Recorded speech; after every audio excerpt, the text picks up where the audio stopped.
Okay. Alright, so gonna be reacting to some more videos here. Let's see, the first one, and this is one I was gonna react to before. I just couldn't remember if I even did. I think I've seen, who was it? I'm gonna do a quick search on this because I forget who I actually saw it reacting to first. No, it's probably Asman. Yeah, might as well just watch it, right? If I mean, it's whatever. Let's just take a look. I've seen some of it. I think up to like the first 3 people. So let's take a look. Once again, that's idiot streamers who got caught cheating live. And the original video is by Sunny V2, which is, he has a pretty iconic like thumbnails now. Like whenever I see this kind of art style, I'm pretty sure it's him almost every time. Oh, 1 second. It would help if I actually had it on the right audio. Let's see. There we go. People have wanted me to watch this for like 3 days. It's time. From using aimbot during a live CSGO tournament to completing Hopefully Super the audio Mario is like 64 kind of even. with a see-through blindfold, these are the dumbest streamers who are caught in 4K cheating, beginning with Elm Zero, who accidentally left his aimbot on whilst trying out for a professional esports team. What an idiot. Up until this point, Elm Zero... It's also like, if you're gonna try for them and you're gonna, like, what's the point in cheating when trying? Because you're not gonna be able to cheat, like, when you're at the tournament. Like, had built up a respectable 3,000 Twitch followers for his impressive Apex not really that Legends much. gameplay. However, while trialing for the pro team Zenith, judges noticed that his aim was almost too impressive. that actually wasn't While bad. his first kill was arguably still possible without aimbot, his next kill was significantly more suspicious. Oh, he just shot the... Elm Zero shoots through the wall as if he already knew where the enemy was. Oh, I was like, I don't know. I feel like I've seen Shroud do that, but yeah, he shot through the wall. Player with near perfect accuracy. Elm Zero was instantly called out in a Twitter post reading, "How are people streaming cheats in Scrims LMAO?" which received a response explaining that he was known for cheating on PUBG in the past. Wow. That is not looking good for you. One of my accounts was banned from PUBG. I was banned by the PUBG Corp for, I mean, my ban message said hacking. Determined to So it's, why would you say why? You could have just said like they were kind of vague on it. They wouldn't tell me why I got banned. It's like, come on, dude. So expose. I mean, I guess it said like, I mean, I don't really, I mean, like that's what it said. I mean, I don't know really what it was. Like, I mean, shit, dude. Like, I mean, fuck. I guess that's what it was. I don't know. Maybe. I mean, it could be. Elm Zero for good. Another clip was tweeted of him warming up for the match, in which his aim was once again robotically accurate, and with the evidence seeming conclusive, Zenith Esports would make a tweet explaining that Elm Zero was not contracted with us and has been removed from our trial process, which was followed by Elm Zero deleting all of his social media before disappearing from the internet. Yeah, I don't know how you would come back from that. Like, I'm just like, I don't cheat, so well, I cheat on like single player games every now and then. I like just feel like messing around, but like in a like multiplayer, especially if you're trying out for a pro team, I'm sure that's what somebody who wasn't cheating would do. Exactly. Yeah, I'm sure he was actually just really, really good at the game, and he didn't want to have people dragging him down anymore. So yeah, he just had to call it quits. Semper0311 was even stupider, as after going live playing the game Destiny 2, he'd forget to hide the aimbot program altogether. At the time, he was streaming to a small audience of only 16 people, however this was enough for one of his viewers to notice the fishy gameplay, writing in the chat, "Is that aim?" Well, at least you know he's not botting, like view botting. Aimbot on your screen, it has like red squares around them. Semper was dumb enough to read the comments out loud. Are you serious? Red squares around them. And after pretending to be confused for a couple of seconds, the stream ended abruptly and the footage was deleted. In the days that followed, Semper denied cheating and threatened to ban anyone bringing it up. No, it's not. No, it's not. And I didn't, dude. If you want to get banned, you can keep saying that. Yet after being pressured by the... I feel like it's really easy to tell if somebody's cheating and using aimbots. Well, if it's like on the screen, You have them play, and then you compare how they played before and then after.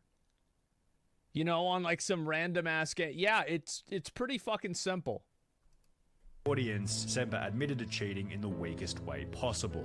There was wall hacks on my computer yesterday on stream. Like, I'm not denying that. I just don't know how they got there. However, at least Somehow like it just basically like somebody got Someone- onto his computer and Yeah. downloaded hacks to make him look bad on his stream.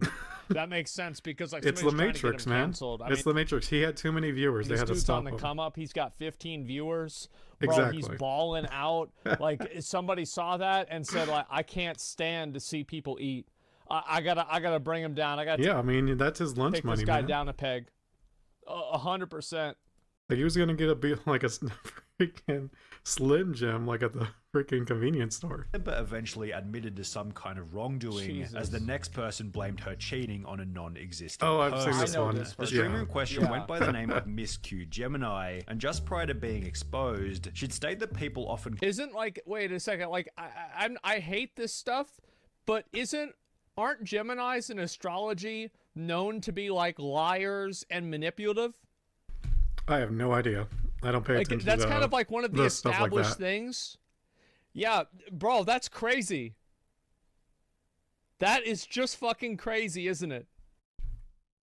In a way. I mean, it's just. I mean, it's crazy that it's an actual thing. Like they're known for it, and she How do you doesn't. know? I know a lot of stuff. called her a cheater simply because she was female. You know what's really sad? Oh. That sometimes, you know, because I'm female in Counter-Strike, people are like, you're cheating! However, the real reason behind why she was called a cheater revealed I mean, to be fair, like a lot of people do that. Like if you're a girl streamer and you're playing Counter-Strike and you're even somewhat good, like people are going to call you a cheater. itself just minutes later because she as was she a began woman. her first CSGO game of the stream with wall hacks But in this enabled. case, it's All women What? cheat. They're mid. Mid. To be going back to B. Good shot. oh, You know what God. the saddest thing is? She She's missed. cheating. Yeah, she's cheating. She's still terrible. Watch. Mid. To be going back. Watch it real quick. Every frame, she's actually missing him, even though she has aim. She She literally did like a hop around his head. Like if she kept it horizontal, has she would wall have nailed hacks it. on. She actually went over his head. Yeah, see, Look at that. I didn't notice that. That's funny. Sad. And then here, After dying in the Oh, game, she'd God. come to notice her colossal size mistake and attempted to play the whole thing off by stating that she had some weird glitch. Do you guys ever get that weird glitch in CSGO where it shows your rank, that it shows everyone's rank? I played the other day yeah, with that Brock, bug. and he got Yep, that, and shows now you where I got everyone that. is through I walls. don't know why. It's Yeah. Which was then followed by Miss Q Gemini, stating that someone named Clara had been playing on her computer earlier that day. Wait, Clara! Hold on. Clara, give me 1 second. Clara, let me just message this girl. Give me 1 second. Why is this on my computer right now? Where is this? How do I close this? I need to text my friend Clara right now. She was at my house earlier today. I'm literally gonna kill her. She promised me she didn't use it on my PC. Clara, out of all She promised she wouldn't use it out on my PC. It's like then you had a conversation about it. Like, Yeah. it's so dumb. people, this is what happens when Yeah, you this is one. Everybody knows this one. let people use your PC. Realizing that there was no Yep. getting out of this, I think it's Miss the Q most Gemini known, began to like, trade cheating all of her one. items to a brand new account, yet unfortunately this wouldn't stop a Twitch ban, which happened later that day. Good. I wonder why Twitch would ban you. I can understand why the game would ban you, but why would Twitch? And while it's certainly shameless Is to that part of like the rules? I have no blame idea. a friend for the hacks on your computer, it's not nearly as shameless as aimbotting during a professional CSGO tournament, which is what would happen in the case of Optic Oh. Forsaken. Forsaken had joined Damn. the Indian Optic group in May 2008. That's what I was saying. Like, why would you join them? And this guy kind of looks like Asmin. Like, what the hell? Is it just me, or like, is mainly the hair different, but like, kind of the eyes? I don't know. Just maybe because the beard. Who knows? But yeah, if you're gonna join a team through cheating, like, that means you're going to cheat in the tournament, which is going to get caught. 18, and in the 5 games played after joining, Forsaken had always placed either second or first. Wow. While many assume that Forsaken was nothing more than a very talented player, it will be after flying to a $100,000 prized professional tournament in Shanghai, China, that Optic Forsaken was exposed brutally. The tournament began with Forsaken taking large breaks in the warm-up rounds, as if he was trying to set something up on his computer in the background, yet it would Not only be after suspicious the at main all. matches began that Forsaken's plays became incredibly suspicious. This first Ooh. strange flick into the ground was followed by countless Yeah, I mean that could technically be just like a spasm in the hand or like something with the mouse, but examples of him locking perfectly onto the enemy.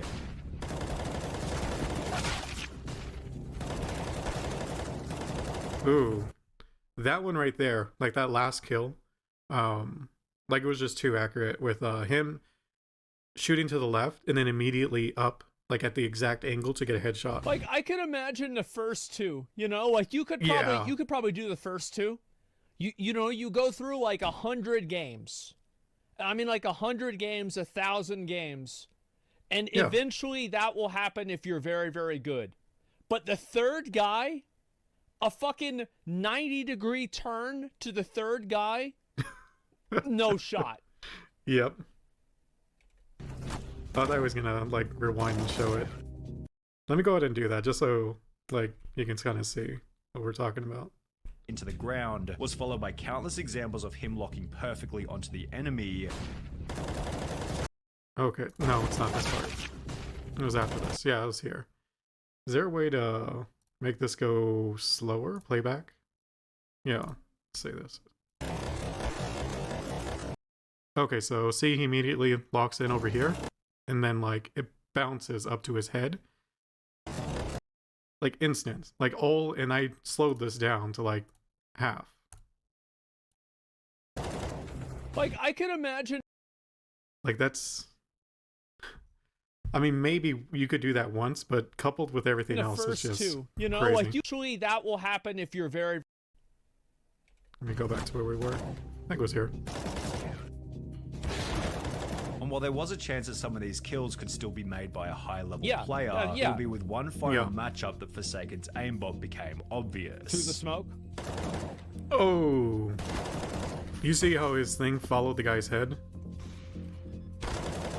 After locking onto the enemy through a wall, Yep. Yeah. event organizers called a timeout, and officials made their way over to Forsaken's computer to figure out if he was cheating. Exactly. At first, Forsaken refused access to his computer, however the officials would ignore this and look anyway, during which Forsaken kept pushing them away from his computer while he tried to delete the aimbot right in front of their faces. Despite having travelled all the way from India, Forsaken and the whole I Optic mean- team were instantly To be fair, if you're kind of caught cheating, you might as well go all the way, right? Like, no, you can't touch my computer. Like, oh, this thing that says aimbot, like that's Qualified it's from the nothing. tournament. They Don't put worry that kid about in it. a re-education camp, man. Like, I mean, that's the thing is, I would not want to do that shit in China. Like, Of of all all of the places. countries to cheat Exactly. in a video game in, China would be the last one that I would want to do it with. Yep. which became Actually, no, I would say North Korea would probably be the very last even one. worse Yeah. when Forsaken issued a public statement explaining that neither his team, manager, or coach had even the faintest idea that he was hacking. The scandal eventually resulted in Optic That's probably true. They probably didn't know. I don't believe that, because based on his hacks that he just showed, like, if you're your teammates and you're like fighting him, or because let's be fair, like these pro teams, they go over each other's games, right? Like I would assume so. So it's like, how would you not catch it just looking at his gameplay? India shutting down Unless he used, like, a whole altogether, different but program. Forsaken isn't the only person in this video to cheat in a professional tournament. Because during a professional Fortnite tournament my with a God. $500,000 prize, That's a the lot of following money. scenario happened to a player by the name of Marky Locuris. No. Bugueado, loco, estoy bugueado. Why isn't Despite he being dying? down and finished countless times by his opponent, He got a glitch bugged out. prevented Marky from being eliminated. Oh, it's a glitch. Whilst being revived, Marky told his teammate to keep quiet about what had happened, which was followed by the two unfairly killing. That's so, like, he's an idiot. Like, why would you use the hand signal of like, hey, keep quiet? It's like, if anyone was watching you, they'd immediately be like, well, what is he like? Why is he doing that? the player who had downed Maki originally. That's really messed up too. Because like, what if that person would have won had this dude not taken advantage of that glitch? Wait, so Yeah, he that's just really had like messed an up. invincibility glitch on? Damn, that's nuts. After continuing to play normally, Maki was approached by event organizers who asked him to leave the match, yet he'd refused, stating that what had happened was a glitch and was part of the game. While he would eventually give Glitches up are and not leave, part of the game. this prompted discussion online. I mean, as a like player, yes, but you can't take advantage of glitches in tournaments. From what I know, most tournaments I've ever heard of is if you try to take advantage of glitches, you're banned. And about whether Maki Or had cheated disqualified. or not. 100% he cheated. Like, even if that was a glitch, let's assume that it was a glitch. Yeah. If you got downed and the guy shot you and it's a tournament game, that means that the rules, the rules that the game has, it's the spirit of the game, right? Yeah. You Exactly. clearly lost. You died. Just because the game didn't do that, just a glitch doesn't mean that you can take advantage of it. You ain't cheating, you ain't trying. Well, he's not cheating and he's not trying. That's the That worst is such part. a dumb yeah, thing he to should just say. quit out immediately. Yeah. Like, it's fine to cheat in some things, but it's like when you're in a tournament, like, by saying if you're not cheating, you're not trying, like, are you saying no one who wins tournaments is ever trying? Because they're not cheating. Like, there, You get caught in cheating, no you're done. other professional game, if this ever happened, like, let's say in Counter-Strike, if somehow somebody just had, like, an invulnerability glitch, and they just went and killed everybody on the other team, they would immediately count that round out and disqualify Yep. that person. There is never another... Like, it'd be different if, like, it happened and the guy just didn't even realize it was glitching. But in general, yeah, if you're taking circumstance in which this would be advantage okay. of your glitch, that just happens. I don't get think he's disqualified. cheating. I think he just went with it. All these kids saying he wasn't cheating. He knew he wasn't Who cares? taking damage and got revived and continued the game even though he should have died. Exactly, yeah. It's This cheating comment at is exactly worst, it. bad Yeah. sportsmanship at best. That's considered an exploit and is cheating. Fun fact, the first clip was actually a glitch, but he decided to abuse Yeah, it. sure. There was certainly an argument for whether or not Maki's behavior constituted cheating. However, the 100% same couldn't cheating. be said for Captain Baldy, who accidentally showed his aimbot. Yeah, I think in my opinion, like 100% it's cheating. It's not even a question. Like, Yep. no shot. That's okay. Oh fuck. Give me a minute. Something fell down. Ugh. Okay. No, this isn't me. Shut up. Shut the fuck up. It's not me. Oh, the name. Was trying to Captain prove that Baldy. he wasn't cheating. I was Up wondering until what they this were point, talking about. Captain Baldy had built up a Warzone kill-death ratio Top of over 2%, 2. damn. Yet similar to the Apex Legends player in the beginning, Captain Baldy will be called out A Warzone. Wait, a 2? That's bad. I don't know. It says top 2%. Bro, how do you have a 2? Wait, what? Bro, mine was higher than that. A 2 with hacks? Like, I'm pretty sure if you put a dog on the computer, it would be able to do a better job. What is this? on Twitter after locking Especially onto with an enemy hacks. who was running behind a wall. Oh, he shot through the wall just there. Another clip then surfaced where Captain Baldy displayed suspiciously accurate shooting.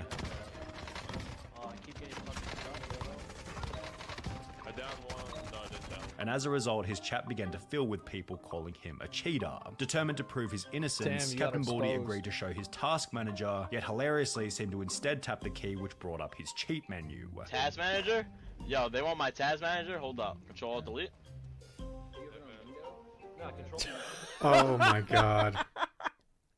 Freaking idiots. Are you serious? Why? How? What a fucking idiot. The Oh amount my of God. confidence Like, he how are had. people this stupid? Like, if you saw the before and after of what he just did, like his face, just look at his face 1 second. Yet hilariously seemed to instead tap the key which brought up Like, his he's all cheat like menu. confident, like, Task manager? Yo, they want my task manager? Hold up. Control Alt Delete. look at his face. The double take, like the what? And I don't know if it's like red. Like, why is his face all red? Like, is the aimbot like? Oh my goodness. It's We so go back good. to where Yeah, we were. it's like you're not even. What a fucking idiot! Oh my Seriously. god! Like, how are people this stupid? I mean, it's so good. Yeah, it's like you're not even. How are they this dumb? It's just sad that somebody is this dumb. I mean, if you see his name, Clara did it? Apparently, yeah. It's so dumb, he should act like he was trolling, yeah. that would be funny if like it became a meme that if you got caught cheating, you were like, "Oh, Clara was on my computer." Or something, man, like, god damn. I love how he just stares there and he looks at it, he's like, He's just dumbfounded. Yeah, oh, that's the look of someone who knows he fucked up. oh. It's like, this is the time that you would play, like, the fucking dial-up sound. Like, he's, like, fucking thinking, trying to connect, like, oh, what should I do now?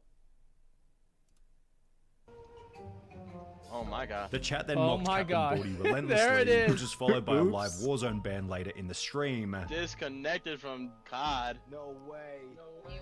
Damn. I With wonder the Captain why. Baldy saga ending with the deletion of his entire Twitch channel. See Getting ya. caught while checking the task manager was a trend continued by Call of Duty streamer Young, although he didn't take his expose as humbly as Captain Baldy did. Young's viewers noticed that he always seemed to know where the enemy was coming from, so just like our last cheater, the audience requested that he show his task manager. Now, Young wasn't dumb enough to bring up the entire cheat menu, however, after accessing the task manager, his stream display bugged out and showed a second window where his hacks could be seen clearly. After being banned from Call of Duty, Young would take to his Twitter on which he'd make an idiotically arrogant tweet reading, "Got mad free press tonight, over 2k views overall. Some people even posted my gameplay online. Thanks for the shoutouts, people, really appreciate the help." Although And 3 quote tweets, One one like. And it was probably him who liked it. Bro, this guy's grinding. Like, he's on the way up. Yeah, he's got 2K views. I mean, Literal he can ratio. retire, Yeah. man. The thing is, what you guys need to remember is, like, ratio used to be whenever you would have more comments than likes. that makes sense. And now, no, it's just some other bullshit.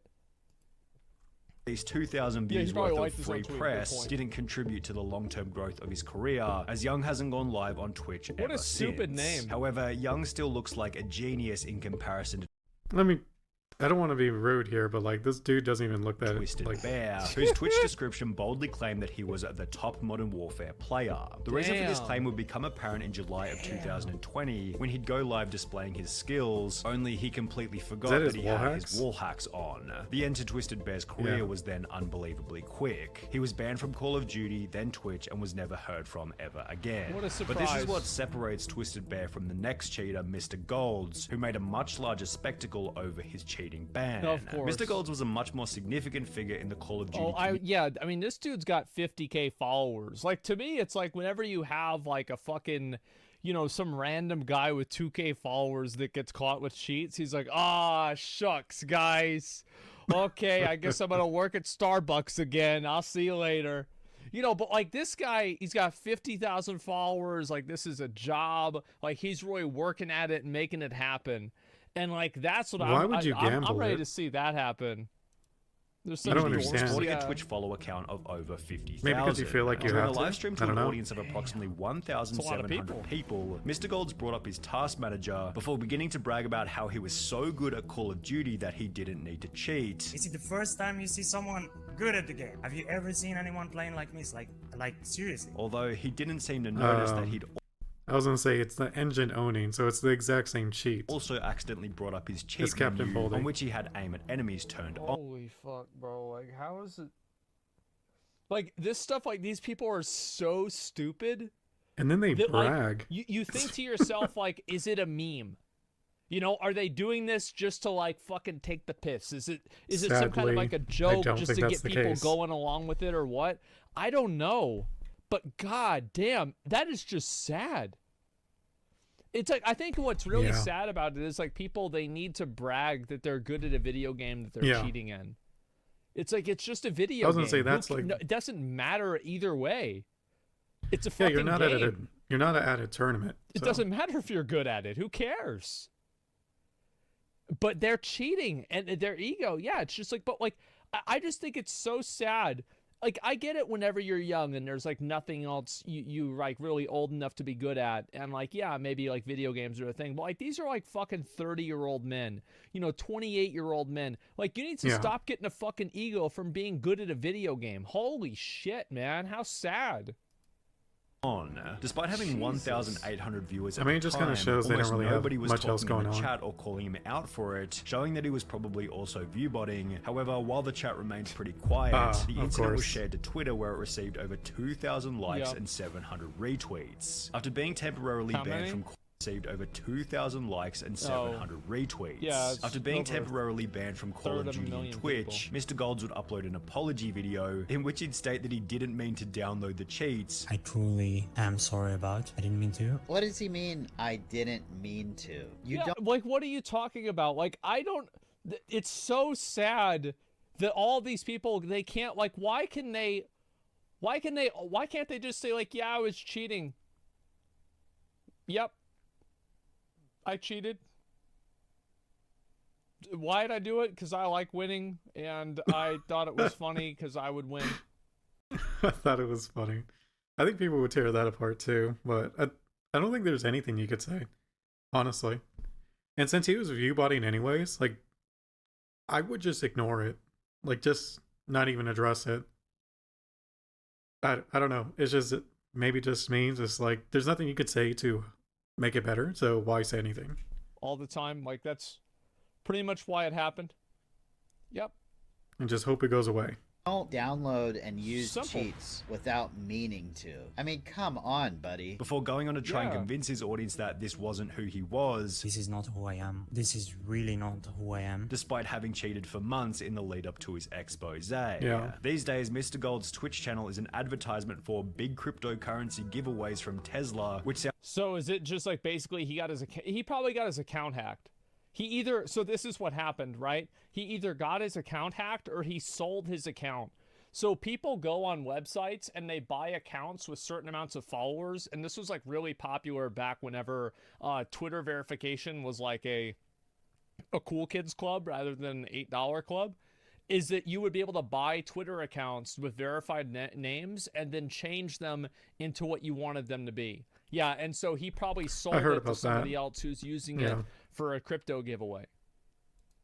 Sounds like I mean, it makes sense. Like, if he was streaming and it wasn't really working out because of the whole cheating thing, like, you might as well just sell the account. Even bigger scam than his wall hacks. Yeah, see, however, he's got a more interesting question to ponder is what happens when a game developer gets caught cheating on his own game. This is what happened to Autonil, the H1Z1 technical director, who was caught using invisibility whilst live on stream. Well, to be fair, I mean, he's a developer, so maybe he had to go invisible to, like, I don't know, see how players were doing things, or just do things in the game that, you know, not interfere with the actual players. What's happening? Are you cheating? A dev cheating. Wait, you not see him? You can't see me? Oh my god, am I hidden? Oh my god. Wait, what did he just show? Oh, I've never played this game, so I don't know what I'm looking at. Hide me was the console command I think he just used. Oh my god. Yeah, judging from his reaction, the cheat had definitely been left on accidentally. Oh my god. I don't even know if it's like an actual cheat, because it's like, I mean, I guess it would count as cheating, but it's like, I don't think he ever used it for that. I'm so sorry, guys. I'm so sorry, guys. Damn, I actually feel for the dev. You can tell he felt really bad. Poor guy, lol. However, there was absolutely no... Oh, wait a second. So he was on dev console invisible mode, and he just ran in there and fucking domed 3 guys with invisible on. Legit accident? Yeah, actually It's probably an hell. accident. It's funny though, really funny. I mean, why would he do that? Yeah, it doesn't make any sense. It looks like he just forgot. Yeah. That's really fucking funny. Accidents coming from FaZe Jarvis, who was given a lifetime ban I've seen this one, and yeah. on Fortnite after cheating publicly. On the 4th of November 2019, We watched FaZe this Jarvis video. would upload a video titled Fortnite Gave Me Aimbot, in which it explained that he was given hacks by an unknown person in random duos. Something crazy actually happened. I got in a random duos game, and he was telling me like he can get aimbot and everything. And that he was going to test the hacks for his video. You've got to keep in mind, like, obviously this kid's is like, I think Jarvis was like 15 years old or something like that. So you can't really expect him to be smart. Yeah, but like you should expect him to be like somewhat intelligent, like above like a monkey, because it's like, okay, you're gonna cheat and you're gonna stream it. Like that's the part I don't understand. Like doing it off stream maybe, but not on stream. Like, for example, like anybody, Unless like he if you're was older, convinced you would know that it like was fine. 19. I thought, yeah, he was Is he 19 now, or is he was he 19 then? If he was 19 then, he was 19. Oh yeah. Okay, then he's an idiot. Okay, Yep. yeah, never mind. Yeah, he's a He fucking looks idiot. like he's like because 15. like the problem is that I don't really think it's that big of a deal to do this in a vacuum. But the problem is that whenever you play with aimbot and then you advertise it to everybody else, Yep. it's going to increase Exactly. the amount of people that use aimbot. You see what I'm saying? So like, Yep. even if you say don't do this, People are gonna do you it. know, people still gamble. Because it's like you're saying don't do this, and then you proceed to absolutely wreck everyone. So it doesn't mean much. That's just what happens because you're advertising it. That's the way it goes. This is what happens. Look, aimbot, FOV, aimbot. I don't know what half this stuff means, but it's actually about to be lit. We're about to pop off. Over the following 7 minutes, Jarvis lit up every single person in the lobby with his insane aimbot accuracy. Oh my gosh, man. And it's like, do you see what I'm saying about how like somebody who's like just a naive, dumb kid would probably do this and like not really think of the ramifications? You know what I mean? What's funny is like look how focused he is, and it's like, dude, you're not even aiming. Like yeah, they would just be like, do Has this. auto Like, aim. oh yeah, this You're not is doing because they're anything. thinking in their mind, oh, I'm gonna make a cool video that nobody else has made, and people are gonna see what it's like to aimbot. yeah, I was gonna say like I can understand if he did it thinking he could make content out of it. But like I said, he should have done it off stream, and then he should have blurred out like every name that came up. And he doesn't really think of. Because it's almost impossible to find you. Like if you have everything bleep out, they're not going to really be able to find you with off-stream recording. Because one, they don't know when it happened, and two, they can't track you through any of the players. About the ramifications of like how this is going to affect the audience, or how this is going to affect like the game as a whole, or I mean, they may have still been able to find you, but it's like way less likely than you freaking streaming and leaving up every name on there. how the developer's going to see it. Like, they're probably not going to care about that. Who the fuck cares? Well, the people that run Fortnite care. Because, like, they don't want to have somebody going around advertising their, Cheats. advertising ways to cheat in their game. Yep. Bro, Because the thing with multiplayer games like this, the quickest way it's going to die is if players feel like it's there's an unfair advantage. It's why pay to win, even though it's accepted in some things, in a PvP setting, it's still really not accepted. one thing that is more toxic than anything else is people that are Other cheating than like in a Diablo game. Immortal. Because whenever a game has a reputation of having cheaters, that means that every single time that you get killed, you don't think, man, I just got outplayed by somebody who's really good.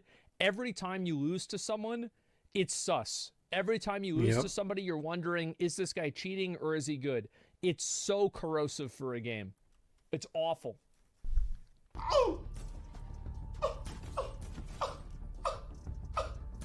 I'm sorry, what? I'm sorry, what? Whilst explaining that he was using a new account and a new computer so he wouldn't get banned. Yeah. Obviously, I don't want to have aimbot on my main account. I had to go on. Yeah, and it's like you can see how somebody who is really, really dumb would think this isn't a problem. Yeah. I'm not saying it's okay, but I'm saying that I can see how a dumb person would not identify this as problematic. Pretty much. Or not PC, realize. Like, I don't want to get my main PC banned. Jarvis finished. I they mean, he can still literally find you. has the Zoomer meme haircut, okay? He has the meme haircut. He's not like some fucking, well-reasoned adult man. Yeah, but he's also he's, I mean, he's 19 bussin'. with Yeah, a exactly. What do you Zimmer expect, haircut. That is a man? bit weird. Not weird, but video by once again reiterating that you shouldn't hack and that his dummy account was most certainly going to get banned. Never use aimbot, okay? Never do it. You're gonna get banned. I'm 100% gonna get banned on this account. Yet he probably didn't expect that Fortnite would watch his video and ban every single one of his accounts permanently. Yeah, and I think that, again, it was just like he just didn't think that far ahead. In the days that followed, Jarvis would upload a new video titled "I've been banned from Fortnite, I'm sorry," in which it explained that he could no longer play the game. I've actually been permanently banned on Fortnite for life. Recently I posted some videos of me using aimbot. It didn't even cross my mind to think that I could be banned for life on Fortnite. Before stating that he was extremely sorry for his actions. You know, it's obvious that I made a massive mistake. And of course, I would never... I mean, he knew he could get banned, but like, it's more like he did not think Fortnite would ever like ban his other stuff. Because he obviously was saying, he's like, yeah, I'm going to get banned, I'm going to get banned, I'm going to get caught, I'm using a whole new computer, a whole different account. So it's more like he just didn't know they could go after his other stuff. Ever think about doing anything like this again. I know. I think that I think this is probably what I said. Like, if they unban him in like 3 years or something like that, it's like the guy was an idiot. He did something he shouldn't have done. Just unban him in a few years and just move on. Yeah. Yeah, I mean, I think that's fine. But also from a company's perspective, like, why unban him? You know what I mean? Like, why even put that level of energy of unbanning him? Like, I don't know, maybe if he stayed a like pretty popular streamer or like had a lot of views or whatever it is, then maybe there's a reason to unban him so he can play your game again. But even then, I mean, I don't see why they would bother. Who cares? It is just a video game after all. Now how big of a mistake this was, and like, it's just, there's nothing I can... The video accompanied a tweet by Jarvis reading, "I'm going to take accountability for my actions, and I understand completely why this has happened. I just wish I had known how severe the consequences were at the time, and I would have never thought..." I mean, you're not going to take accountability. It's already happening. Fortnite made sure of that. About doing it. Yeah, that's totally what it was. He just, like, you've got to think of it from his perspective, right? He's got content brain, and he's thinking this is going to be a great YouTube video. And to be fair, he was right. But yeah, he just didn't think of the consequences. Yeah, sure. Makes sense. I love all of you who still support me. This is not the end. And while Jarvis did seem quite apologetic for his actions, Fortnite would make an example out of Jarvis by banning any new accounts that he tried to create. The interesting thing is, Jarvis's punishment was still less severe than Super Fast Jellyfish, who might have the craziest cheating story in this whole video. Super Fast Jellyfish was a Super Mario 64 speedrunner who wanted to join the exclusive 9-person list of Super Mario players. Look at the difference in times. 24 minutes, 1 hour. And like 3 hours. I guess doing it at all is like the main thing, I guess. This person's crazy. Nibari did it like pretty far back. Oh, 4 years ago. This must have been like literally the first. I don't know their names. Who had completed the game whilst blindfolded. In the lead up to his blindfolded attempts, Superfast Jellyfish... Actually, if you look at that again, no, it doesn't. Been playing it could Super Mario have been 64 updated for 3.5 years, leading him to players who had completed the game whilst blindfolded. In the lead up to his blindfolded attempts, Superfast Jellyfish had been playing Super Mario 64 for 3.5 years, leading him to believe that he had enough experience to beat the game without eyesight, and apparently he was correct, as he'd successfully complete the blindfolded challenge after only 3 tries. However, his ability... That's crazy. Only 3 tries. Yeah, because it doesn't take like literal hundreds. Not hundreds, but like, I would say at least like, what, 30 minimum? I know there's not like a set number, but it's like... to complete the challenge with such I just don't see that's prompted possible. a user by the name of Charlie Brown 64 to upload a video titled Damn, 11 "Obvious minimum. Cheater Fakes Blindfolded Super Mario 64 Speedrun," To get called out in that video that's calling you out is like in which crazy. he tears Superfast Jellyfish's run to absolute shreds. Only a true gamer such as this man would be able to somehow sidestep this Goomba, quickly make his way up the path, and then do this long jump to the next red, all completely blindfolded and without... That's what's so nuts, man. Is like, I could see him just like walking around really slowly, but he's not even trying to hide it. He's literally doing speedrun strats while he's supposed to be blindfolded. It's not even trying. Absolutely. Yeah, at least run off the edge a few times, man. Like, to me, it would make more, like, the fact that he's so stupid that he'd even look up other, like, blindfold runs and try to copy their strats. Setup necessary. Not only does he somehow know exactly where the 1-up box is, but he also knows exactly what direction the 1-up will go in once it spawns, something completely determined by RNG. Then, after chasing it on a moving platform for a completely arbitrary amount of time, he somehow knows exactly when and where to jump to left. Watch now as he somehow knows exactly where he is on the spinning platform and knows exactly where the first pole is. Again, anyone who was actually blindfolded here would have probably just kept holding left and run off. However, this guy is able to make a completely random amount of adjustments to make it onto the pole. 19 days. I mean, that kind of could still be accurate.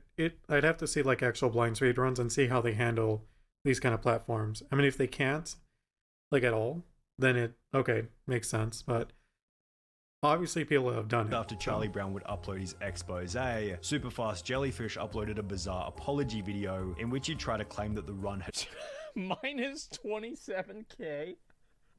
Look at the like-dislike ratio. Holy fuck.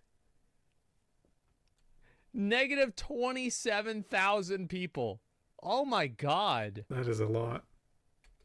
Had been faked deliberately. That speedrun was purposely fake. It was purposely fake. Yet nobody seemed to buy any of his lies. As Superfast Jellyfish's time in the spotlight ended with a dislike like, you don't say ratio anything of about over it being fake until you get 95%. caught.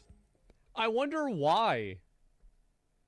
Like why would you ever want your why would you intentionally make a fake speedrun? It's just so weird. Yeah. Who would have guessed? Yeah, it's like the only one that I kind of like. I don't feel bad for any of these guys. In a little, there's like a small bit of me that feels bad for Jarvis for getting like a lifetime ban just because he thought his video would be bussin'. And it was, but it was bussin' too hard for real. And Fortnite said, fucking, nah, it's too much. It's bussin' too hard. Yeah. We're gonna have to shut this shit down.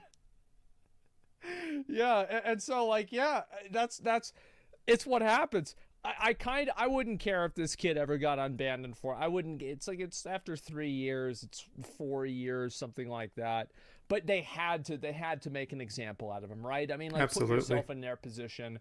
And like, also, like, Fortnite's this like massive fucking game, and you've got this kid with a dumb haircut that's just cheating in your game. You're like, yeah, of course you're gonna ban him. Like, what the fuck?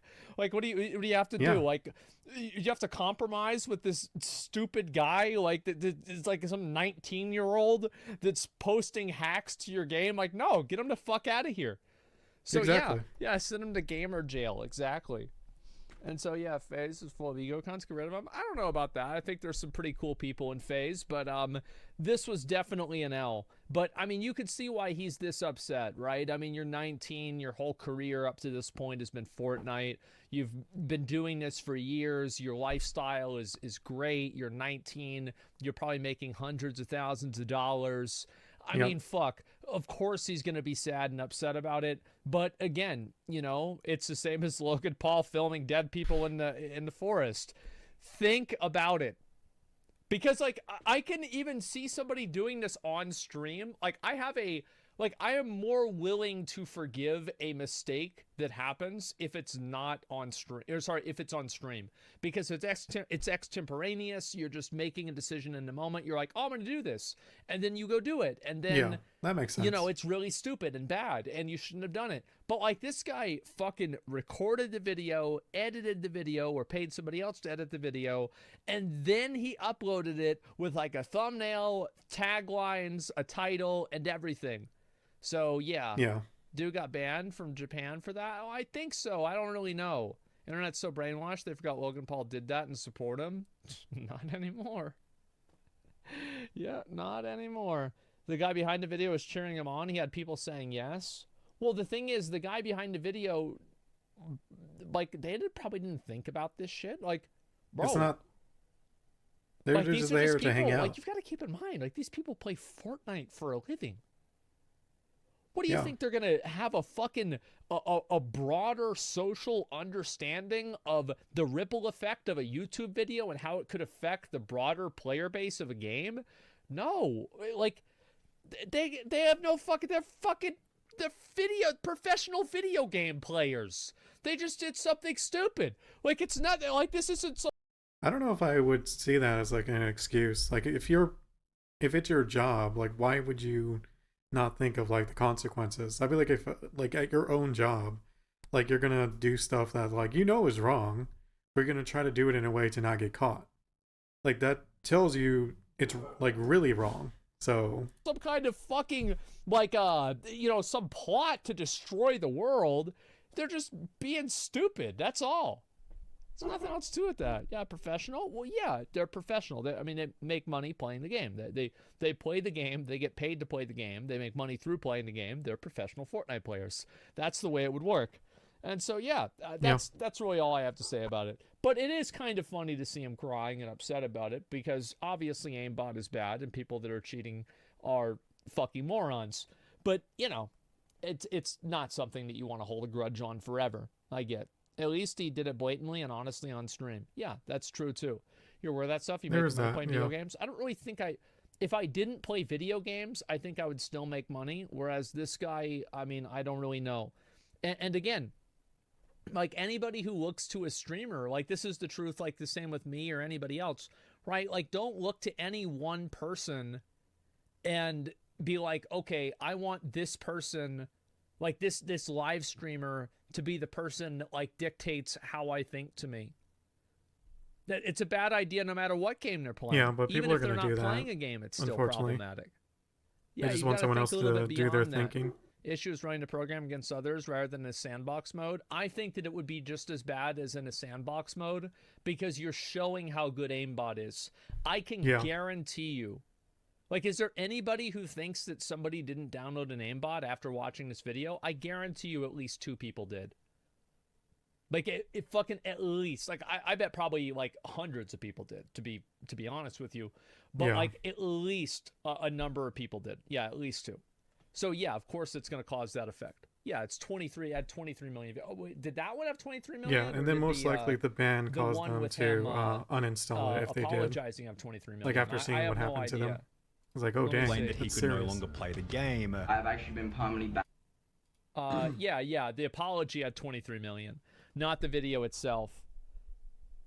Go to the Hacker Hunters on YouTube. He's only playing Fortnite. That's why it's so sad. He was so good at the game, living out of it. Yeah, exactly. I'll link the video. The Sunny video is. Yeah. I watched so many of these. These are so good. I think that the most impressive thing about the Sunny videos is the fact that he makes them so frequently. A lot of these kinds of videos take a long time to do. This guy probably works his fucking ass off putting these videos together and editing them and like having good ideas that are compelling all the time. It's pretty fucking impressive, man. I would say so. Definitely. For sure. I've seen a lot of them. Good players cheat. Well, yeah, because if you're a good player, you could always be better. I think that it's probably going to be more likely for a good player to cheat, because good players have a reputation to uphold better than a bad player who can just be shitty and it doesn't matter. I don't know about that last part. I think they're equally not capable, but like likely to cheat. It's just there's more bad players than good players. So, but yeah, that's a good video. Idiot streamers who got caught cheating live. And next one here, you're supposed to hate this show. I think it's talking about Velma. I'll tell you. Yeah, I saw the thumbnail. So I've heard nothing but really, really bad things about Velma. I have zero interest in watching any episode. Like, just straight up. I have not heard a single good thing about it. Oh, yeah. Not even once. This video is brought to you by Keeps. Stick around to hear more about the discount they're providing to the entire upper echelon community. Okay, there are some way more detailed videos in the works right now, big investigations, etc., etc. But for the moment, I want to talk about Velma. Yes, that's right, I said Velma, which is a dismal... You know what's funny? They could have actually made this work. Because, like, with nerd culture, like, on the rise, like, a lot of these, like, IPs and stuff like that coming back, like, I really think they could have made it really work. criticism magnet produced by Mindy Kaling and funded by HBO that bastardizes Is she a every comedian? single Can't thing you remember. once loved about Scooby-Doo for a twisted adult cartoon. There's only 2 episodes so far, and the internet is already full of hot takes about how terrible the show is, but today I want to discuss why I'm, I guess, fairly confident that the entire What the heck? purpose of this television program is to make people who see it angry and ride the wave of bad publicity to staggering overall viewership through hate watchers. No beating around the bush here, let's just dive in. Velma is a brand That's new smart. HBO animated series based on the Scooby-Doo IP. Setting aside anyone's individual thoughts on that, whether or not they enjoyed it as a kid or ever even watched it in the first place, the reality is Scooby-Doo is a nostalgia-filled children's program from as far back as the 1970s. I myself watched it whenever I could, within reason, I guess, during Like my most younger people, So even if they y'all didn't think watch that like it, maybe it was just even if people didn't watch it, they know what Scooby-Doo is. a big fucking psyop to get everybody mad about it and then raise their awareness? I don't think that works. No. I'm gonna be honest. Like I think that's like such a It works in terms of just getting the awareness out of it, like knowing about the product in a way, but it does not work in terms of people consuming the product. It's just how it is. Like, think of like any show that was just universally disliked. I would say, I'm trying to think. Ghostbusters, the female cast one, the new one. There was another one I'm thinking of, Witcher, and like the new Lord of the Rings and stuff like that. Like things that are like just people are like, yeah, it's really, really bad. Like I have a feeling they're not doing well financially. I think not only does that not work, but on top of that, imagine trying to sell that to an executive leadership board. Hey, we're going to make a show and it's going to be fucking garbage. And it's going to be doubt they garbage on actually say that. purpose because we want people to hate it. I seriously doubt they would ever say that to like the people who are like okay in it. They're probably just like, yeah, we want to do this new IP and stuff like that with Scooby-Doo, and we're going to do Velma. Like I seriously doubt they were like, we're going to make it so awful that everyone wants to talk about it. I think these are the kinds of things that, like, for example, a lot of people watch, like, they'll watch, like, the first episode of, like, a really, really bad TV show just to see how bad it is. But they're not going to keep, like, they're not going to go to episode 7. You know what I mean? They're just going to watch episode 1 or 2, and then that's it. Exactly. But what we see now from HBO executive producer Mindy Kaling is a demented patchwork of bad jokes, insults, and poorly disguised vindictive themes meant to make every single person who watches the show angry and ride the already enormous wave of hate to colossal overall viewership. In my opinion, and keep in mind a lot of this is, of course, my opinion, this show is one of the first ever clear-cut examples where there actually isn't even a well-defined target audience, because that target audience is everyone, and the methods used to capture their interest have absolutely nothing to do with legitimate narrative appeal. For starters, though this particular angle has been covered extensively by other commentators, Velma appears to be a self-insert, as it's called. Mindy Kaling, an Indian-American comedian, actress, screenwriter, and producer... Wasn't she in The Office? I remember her as a comedian. I don't recall her stuff, but... But I remember that one scene where, like, she's trying to play games with Daryl. And she's like, yeah, I don't know if I really want to go out with you anymore. He's like, all right, yo, I'll see you later. Peace. I gotta go. And she's like, wait, I was just trying to see what you were saying. And then he's like, yeah, I gotta go. That was it. That was my favorite fucking scene about her, man. Oh my God. She's done a ton of stuff. Yeah. Producer is the executive producer and writer of the show itself. Yeah, she was good. Which coincidentally has decided to racially swap Velma, the main character, from white to Indian, with Kaling herself doing all of the voice acting. Oh, on the surface, she's the that's character. fine. Okay. I don't really care for the political discourse that rapidly devolves as soon as you mention racial character swapping. But for I mean, again, Pedro Pascal, literally in The Last of Us. Yeah, as long as you're making the character good. Like, I don't think most people care too much. I mean, obviously you're gonna have like the like radical like people, but it's, to be fair, they're gonna hate it no matter what. Is he white? No, he's not white. Does anybody give a fuck? No. Because it doesn't matter. Yeah. For this particular case, yeah, it is kind of relevant. The thing to understand here is that Velma has atrocious favorability ratings, though it is admittedly far from a perfect. How the fuck the audiences? How the fuck do you go from 55% to 7? Like, don't you ever ask yourself, like, if you're catching L's with this, and you're constantly like rating things with like a 40% differential versus your audience, there's got to be something wrong. Yeah. Perfect barometer in this case. Rotten Tomatoes is currently sitting at just 7%. Audience.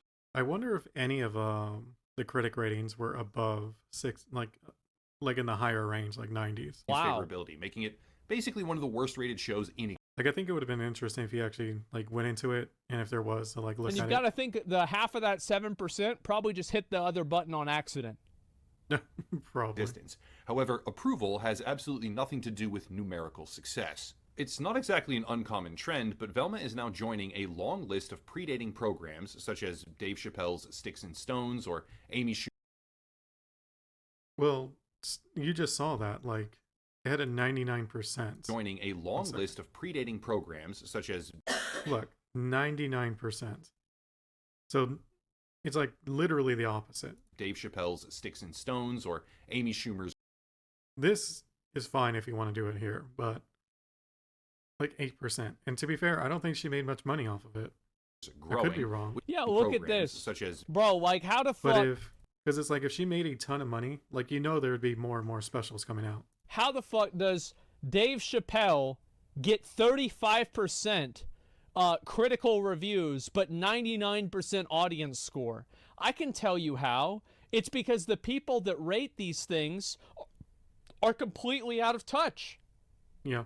You don't make that bad of a differential if you just, if you are in touch with your audience. They're paid though. Yeah, critics being activists. There you go. And it's just so fucking annoying, man. Oh my God.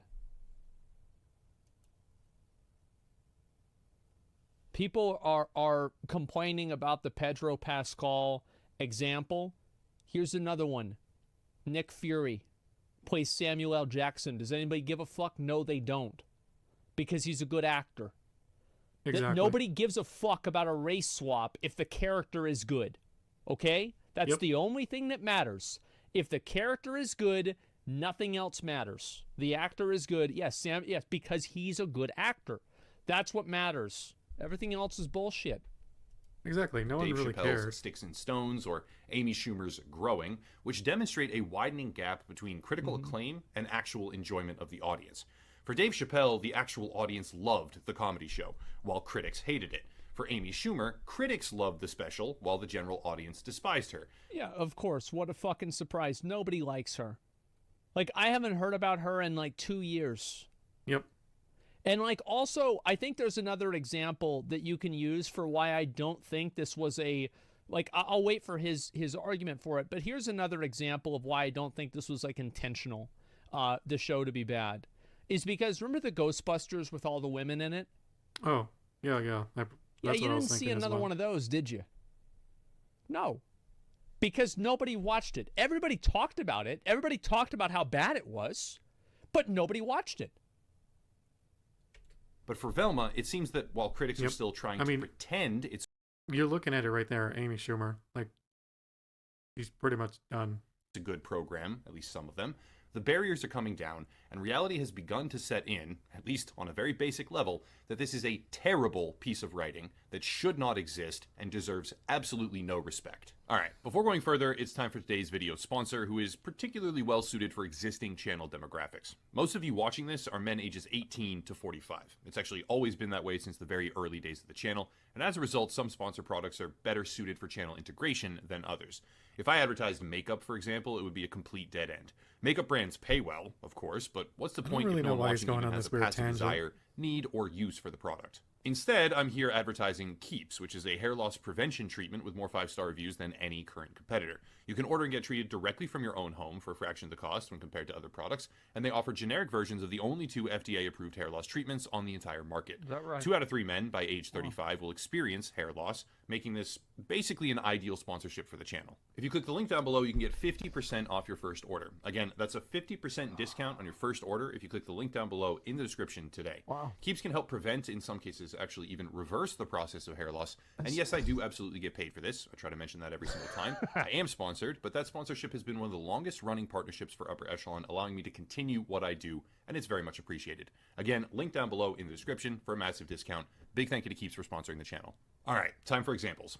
Right off the bat, we have an Indian-American screenwriter, producer, and voice actor who turned Velma into an Indian-American character, which she was not before this, and now does the voice acting herself. Heck of a start. What's next? Racially swapping Shaggy, probably the most beloved character along. I think this one's the most. This is, like, as I said, I don't think that's that big of a deal. You just make him just funny. like Shaggy, the rapper. It wasn't me, and just completely play into the meme. I feel like this is the only one that I don't really care about that much. That would be if really they funny. actually did that. Yeah. Alongside Scooby-Doo himself, who isn't even in the show, who is now black, Shaggy is, Yeah. and also a It would be- notable it's just for memes, anti-marijuana that's all. presence in the program. not Gone that it are would the be a good days of a TV show. close-knit detective I group just think where the it'd be lovable funny. stoner and his best friend dog contribute to wild hijinks and investigations. Instead, we get a totally warped show where the gang is in high school, and pretty much everything about them is different and terrible. In the past, parents were likely aware of the insinuation that Shaggy was a part of, shall we say, stoner culture, or 420 culture, yeah. which let the kids, unaware of the hidden subtext here, watch and enjoy while the parents maybe got a laugh too, or picked up on hidden messages that didn't really apply to the kids, as the snacking and general comedic nature of that dynamic was allowed to play out on screen. No beating around the bush here, that's gone. It's not gone because it needed to be gone, it's gone because the writer, who also racially swapped the main character to her own race and then voice acted her, decided to make him black for quite literally no apparent reason. I'd like to say again that by itself, that doesn't matter. Racial characteristics of on-screen characters really shouldn't matter in an ideal world. But Velma is... I think it does matter. Like, you change the race of a character, people have an idea of what the character's supposed to be, and then it's something different. Yeah. What the fuck? Unless you make it really good, people aren't gonna like it. Like, it's the Samuel L. Jackson thing. It's like, and to be fair, it's like Nick Fury wasn't exactly like a really big character either. That'd be like if they made Thor black. Like, I think it's the popularity mixed in with like how well it's done is really going to determine if people are going to accept it or not in your show. Of course it's going to matter. But people will forgive that if the adaptation is good enough. Isn't just doing this to find the To a right degree. actors for Yeah, the definitely. role. It isn't... Like I said, there's some characters though I don't think people are just going to be okay with. It's just how it is. I don't know. At least in my head. Like, I don't know if it's true, but doing this to make an actual point or appeal to a separate demographic even. It's doing this to make people angry, which is working. There's only a couple of episodes out right now, but let me just frame this out for everyone. Velma is an insufferable know-it-all that despises the world, has crippling hallucinations that apparently cause heart What the attacks heck? somehow, and judges everyone at precisely every single juncture. Fred, a mainstay of the Scooby-Doo universe, yeah, he is, not kidding here, even though I wish I was, a tiny dick loser who hasn't gone through puberty. His dad is ashamed of him. He can't function beyond What the the heck? cognitive level of a toddler, and therefore becomes a burden on everyone around him nearly 100% of the time. Jeez. This isn't a creative choice for the betterment of the actual narrative. This is a creative choice to insult white people. Yes, I Yeah. know some people will immediately start sounds like it's like the only white person they didn't change. They like put on every negative you could put on. throwing out buzzwords like white fragility, but the show is plastered with examples where white people are painted as, or flat out even called, serial killers, druggies, and insensitive trolls that merely Jesus. subtract from Velma's brain power in obnoxious ways. I could see where somebody would find that. Yeah, 100%. Just Yeah, a the bit white guy racist? equals bad. Yeah, nobody's going to like that. Big surprise. Yeah, if you did it with any other race too, it'd still be bad. It's like you can do something like that. You do whatever you want. But you can't make a certain race of people look bad and then be surprised whenever they don't like it. Think about this. Fred, who is now the only white male character of any importance whatsoever, can't even cut his own food. Velma humiliates him Jeez. constantly on the basis of race and class, but it doesn't stop. I'm glad I didn't see this. What? So she's a racist? Yeah, but he's white, so it's not considered racism. Like, I hate that argument so much. Like, to think that, like, a social hierarchy can, like, change racism. Like, it's just ridiculous. I don't know. To me, it's so dumb because it's like, it's never like a crazy difference. You know what I mean? Like, it's not like, back in Egypt when, like, you know, they had actual slaves and stuff like that, like a whole caste system. So, What the fuck? Oh my god. Stop there, because Velma is also a lesbian. Again, nothing wrong with that. This is actually not a problem. Yeah, I'm yeah, fine I mean, with it's this. whatever. Until you realize that she's 15, and the show is Never now mind. Okay. very openly pushing. I mean, I still wouldn't care too much as long as it's like her just like kind of discovering herself and like realizing that she may be a lesbian. Sexual themes. Okay, Velma what? and Daphne have chemistry of sorts, not really, but in a way where they are obviously in a specific trajectory leading to sex. And broader areas of the show also seem to be designed as a sort of narrative funnel into the idea of 15-year-olds being hyper-sexually active. One demographic will be angry about Fred. Whether or not they should is up to you as the viewer, but they're gonna be. Another will be angry about Velma and her hypersexual themes. Yet another will be angry about the racial swapping, but it doesn't stop there. Daphne's parents are a racially diverse lesbian couple who adopted her, by the way, and are also cops by profession. Yet another cultural speed bump in the works here. Who draw their guns, these lesbian cop parents, who draw their guns on an unarmed teen immediately in the first episode, as well as shoot an unarmed teenager, cartoon teenager, that teenager being Fred, 2 times in his own house without a warrant as he tries to pull out a pen. Not done yet. Oh, that sounds realistic. Okay. All right, got it. Based on real life, pretty much. Because they also go undercover in the town's high school looking for drugs, as they paint Oh my marijuana God. as some sort of dangerous phenomenon. Sanest Tumblr fanfic. Oh fuck, that's about right, isn't it? Oh It's wow, probably where what get is like this? most of their ideas for It's this like show. the creators had a checklist. Look, it's just some of these people. It's brain rot. What do you expect? Phenomenon, thereby pissing off yet another demographic, where these cops then start whipping out and firing tasers. I should also mention at this point that Daphne herself is apparently Asian, making 3 out of the 4 main characters in the entire show racially swapped. Okay. I can't help but consider something here, and maybe I'm way off base, but a growing section of Hollywood, as well as the entertainment industry at large, seems to now believe that the worse you make a show's writing, as long as you are aware, quote unquote, of it being bad, the better the show actually is, because of subverted expectations. However, Well, the subverted expectations is like It being bad. I'm trying to think of like a good example of subverted expectations. Maybe like you bite into food and it wasn't cooked right. Yeah, you subverted the expectation that this food was edible, but that's not a good thing. That's not necessarily subverted expectations. Like, whenever the expectation is that the show is good, and then you subvert that expectation, and it turns out that it's actually bad, oh, well, I mean, that's like breaking the fourth wall.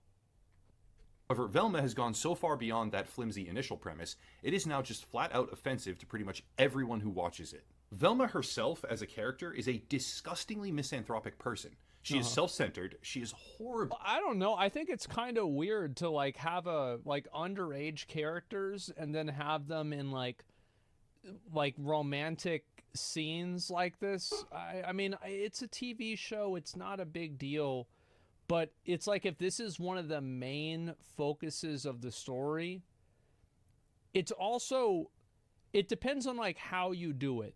Like, I think there are many shows and movies that have had something like this with, like, you know, a kid that's growing up and it's like, you know, some awkward encounter and it's fine.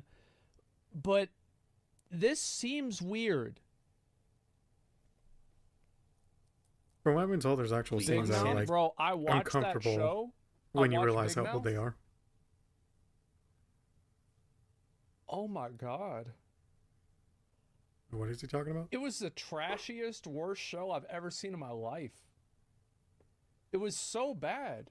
Why? Because it was on, like, I watched it with Izzy, and it was just fucking... It's like the whole show was about sex, and all the kids are 11. Oh, I know what he's talking about. Come on, Big Mouths man. or something? Come on, let's not do that. That show sucks. Like, Let's not. serious. Let's not. Like, how about we don't do it? How about it just doesn't happen? 3 seasons, by the way. It's groomer. Yeah, it's so fucking weird. Terry, example being when she just eats out of the garbage for no reason at all, and the immediate atmosphere of the show does manage to cultivate an anthropic person. She is self-centered. She is horribly unsanitary. Example being when she just eats out of the garbage for no reason at all. Wait, they have Velma eating out of the garbage? Oh my god. I was just thinking, like, Asmon, like, isn't the most sanitary person, but, like, even he was just like, what the hell?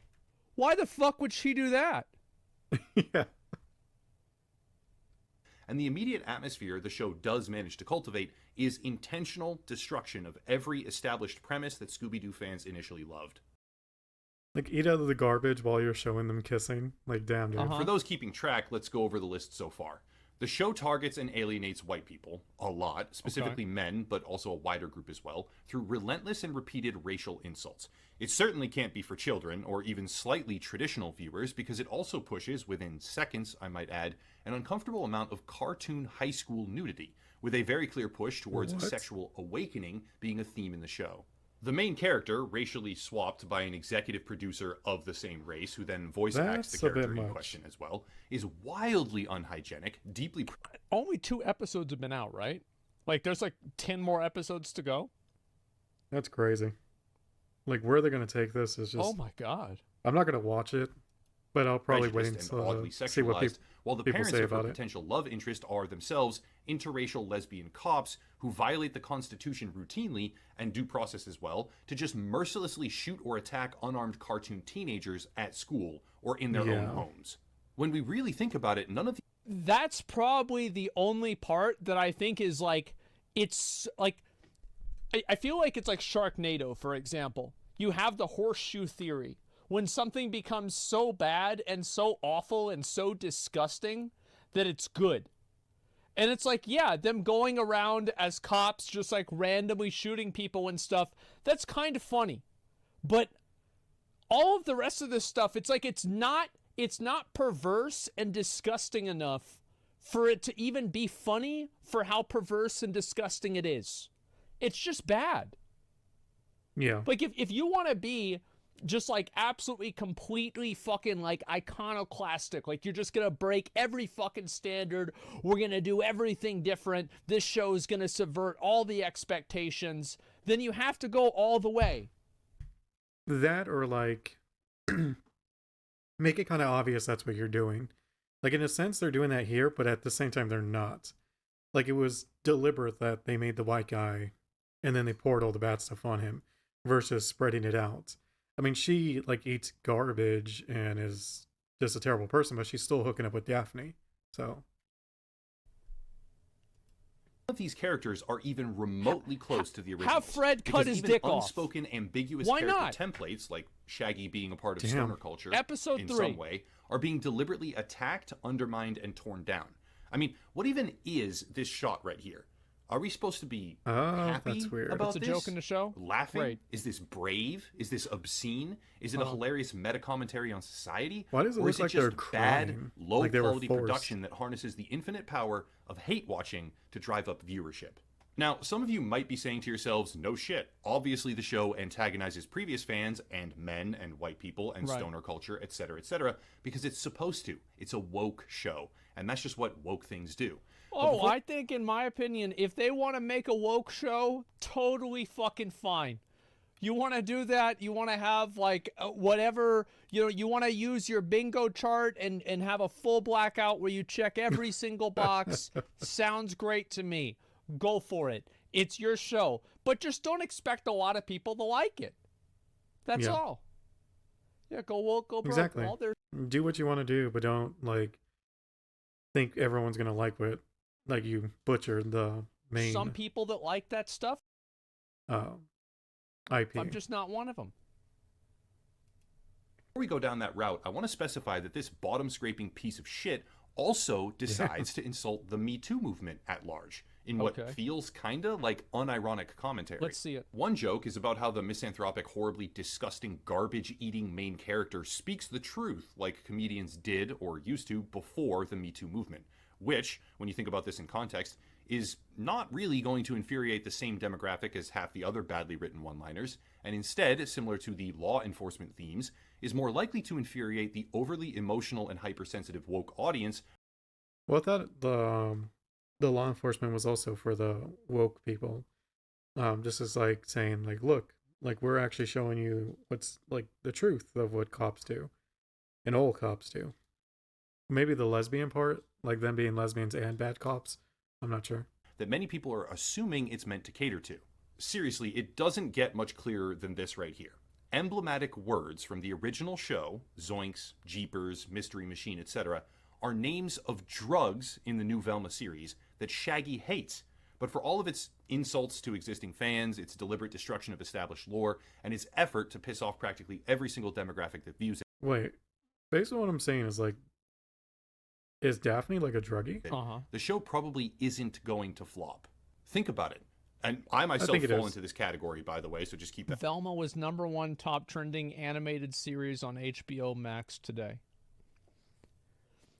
Isn't this the exact same fucking logic that they used to use about how Andrew Tate is really popular, so that means he's right and what he's saying is good? You know what else was top trending? ISIS. Morbin. I mean, like, I haven't even seen that show, Morbius, I think it's called, where the meme came from, just because I heard how bad it is. That's not really a good way to... That's... Like, people are trending whenever they die. Like, this is the worst way to judge in things. A way, yeah. It's trending. Morbius. Yeah, look at Morbius. There's another one. Yeah. That in mind. The number... Oh, it's just like... Kanye talked about Hitler again. Hitler's trending. Yeah. What does that mean, huh? How fucking stupid. There's only one animated series. Yeah, that's what I was going to ask. How many other animated series are on HBO Max?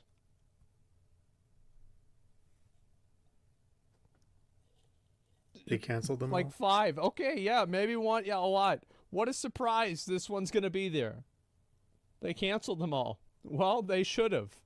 Of creators, it's more like they missed one. Outlets and news publications that are covering this dumpster fire is enormous. Tens of millions of views about harmful stereotypes, hundreds of millions of views on TikTok where offensive jokes are propagated to the very same community that they are designed to anger, which results in what precisely? That's right, it results in viewership. People are watching Velma.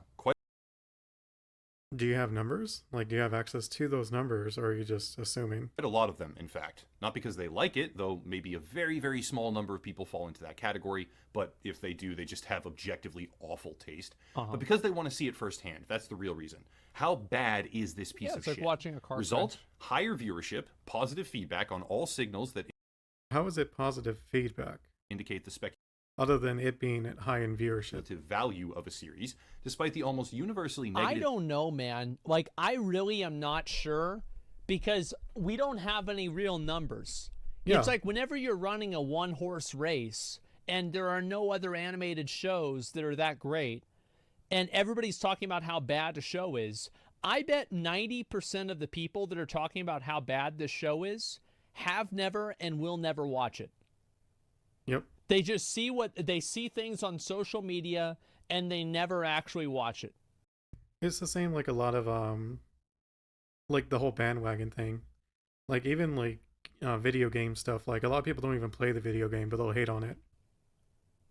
Like that's the truth. Yeah, it's that simple. Let's see the views from the other episodes. Exactly. Yeah. This is such a bad idea. I think that you can use the example of the Ghostbusters 2016 with like all the women. Yeah, everybody was talking about this. And like you would imagine that like, oh, it must have been super popular. They must have made a lot of money. They didn't. It didn't happen. You never saw another one of those ever. It was a bad movie. Yeah, there you go. The impressions of actual audience members or legitimate viewers, and higher engagement on social media than most other shows in existence, because critics are very, very likely to post about the series, perpetuating a cycle where something terrible but to be fair, critics, like, no one really cares about critics is being watched because it's terrible. Most television programs... Nah, bro, like, look at DSP. Look at Wings of Redemption. There are so many videos about how bad these dudes are. Everybody fucking hates him. Everybody is like, man, I hate this guy. He is the worst. And guess what? They don't have any viewers. It doesn't actually work. I don't know why. Like, yeah, they're barely making it. Look at Logan Paul. I can guarantee you, like Logan Paul in the long run, the crypto zoo thing will hurt him. There will be people that like him less because of it. And the same thing with the Suicide Forest. The same thing with all of this stuff. It's a matter of the amount of things that happen. Same with the Morbius movie. Yes, and the thing is, the Morbius movie is such a great example because if you remember, the Morbius movie was re-released in theaters because of all the memes about it. And you know what happened? It didn't make any money.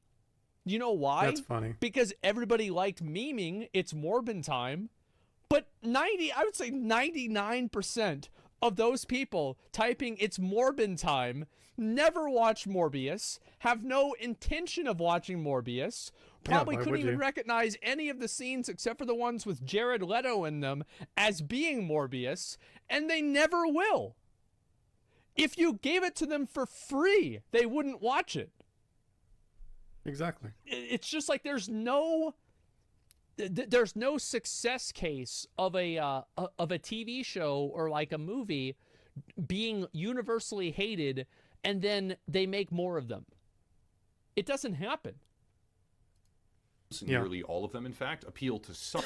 And that's usually the case because the original did not make enough money. Because if it did, they would push out a new one. And maybe Velma succeeds in that somewhere along the line here with like the most brain dead audience demographic you can imagine.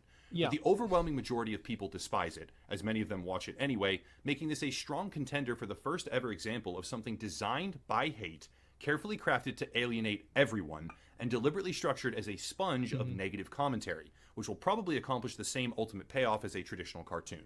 People... I don't think so. Absolutely not. I think this... he's a bit biased in his opinion because he's a content creator. So obviously he would watch it because it's kind of his job. Like he can make content out of it, therefore he's going to watch it. Like I would never, on my own time, ever watch Velma. And even if they allowed you to stream it, I mean, maybe at that point because it's content, but outside of that, just no interest whatsoever. Love talking shit, and they love to pile on against bad media. Velma? They do. Velma is the epitome of bad... But it's like you can talk shit without having to watch it.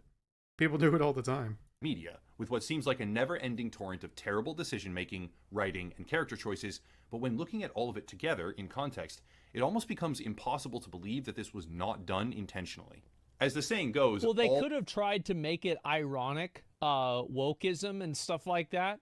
And I think if they went with that angle, it actually would have been a decent angle to go with. I would be like, all right, this is interesting. Let's see where this goes. But that seems like that's not what happened. Press Isn't is it good satire? press. Yeah, and it's while like that satire. may not be strictly true in, let's say, a political race, for example, it very much is true here and now with Velma. The horrible, creatively bankrupt decision-making of Mindy Kaling has produced something that is going viral right now. It actually is, and will...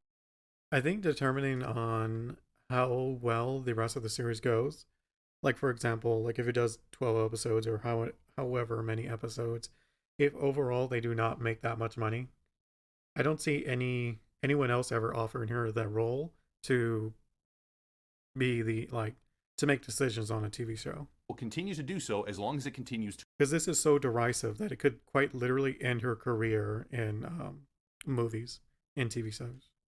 To offend viewers. Each new episode will have new jokes that inflame anger in one group or another, and that anger leads to massive earned media, which catapults the show higher in viewership as people watch it just to see how bad it really is with their own eyes. If the show didn't do this, what would actually happen? Well, if we're being honest here, no one would watch it. Scooby-Doo is a franchise. If it was good, people would watch it. What are you talking about? Like, the fact that you think no one would watch an actual, like, good cartoon that's based off of Scooby-Doo is kind of crazy to me. Steeped in nostalgia with a rose-tinted hue, but that lens can be shattered very easily, and the risk of trying to appeal to it when the downside of that effort is complete failure and a wasted budget is too great to be justified. In my opinion, and it's not like these kind of cartoons have like this crazy budget, so not really. I really don't think so. I'd have to disagree with what he's saying here. Then again, I think we're both like not informed enough to actually have opinions that like are actual truthful or substantiated in any way. Like, he doesn't work in TV media and I don't work in TV media. So to say the budget wouldn't make sense and that nostalgia just wouldn't like be enough, like, no one knew. Like, he doesn't know, I don't know. And I stand by this very strongly, in fact. The risk of taking a beloved property like Scooby-Doo that is fairly old, if you're talking about the heyday, and just ripping it apart with maximized artistic venom is actually safer than I would completely disagree. Safer, no. trying to make something good. It's much more temporary, perhaps, but for the moment, capitalizing on a virality. Setting yourself on fire will solve the problem of being cold faster than buying a heater. Yeah, it's basically what he just, like, setting yourself on fire will guarantee that you will heat up, but it is not the good version. It's not safer. So that's why I disagree on the safer part. Or starting a fire next to yourself. That will absolutely happen. But it's what happens after you set yourself on fire. You know, like, let's say like 25 minutes after that, that's really where the problems occur. And it's so weird to me that like anybody would, and I'm not saying that like he's wrong about this. He could be right, but like I'm not saying he's wrong either, but I think he's wrong because I can't say for sure he's wrong. Just based on like previous TV shows, movies that went with a similar approach, maybe not intentionally, but unintentionally went with that approach where it's just universally hated. There's never like continuations of them. They don't make that much money. Otherwise, you would see those continuations. If any but it doesn't like happen. fucking executive at whatever company this was made at okayed this under that logic, that dude, they need to sit down and have a conversation with him. They need to talk to him about, listen, you need to watch TV. You need to actually like look into this. You need to figure out like, you know, do you have a television? Have you seen, okay, you know what movies are, right? Okay, so how many have you seen? Have you seen like 1, 2, 3, like how many? And just, I mean, they may have been able to trick him. Like, look how many views this hated show got from these like reaction channels and stuff like that. But then they'll like not show them, like whoever this person is, him or her, they won't show them like how the show actually did. Like, oh yeah, Ghostbusters, look how much like people like were talking about it and stuff like that. And not even like show them like, well, and this is how much Ghostbusters made. But don't look at that. You know, figure out what the problem here is.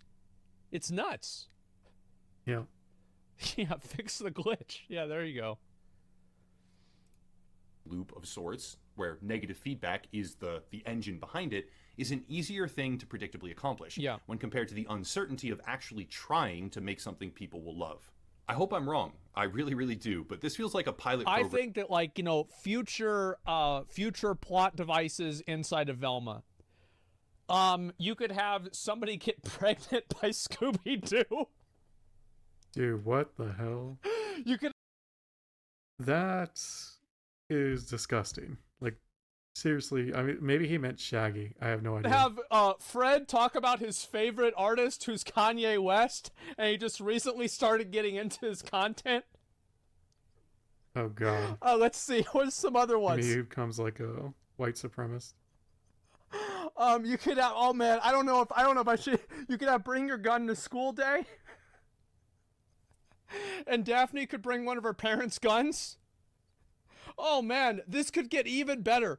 Like, they should hire me. I can make this show way better than what it is already. Yeah, come on. Yeah, Shaggy becomes a 9/11 denier. I mean, come on. Yes, too. Yeah, bring your AR to school day. Yeah, there you fucking go, man. Yeah, somebody starts an OnlyFans, exactly. It's just...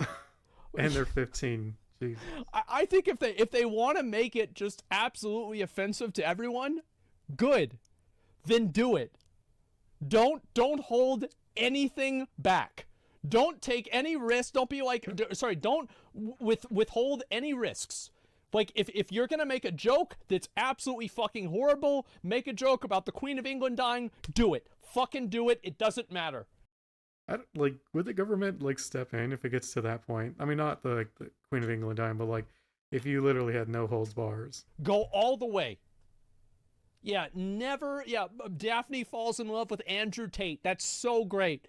Yeah, why not? Jesus. That sounds right. And she's writing him letters from jail, and it's just like some weird... Yeah, it's so good. Yeah, if Fred neo-Nazi? Well, that's what I was saying about, like, but, like, you tell that... Like, that's, like, season 1 is, like, he likes Kanye West, and, like, season 3 is he's a neo-Nazi, and, like, season 2, you know, like, maybe something else happens. I don't know. And, yeah, go big. Really try to fucking nail this. Dude, what the Yeah, hell? Fred joins Q. Yeah, think about, like, yeah, somebody has to join QAnon. Oh, man. Like, let's see. What are some other good ones? Oh, wow. I mean, yeah, there's a lot you could do. Like, get crypto into it. Like, why not? Like, just do everything that is hated by everyone. Go big or go home. Yeah, exactly. January 6th celebrate. Yeah, that's a really good one. And Or have it where, like, someone's about to, like, kill themselves in the show, and, like, Logan Paul shows up with, like, a camera crew. you have, like, you know, you have, like, all of the Republican, like, white people in the school that have, like, a big celebration on January 6th. And it's, like, for, you know, they're all listening to Kanye West and, you know, doing other types of, like, weird redneck stuff. It just to be as absolutely fucking offensive as possible. Yeah, R. Kelly is involved. Yeah, bring R. Kelly back. R. Kelly, why not? Jesus, dude. ISIS, yeah, let's have ISIS recruitment. Like, maybe Shaggy joins ISIS. Oh, man. This is... So he starts off as a 9/11 denier and then eventually joins ISIS. Just, it could be something Damn, really beautiful. That's bad. Yeah, all in the same episode, exactly. Yeah, it's just, but their goal isn't to be offensive, dude. They're not doing this to trigger people. They're doing this because this is how they want the world to be. I don't know. Maybe you're right. But I'm saying if you want to make it as offensive as possible... There's a lot more you can do. Just call me up. I've got a lot of ideas. Please. Please. Epstein's Island. Great fucking idea. For purely Brilliant. malicious reboots with the only definable intention being maximized anger through the destruction of existing brand goodwill. Today it's Scooby-Doo, tomorrow hopefully nothing, but who knows. Again, Yesterday I do it was hope I'm Lord of the wrong, Rings. but that's it. If you want to support the Yeah. channel, check out the links down below. It's a good Also, example. don't watch Or The Velma. Witcher. Don't hate watch it. If you're gonna do it, pirate Witcher, it, I guess. Lord of the but Rings. just don't add to the feedback loop here where everyone is watching a show that is terrible and deserves Like Halo? absolutely no success. But it's going to be successful now because everyone hates it so much. And look at me, I'm perpetuating it. Like, some people will watch this video and then go watch Velma because I talked about it and said it's so bad. I'm sure, like, a very, very small minority will, but, like, nothing that will actually be, would change its successfulness. Bad. Because it really is that bad. It's actually one of the worst things I've ever seen in my life, but it's successful. Being bad and being successful are not mutually exclusive. Anyway, yeah, that's off on a tangent. That's not scripted. Yeah, I'm gonna be honest. Like, I've just been sitting here thinking of, like, different plot devices that you could make for this show if you wanted it to be as bad as possible, given, like, what the cast is. Dude, if Asmin ever came out with a freaking cartoon or any kind of, like, TV show, that thing would be rated M. Like, no lie, like, or rated, what is it? I think M is the highest you can go, right? I don't remember. But, like, his stuff would be the kind of things, like, you couldn't even air on television. There are so many of these that I'm thinking of that are so bad, I can't even say them. Like, this is something, it's just, like, it's fucking perverse. Like the person that would think of this is like, you should, if you make this, you should go to jail. It's like if you made this, you lived in China, you'd go to a re-education camp. Locals and Patreon for a monthly subscription to support the channel, social media, the video sponsor, know, man. a YouTube alternative called Odyssey, etc., etc. But I'll cut it there and stop rambling. As always, thank you all for watching, and have a nice night. Oh, good. He got It was a good video. back. That's good. I just disagree with the overall Keeping premise. things fresh. Oh man, it sounds like South Park now. Exactly. Yeah, the gang visits North Korea. Yeah. Yeah, I'm telling you, like, you know, just like completely, like, fucking, you know, hone in on racial stereotypes. Just do it with just literally no remorse. Oh, yeah, Velma visits a KKK leader. Oh, absolutely. Yeah, it's just, imagine they really go out and the show is just a goofy image of Muhammad Boy and Jesus. Yeah. And just make it as absolutely offensive as possible. Because I think that that's the only way that they can redeem the show at this point. Yeah, that's true. In terms of redemption, like, unless you go full on South Park where it's just like you are doing it on purpose and it's pretty obvious you're doing it on purpose, like, then maybe people are like, okay, well, maybe I'll watch it. But I don't know. I don't see any other... Like, even if they make the show's writing good, nobody will like it because they're trying to make it good. The only path forward... It's like the one time I told you guys that I had a big bag of gummy worms or gummy bears. I think it was actually... See if you can, like, get your way through the crust of the earth to the other side and maybe, like, it becomes so bad it becomes good. Gummy lifesavers. I don't remember. It's pretty much all the same. And I ate half the bag and I was sick. And I told myself I have to eat the rest of these gummy worms. Or that way they'll stop making me sick. You just have to eat your way through it. You got to do the whole thing. Get it out of the way. That way it's not going to be there anymore. Yeah, you go on a ghost hunt. Yeah, that's a really good idea. Absolutely. Why not? And you find the ghost of, let's see, Gandhi. And he's talking about how he was racist. Still on it. And then, like, have the ghost of Martin Luther King talking about how people said he cheated on his wife. Oh, yeah, go ahead. Do every single bad thing. And if you do that, maybe people that hate it it will become so bad they will like it. That's all it is. I don't think it's going to happen, but... Yeah, Velma was it January 6th. Yeah, why not? Logic, yeah, oh my god. The show needs an Uncle Ruckus. Yeah, I mean, you could have that, exactly. Uncle Ruckus. And, Uncle Ruckus is, like, really funny, though, to be fair. Oh my god, yeah, why not? Yeah. It's just... Well, from what they said, Velma kind of is like Uncle Ruckus, just not as funny. Oh, wow, this is just... It's just so fucking bad. I'm just thinking about how awful you could make the show, and I think it would become so horrible and just disgusting and despicable that it would I'll read a few of the comments. Actually, I want to read a few of the comments of this before I forget. I mean, it's also the case, there's only like 2 episodes out. I mean, by the time I'm watching this, there's probably more, but it's like, just off of the 2 episodes, you can already make like full on like a documentary video on it. And yeah, give me one sec. Where the fuck did it go? Okay, give me we'll watch this. Yeah, just I absolutely love these. This is so good. Fred becomes Velma's pay pig. Yes, of course. And you don't stop a trend by hating it. You stop it by ignoring it. Being irrelevant is the true death of media. I don't hate it. I nothing it. It deserves as much regard as an incomprehensible scribble on a bathroom door. Yeah, the thing is that I can guarantee you guys that us thinking of these terrible plots will probably be more entertaining to do than watching any episode of this show. It's a giant projection of every failed relationship and daddy issue the creator has. Many such cases. Well, the thing is, remember, no hate watching.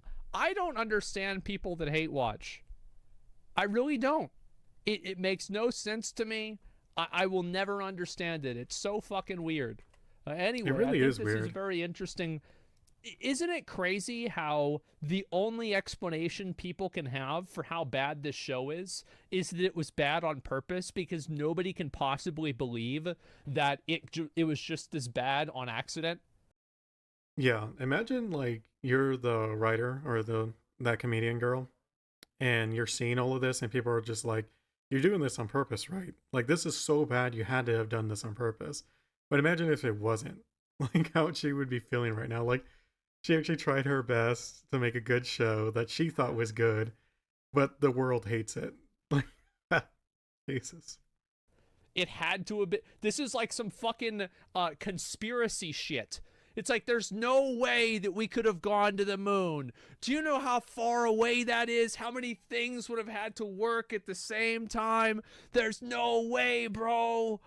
Yeah, exactly. Life is stranger than fiction. Exactly. Yeah, there you go. I still believe that I think that House of Cards, the TV show, it didn't die because of Kevin Spacey. It died because of Donald Trump. The fucking show, the real life election was so fucking insane that the show that was supposed to be a more dramatic version of American politics couldn't keep up with it. Yep. And the show died. I think that's what happened. I watched it. House of Cards, I did like that show. A little bit at least. Like, I'm not really into political shows like that, but that was actually well done. So video, you are supposed to hate the show. Yeah, I mean, like I said, I think it's like a good video, like it was presented well, but I just don't agree with the premise.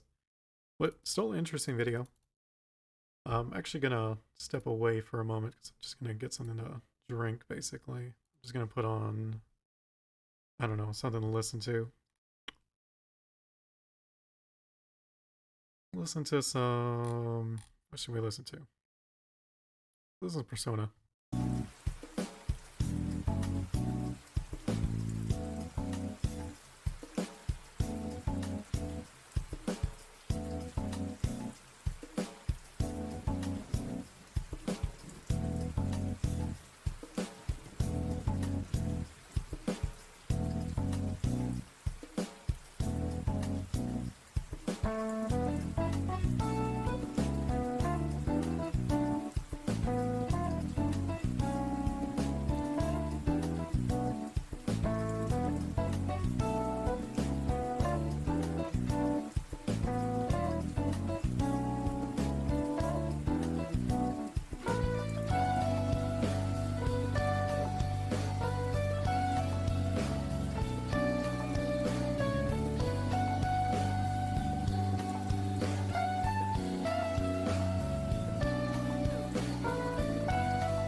Okay.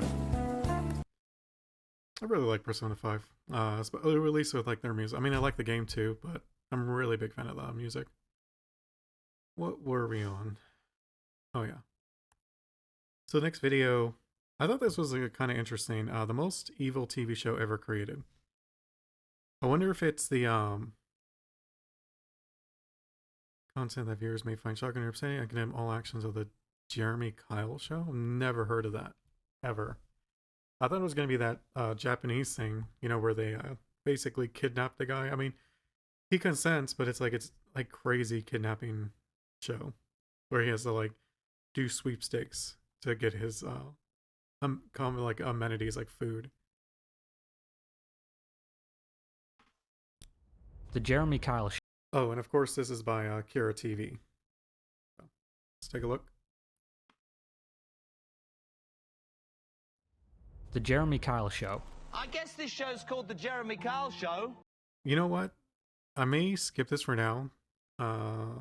It contains topics, adult topics. I'll save this for off stream, I think, because I don't know what Kira TV has in this video, and I'd rather not get a strike. You know what I'm saying? Let me see. Polygraph is a lie detector interrogation tool. 1 point contention. Yeah, I'll probably have just in case I'm gonna watch this off stream because I don't trust it. And if it's good, maybe we'll watch it. But it's like, man, let's just skip that for now. But this one, probably good, right? Why old year won't be easy?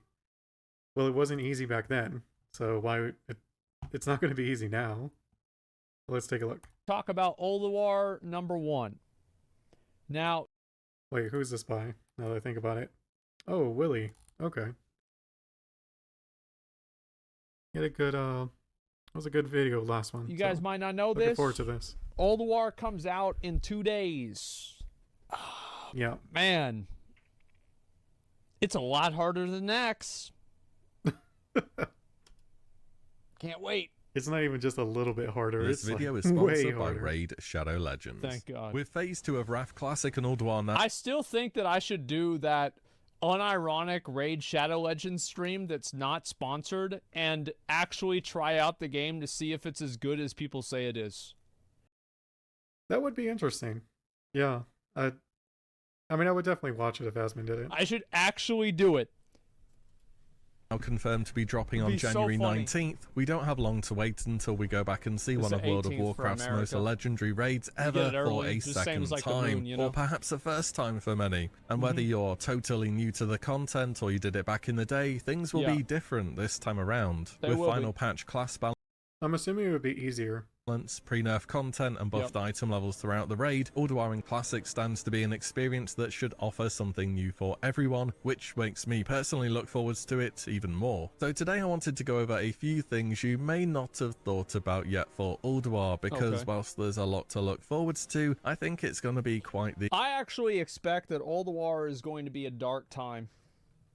I do, because like, if there's one thing I've learned is that it's a lot easier to raid something like Nax.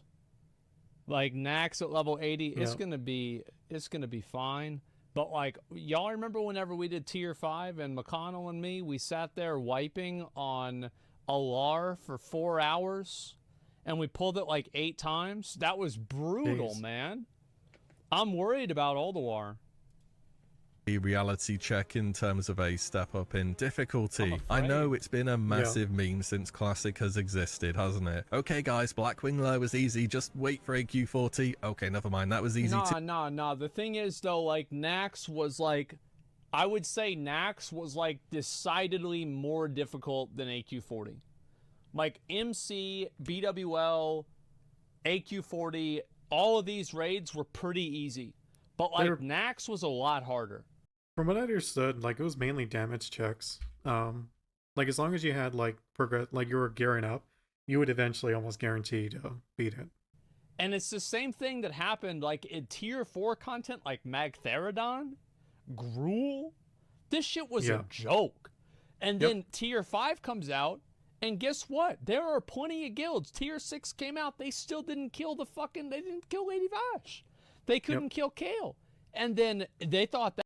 Kilthos, like, that broke a ton of people. I think more than Vash, Vashara. But, yeah, I remember even the guild I was in, like, I didn't even really raid with them. And because I raided with, like, friends, not with my guild, which sounds a little weird, but that was WoW back then, I guess, at least for me. And my friends and I were able to clear Black Temple before my guild cleared freaking Tempest Keep. That was bad. Tier 6 was easy. Tier fucking 7, tier 6.5, Sunwell was way fucking harder than Black Temple. Like, Sunwell was. Sunwell, actually, even with my friends, like, I forget where, like, I think we may have cleared it once. I'm trying to remember. I actually don't remember. It was a dark time. I'll just say that there was a lot of wipes, and I know we did progress a good amount, but I can't remember if we beat it. I don't think we did, I'll be honest. So I'm trying to remember, like, the fight itself, and nothing's really coming up. So that tells me I probably didn't even get to the final, to what's his name? The final boss in Sunwell, the red dude. Way harder. I'm not even gonna hear anything else besides that. Like, that shit was brutal. Yeah. Like, Old War is gonna. Oh, I think I remember who it was that stopped us. It was the Manaroth looking dude, like the demon. What's his name? Something with a K? I don't remember. Be a lot harder. Absolutely, it will be. You're wrong about Old War being harder than Next 40 for guilds. Maybe Algon will be. No, I'm not. When the fuck did I say Old War was gonna be? Is it about being harder for Next 40? All guilds will clear Yogg on easy mode? Well, who cares about easy mode, man? Who gives a fuck about that? And also, I don't even know if that's true. Like, Old War is a lot harder than Nax.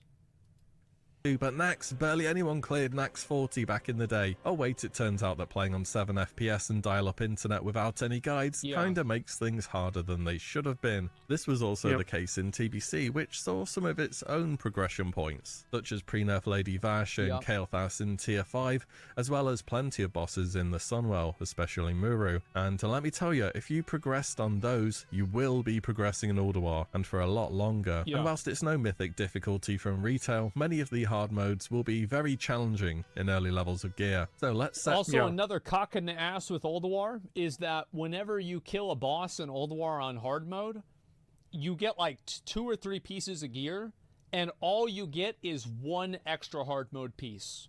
So you only get like really 1 piece of hard mode gear from each boss across the whole raid. Some expectations for this new raid. What should you be doing, what to think about, and how best to prepare. But first, hashtag ad. Did you know Raid Shadow Legends is a hero collection RPG on PC? You have to admit, their cinematics aren't bad for a mobile game. And mobile, played by over 80 million players across the world. Waiting for the train? Commuting? Turn your downtime into uptime with amazing... They should have had these guys, the people that make Raid Shadow Legends, they should have had them make the new League of Legends cinematic. graphics and over 650 unique customizable champions. Take on bosses, battle real players, develop strategies all your way. What I like about Raid Shadow Legends is the amount of team combinations you can put together to take on any encounter the game offers. Strategizing a team and seeing it work in practice is always a satisfying experience for me. With the new year comes a new champion inspired by pro wrestling star Ronda Rousey, who you can unlock for free by playing over 7 days between now and February 20th. Ronda has multi-hit skills, great for encounters where AoE matters. Her second skill locks both active and passive skills, making her perfect for shutting down enemies in PvP content. And her third skill is a powerful AoE attack combined with immunity to all turn meter reductions. Use special promo code RAIDRONDA in-game to also get a bunch of helpful stuff like a 3-day 100% XP boost, 500k silver, and 5 full energy refills. You can also use the link in my description to download the game. I think that they should probably, like, you know, whenever they want people to do these ad reads, they should probably ask them, like, not to talk as many specifics with the game. I feel like that kind of gets people to zone out. Like, just have people talk about, like, the cinematic and, like, how cool the game looks and shit. Like, in terms of, like a sell. and receive even more bonuses. Many thanks to Raid Shadow Legends for the sponsor today.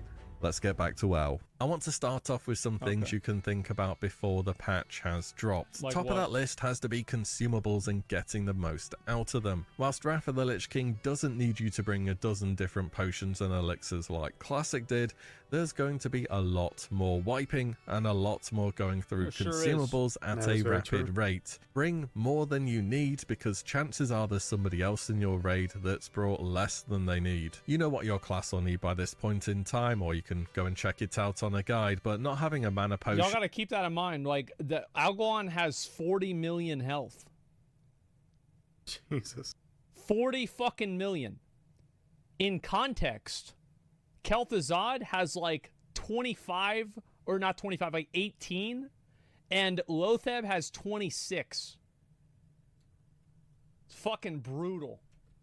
On a healer or running out of DPS potions will start to add up if enough people go dry. Speaking of dry, dry runs should make a return. If you didn't PTR, which barely anyone did, let's be honest, you're going to be going into this content for the first time in a very long time. And quite a few fights need a few attempts just to see the mechanics through in real time. Guides are good and all, but that first-hand experience is vital. Dry runs are... I actually have thought about, instead of doing Ulduar, I would just watch other guilds do Ulduar and call them stupid whenever they do something wrong. Because I didn't want to go through the pain of doing it on my own. Something like Ulduar isn't a snooze fest. Asmon's gonna like rage hard if he has to do it. I mean, or when he does it. If you do Mythic Plus in retail WoW at like a plus 15 or above, Ulduar is gonna be a joke. Yep. It's the easiest raid you've ever done. But if you haven't, and this is new to you, then you're going to struggle. Like, I just got done. That, or if you thought Nax was like a decent difficulty of a raid, then yeah, you're definitely going to have a hard time. Like, unless you thought Nax was a cakewalk, and not just like your 10th run in, but like on your first or second run kind of thing. On raiding in Classic WoW, where people stand next to each other and they get frozen by Kel'Thuzad because you're not supposed to do that. Where people stand in the red void zone and then they die. Like, it wasn't just Gus. It was like 5 people. I literally told them the buttons to press on their keyboard. I said 1, 1, 2, 3. They can't do that. Like, whenever I say this raid is going to... To be fair, Asmon, I saw that video with Lost Ark, man. They told you what buttons to press, and you did not do so well. Going to be hard. I don't mean it's going to be hard for a normal person. I don't even mean it's going to be hard for a gorilla. I mean it's going to be hard for like a classic WoW player. And that's a totally different thing. Yeah. Attempt where essentially you don't have to use consumables. These were quite the thing in Nax 40 due to vanilla needing so many consumables. It's less of an issue nowadays, but still there's no use throwing gold away. You should also know who's putting down feasts, because trust me, you're going to be getting through a lot of them, and again, there's no point wasting them when one can buff the entire raid. Also with Ulduar, there will be many more DPS check bosses than, well, anything in Classic kind of ever. And when DPS matters, pre-potting matters. It's Wrath of the Lich King, you only get 1 potion during combat now, and everyone using a potion before you enter combat to trigger the cooldown will make the difference now and again. I'm just... Yeah, Hodir DPS check is not that bad. It's pretty easy, because like these buffs, like there's like an electricity buff you get, and like, you know, you have like multiplicative scaling. So obviously Hodir is not that bad. But like I will be surprised if a guild can clear XT Deconstructor on 25-man hard mode on week 1. I will actually be surprised, because I don't think so. Because I think Asmon's got to remember, like, there are people who do Mythic raiding in retail who will go and play Ulduar. And I don't think if you can clear Mythic raiding, like, you're going to be able to clear Ulduar pretty much no problem. Like, yes, it is a DPS check, but it's not to a crazy degree where, like, I don't know. It's just not to that degree. I remember that fight was so hard that they had to nerf it before anybody cleared it. Iron Council's probably not going to be that bad. Like, I really, Firefighter is going to be easy too. Like, what's hard about Firefighter? Everything that's hard about Firefighter is just like move out of the fucking fire, don't get hit by the explosion. It's a joke. XT is not hard. It's just a DPS check. That's what I mean. I just don't know if people have the gear for it. That's what I'm saying. Oh, I see what he's. Okay, I thought he was referring to like in a different way. Maybe they're going to clear it super fast.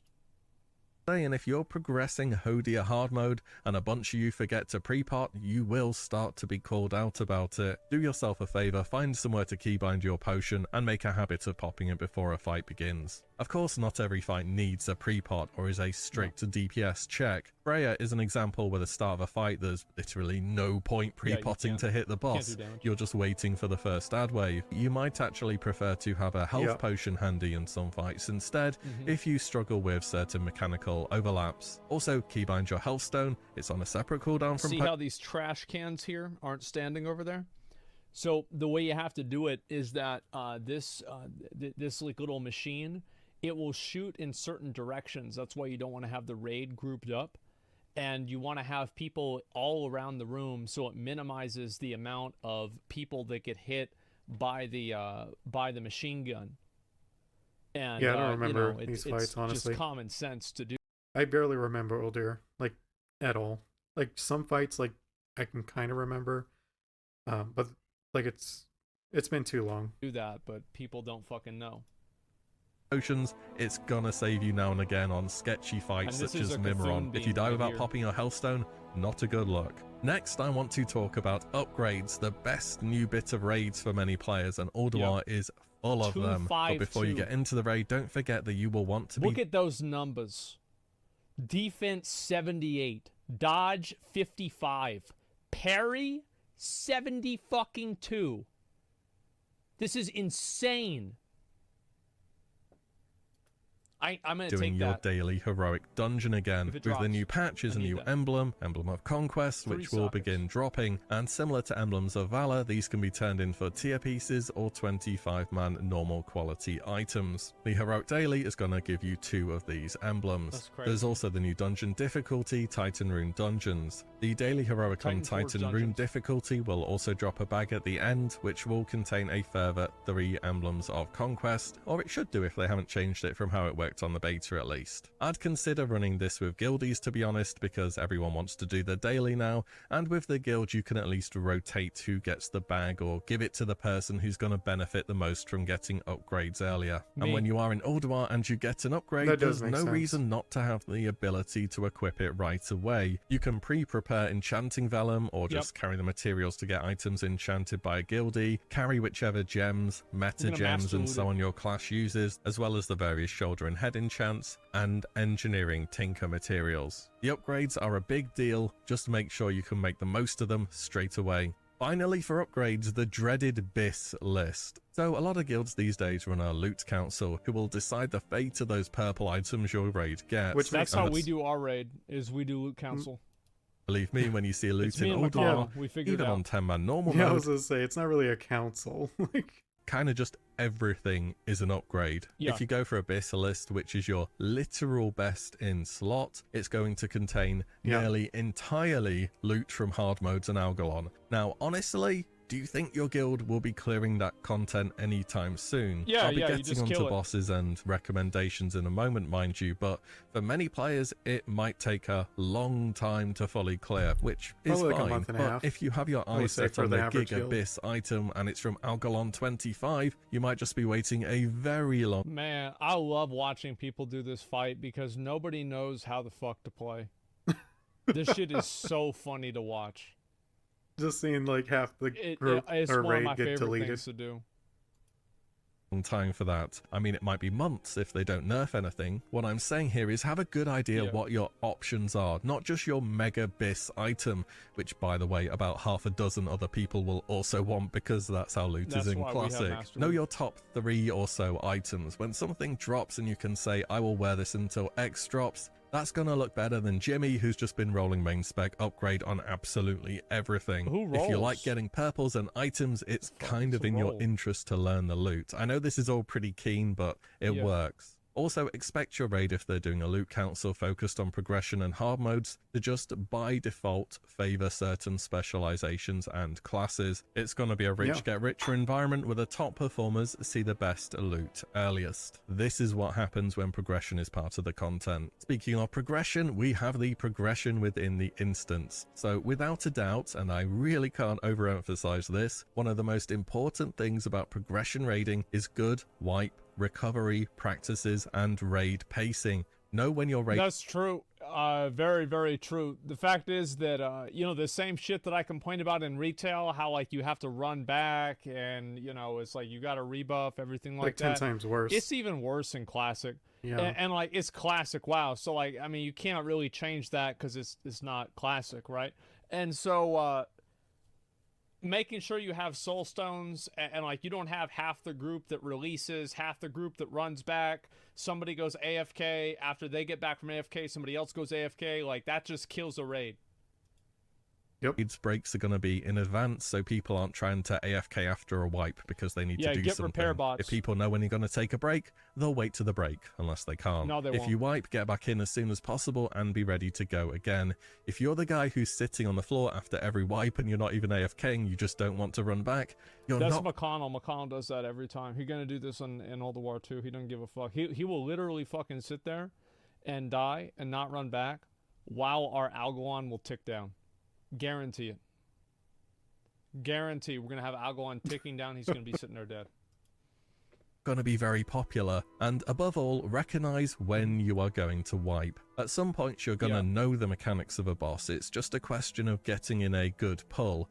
Certain fights See, know y'all the watch how mechanics of this a boss. happened, It's right? just a So that buff went question on him. of getting in. That cleanse needed to go off faster. Fusion Punch puts a debuff on the tank, and it needs to be insta cleansed because the dot ticks instantaneously. So the healer's fucked up there. Sounds like the Veilver's Fun fucked fact up. there. Also, every time that somebody dies in this last phase, Steelbreaker heals. That sounds like you need a mod for that. In a Or good add-on, pull. sorry. Certain fights have failure points. Does your tank die on the transition to the final phase of Iron Council hard mode?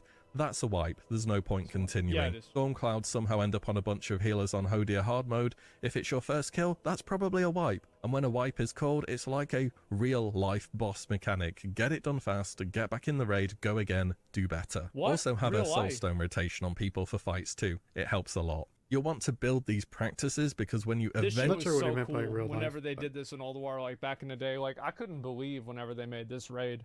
Like for its time, it was probably like one of the most advanced raids Blizzard's ever made. Yeah, it was incredibly innovative. Innovative? Whatever the word is. Like, a lot of new things. Also, the spectacle of it was just like nothing before seen. It was out of this world. Like I would say in terms of raid quality, this was probably the biggest step up in raid quality that we ever had. And I think a close second, which is actually, in my opinion, also the close second best raid of all time. Old War is my favorite. Second favorite is Throne of Thunder. Throne of Thunder was absolutely fucking phenomenal. And it reminded me a lot of Old War of like just how fucking well designed and expansive and incredible it was. Eventually get to Algalon, you're only going to have 1 hour per week. Like, I quit Mists of Pandaria like kind of early on, but I came back for when I saw videos on Throne of Thunder. I was like, I gotta do that. On the boss, you have to make that hour count. Saying all that, remember that despite this constant talk of hard mode and how difficult everything will be, that's up to you and your guild. Sure, it gives the better loot because it's harder, it has the achievements and so on, but 10 and 25 man normal mode exist for a reason. In fact, back in the day, Blizzard quite specifically designed raiding tiers in terms of difficulty, from the easiest being 10 man normal, then 10 man hard mode, then 25 man, and finally the hardest being 25 man hard mode. And I always felt like it went like this. I felt like it was 10 man normal, 25 man normal, 10 man hard mode, 25 man hard mode. I always felt like the 10 man hard modes were harder than 25 man. Yeah, I would agree. Personally. 10-man normal Ulduar drops gear better than anything. It was also the case when you were like trying to do pugs. Like it would be much easier to get pugs for the normal modes than even like 25-man normal than the 10-man hard. Available in tier 7, at least from an item level point of view, so definitely don't neglect at least attempting to clear all the available content on. I think, however, keep in mind, 10-man Ulduar only drops 219 gear. So, like, for example, like Kel'Thuzad drops 226. And, you know, Malgo's neck is 226. Sartharian, 3 Drake, 25-man is 226. Or 2 Drake, 25-man is also 226. Oh, wow. Wait. So you're telling me, like, Ulduar baseline 10-man normal mode gear is 225?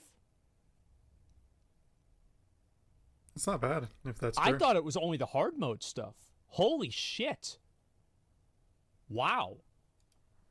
Week 1. It's kind of a pain to do, but splitting your raid into 2 10-man groups is extremely beneficial long term. Yeah. And you borderline kind of want to be doing this before combining forces into 25-man to take on the real challenge. There's the obvious upside of more players getting gear upgrades, but it will also mean your raid is getting to terms with boss mechanics faster. A smaller group places more responsibility on the individual, and people are more likely to be hit by boss mechanics. Basically, if you haven't seen Ulduar in forever, 10-mans are a pretty good place to learn. And of course, just to confirm in case you were wondering at all, you can still do 10 and 25-man in the same lockout, but you can only kill each boss once regardless of the difficulty. So if you did XT 10-man normal, you can't do XT 10-man hard mode in the same lockout, but you can still attempt XT. I mean, that's only relevant for TOC. Like, it would be theoretically impossible to do that.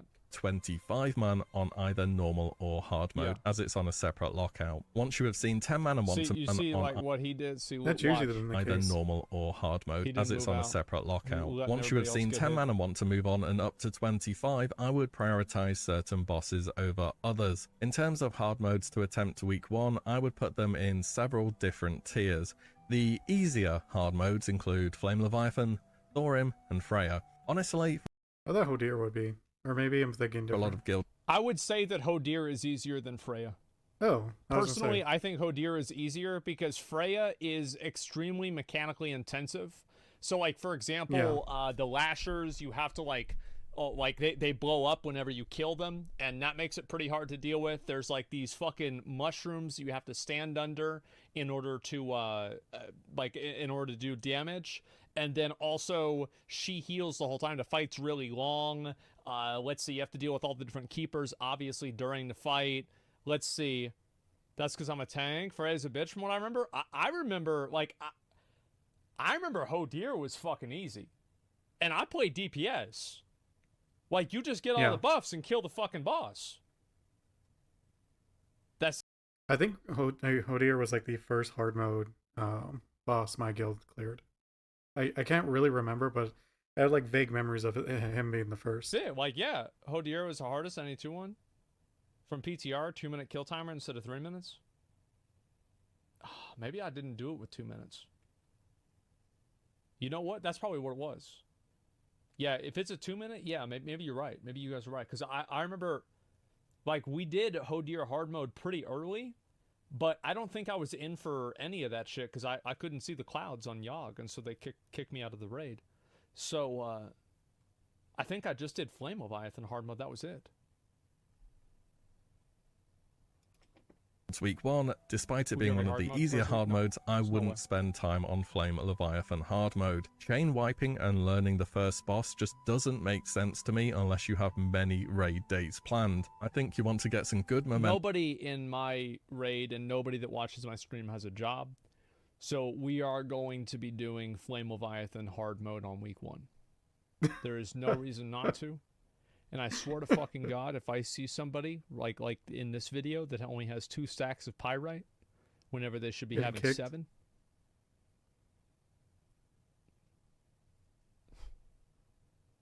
we'd be having a conversation.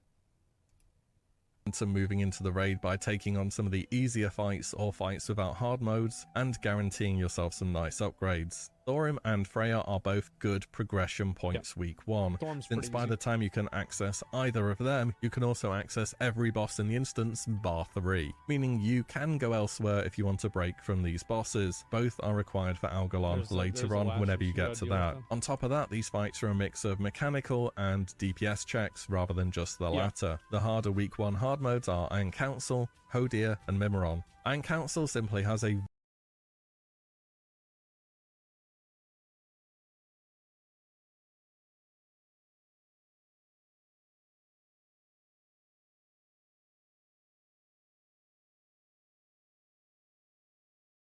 very high DPS check. It's doable in tier 7 gear and will be greatly helped. Like, I paused it there because I was thinking, but with Memoron, like, I remember with him, like, it was more of a, it's finally over than it's, you know, I'm happy we downed him. I think I just said that, but anyways, yeah. Helped if you've run 10-man Ulduar, but it's still quite challenging to pull off. Hodir is Every time that somebody dies with the fusion punch, I think that's the ability that fucking what's his name, Steelbreaker, or fucking I think it's Steelbreaker casts.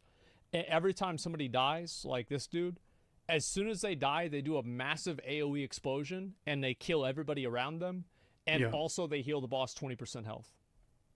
So like the boss has I forgot 10 about the million, healing. but what you really have to do is you have to do about 12 or probably 14 million realistically. And on top of that, the tank does a lot more damage, so it makes it slightly easier. But what you used to have to do is you used to have to kill Brundir first, and then the medium-sized guy would drop a rune of power, and then you would have everybody stand in the rune of power whenever he was about to die, kill him, pop hero, and DPS down the boss. Like that's what you used to do. That makes sense. But like then you would have him in the buff, and then he one shot the tank, and yeah, like I did all this shit back in the day.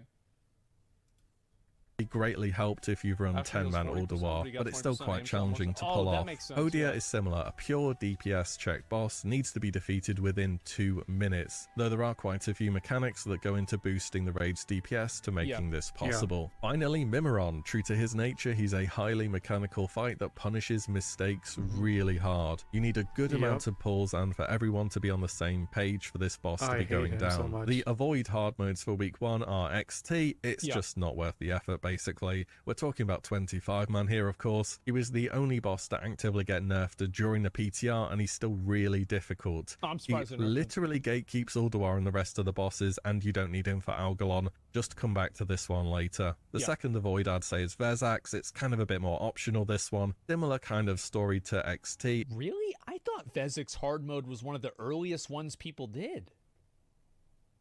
It's not like he got nerfed during the PTR or anything. It's just very challenging numbers-wise and may not be the best time investment for most guilds out there week 1. The bosses with a bit more options and flexibility are Yogg-Saron. Since you can choose how many keepers you're going to bring, you can scale the fight to what you would like to do. Remember that bringing 1 keeper, which is much easier than 0, still drops the best loot. 0 lights or 0 keepers gives is you only Memron's for the head. achievement and the mount. I think Yogg 1 will be a good progression point for guilds week 1. And finally, not to forget Algalon, though to even get there you need to have defeated Iron Council and all the keepers on hard mode. So if you can do it, you might as well go and give it a try for 1 hour. All in all, for progression, don't overlook 10. Algalon's not that hard. It's really not. The only reason why people die on Algalon is because they're fucking stupid. So if you wipe on Algalon, it's your fault every single time.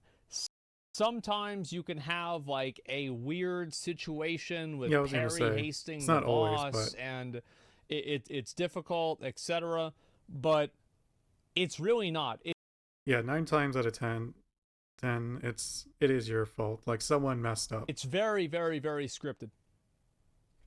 Man raiding. Know your raid's time investment. Don't get yourself hard stuck on a hard mode. It's better to have seen every boss than to have spent half a raid night on something that you just don't have the DPS to do. Remember, every bit of loot will get you closer to those hard mode bosses eventually. And at the end of the day, raiding is a team effort. Sure, it's all in a game and everything, but being on the same page as your group and getting down hard mode bosses for the first time will feel all the better if you go in with good practices across your raiding group. And that's all from me today. Best of luck in Ordoir. I would agree. May the Yeah. RNG be kind and the loot plentiful.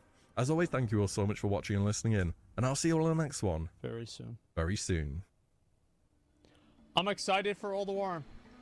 We had a bug where a tank tried taunting the orbs in the air and the boss just resetted. You talking about the constellations? Because there's no orbs. Because like, so basically what you have to do with Algalon, right, is that, this is a great video, by the way, like this is a reality check.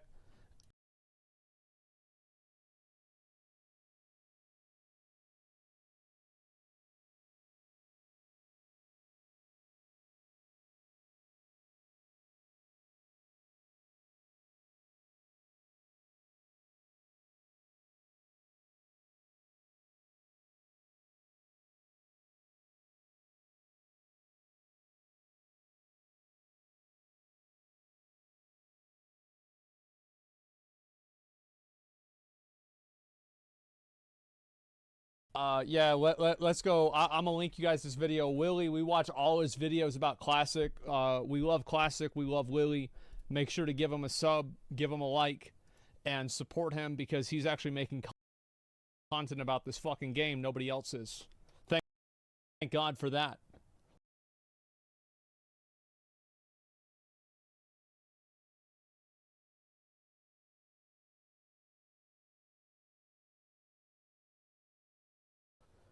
I'm not mentally prepared for Ronin, Spam, and Dalaran. You don't need to be for about 6 more months, man. Trust me. What, constellation? Yeah, it's the console. The thing is, like, constellations, like, so, oh my God. Well, what you would have, so, like, with Algalon, right, is you would have 2 tanks, and, like,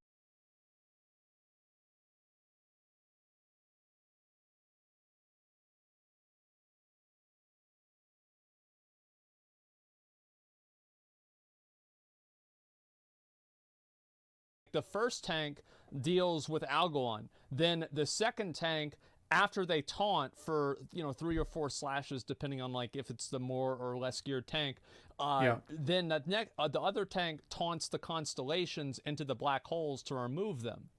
And because you only really need 1 black hole. Everybody can go in the same hole. All 24 people can fit in 1 hole. And like, the thing is, like, I know Ulduar, like, basically everything after, I didn't do Sunwell. I did half of Sunwell. That's not true. I did half of Sunwell pre-nerf. Then I quit. My whole guild quit. Damn. And then, it broke like, them. everything after, like, BC, I know every fucking mechanic, man. Like, I know everything about this fucking raid. So, it's not going to be a problem. I'm excited. I'm really fucking excited. Want to start per caption to the game? Oh, look at that. Shouldn't have been based on black hole. Yeah, sure, dude. You're gonna fucking find out, man.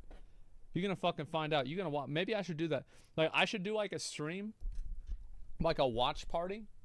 I would be so cool if I could get all the other guilds to be okay with me doing this, but I don't know if they would be, because like with the Race World First, like, you know, like they have it, like it's like much more of a thing. But like, if I could restream everybody's stream and like fucking watch the race to clear Ulduar, that would be really fun. I'm gonna be honest, that would be so fucking fun for me to do that. Yeah, especially with Asmin, like, who knows the mechanics, like, completely. Like, I've honestly forgotten most of them. Some, I'll be honest, I don't think I remember almost any, if at all. Because it's like, all I want to do, I want to watch like the fucking best players in the world stand in the raid with Gravity Bomb on the Deconstructor, XT Deconstructor. Like, I want to see them fucking drop that black hole in the middle of the fucking raid. Boss turns around. Oh no! And then everybody's fucking dead. Yeah, sponsor them restream. I think that'd be funny. Doesn't safe do it? Maybe, I don't know. Yeah, it'd be hilarious. Can't wait to not understand anything happening in the game, bro.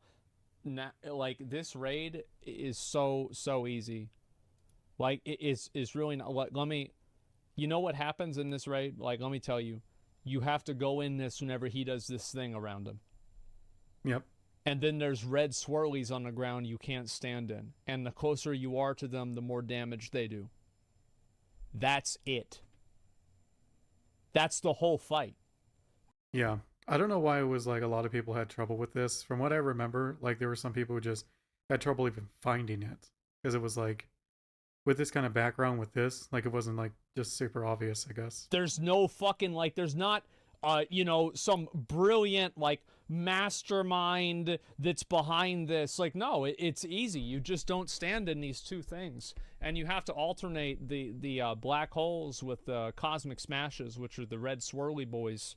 You alternate those two things together, and then you can kill the boss.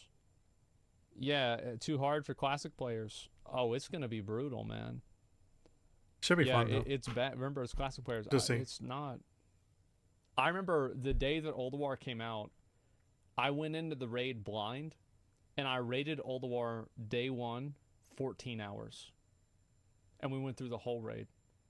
It was probably one of the best days of my life. I will never forget. I went in there with like some of my other friends in my guild and everything. 14 hours.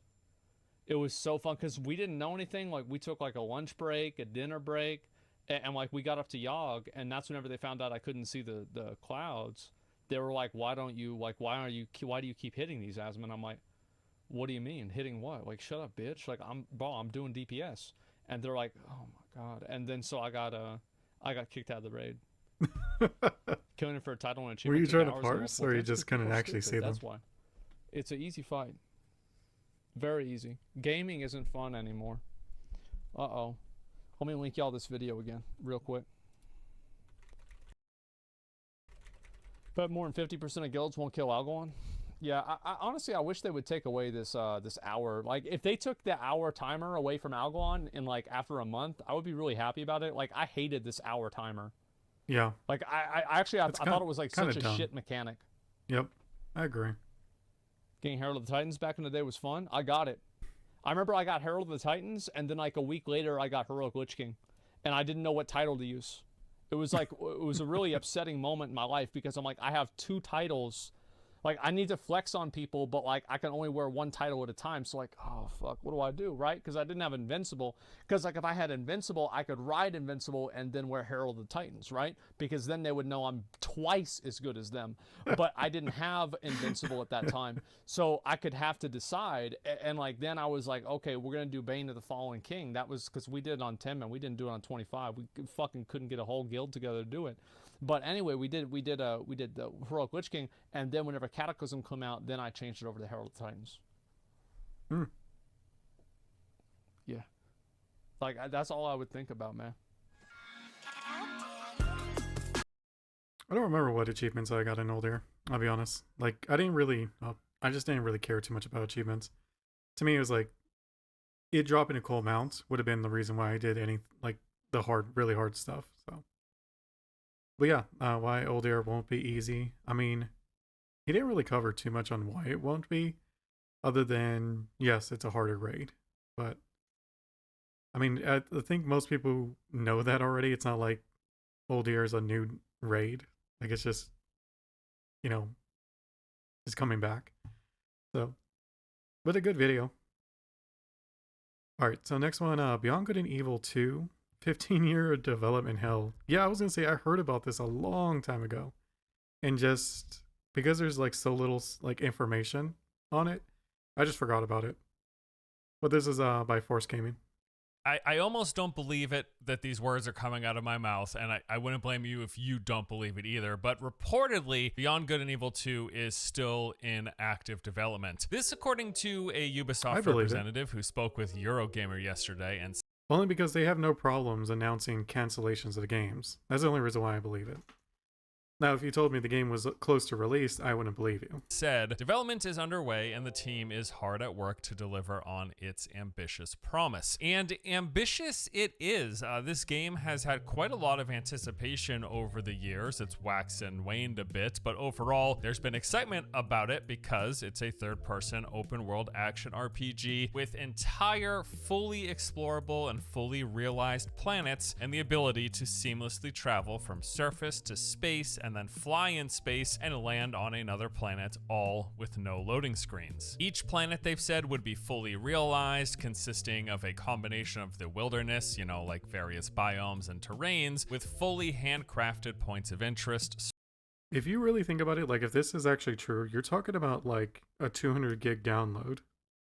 Like Kind of crazy. Sprawling cities, dungeons, and other That's why I don't believe landmarks. it. Cities and towns would be populated potentially with thousands of other NPCs, many of which you could speak to, get quests from, or help out, or even possibly rob, because you are a space pirate and there is a crime system, and breaking laws on any of the planets would also flag you as wanted, with the policing agencies of that area coming after you, kind of like in GTA styling. And that entire premise, the whole idea behind this game, is that you start off as like a level 1 thug, basically, nothing to your name, nobody cares about you, but then you build up your criminal empire, engaging in activities, eventually recruiting a crew, and amassing enough wealth to own your own capital ship and be the kingpin pirate of your solar system. It was said to be a lot like No Man's Sky, but with less focus on the procedural stuff of gathering and crafting these randomly generated planets, and more on bespoke RPG things. Kind of think of Beyond Good and Evil 2 as a combination of Mass Effect, Grand Theft Auto, but at the scale and seamlessness of a No Man's Sky. It was a really, really cool idea. Plus, they would have multiplayer with this co-op where you and your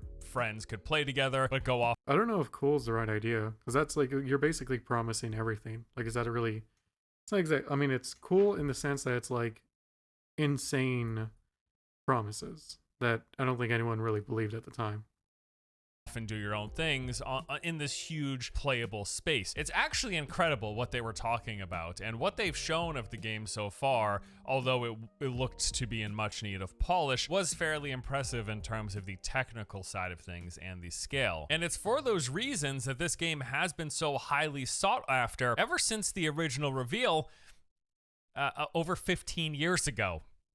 Yes, that's right. This game has had a very long development, to put it lightly. First revealed at UB Days back in 2008, Beyond Good and Evil 2 has now surpassed Duke Nukem Forever as holding the record of longest in-development AAA game. Of course, and just hope it doesn't end up like Duke Nukem Forever, where like it's absolute garbage. Reality is not that it has had continuous uninterrupted development, but that since the first reveal, it's gone through several reboots. Most recently, we got news that they appear to have started over once again at some point within the past 3 to 5 years. Specifically, I'm assuming just like a graphics overhaul. We heard last fall from playtesters who had hands-on time with the game that it was still in early development, consisting of just a few small areas with low-resolution textures. An article covering these leaks went on to say that the game has probably been rebooted since the pre-alpha demo walkthrough that we saw in 2018, as nothing shows the same level of detail that we saw back then. A majority of the images and footages that they saw showed bare planets and blocked structures for building.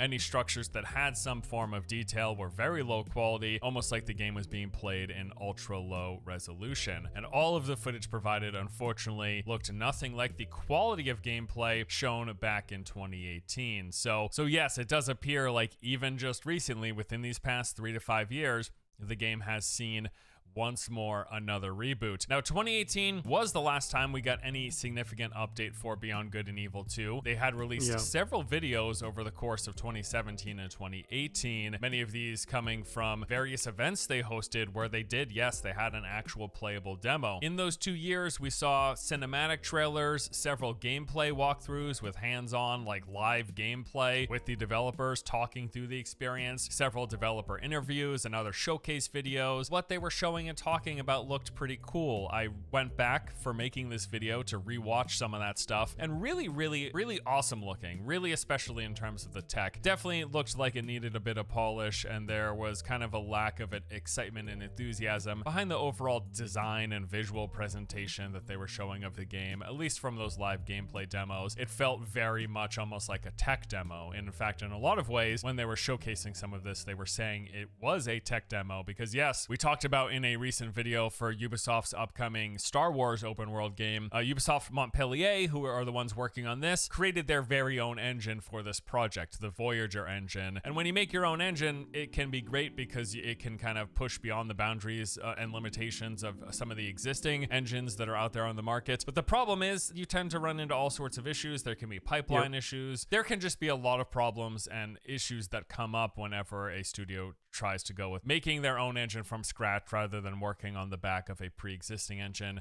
that has a lot of the issues ironed out, essentially. And I am not sure if that is an issue that has kind of drawn out the development of Beyond Good and Evil 2, but it is certainly something to consider. So the last official update we got for this game was a short gameplay video released in December 2018. This came shortly after the news that the game's creator, Michael Ansel, was retiring from work in the video game industry. Maybe this was due to him having worked on this project for 10 years straight and it seemingly being nowhere near a release, but it could also stem from the fact that there were a lot of reports circulating at the time criticizing his leadership style and pinning some of the issues with the game's development on the fact that he was the leader, changes in scope and scale, being overly harsh and critical with members of the team, and just not being good to work for, but also not being good for the health of the project and the development of the game. Now, since that news, since that video in 2018, it's basically been radio silence on this game. They did hold like a couple of community streams. They also announced that there would be a Netflix production for this franchise. And then in 2019, we saw this tweet saying, "We're done, almost. Stick around, people, as there's one more surprise for all Beyond Good and Evil 2 fans." This was in October 2019. I don't know what almost done meant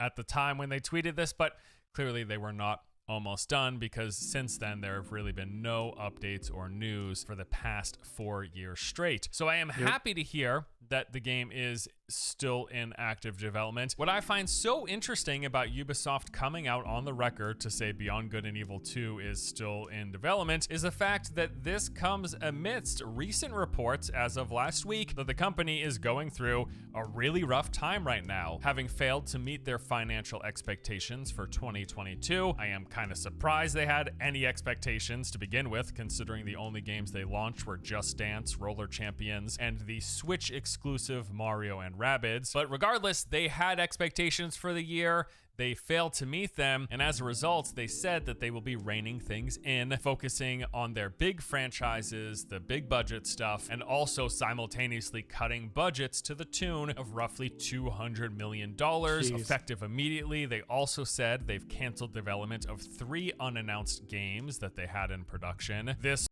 You would think like Beyond Good and Evil would be one of the games canceled. Like at this point, like it's cost them so much money. Like, I don't know. On top of the 4 other games that have already been canceled this past year. Skull and Bones had its launch delayed. I believe this is the 6th time now. And on top of that, Ubisoft founder Yves Guillemot sent out a company-wide message telling staff, "Today more than ever, I need your full energy and commitment to ensure we get back on the path to success. I am also asking that each of you be especially careful and strategic with your spending and initiatives to ensure we're being as efficient and lean as possible. The ball is in your court to deliver this lineup on time and at the expected level of quality and show everyone what we are capable of achieving." While I guess I can appreciate a sense of motivation and rallying the troops, I feel like that's also like, dude, like the ball is in their court. Not really. Like if you have a release date already planned, it's not being adjusted based on current, workflow. That's not in their, the ball's not in their court. They're doing their job. You're not doing yours. Like this just translates to is a ton of crunch. Yves is saying, hey, the ball's in your court, guys. Work really hard. Try to not spend a lot of money to deliver these games. But ultimately, basically work harder, but don't do overtime because I don't want to pay you more. Yes, you want people to work efficiently. You don't want people to squander time and resources. But these are creative endeavors. Maybe sometimes things take a little longer, and I don't think that needs to equate to working, 14-hour days also or polish. whatever. But more so, when you want things done well and right, it usually takes time. It's just how it is. Issues that come with companies of this size come from the top. They really have a lot less to do with the ants doing all of the work below. Taking Beyond Good and Evil 2 as a perfect example, this game being in development for 15 years has a lot less to do with the individual artist and people writing the code and designers than it does with the management of all of those people and trying to make everything work in sync. Ubisoft certainly needs to get in a position where they are releasing games, releasing good games, releasing games that people like, but that has more to do with the top level design. Yeah, they need to get their top level like management, like I don't know. I have no idea. Hire someone to train them, like, because obviously they're extremely poor, like, at their job. Let's just be fair. And they're I'm not saying all of them are, but like Beyond Good and Evil 2, after 5 years of development, should have had a lot more to show than what it did at 10 years.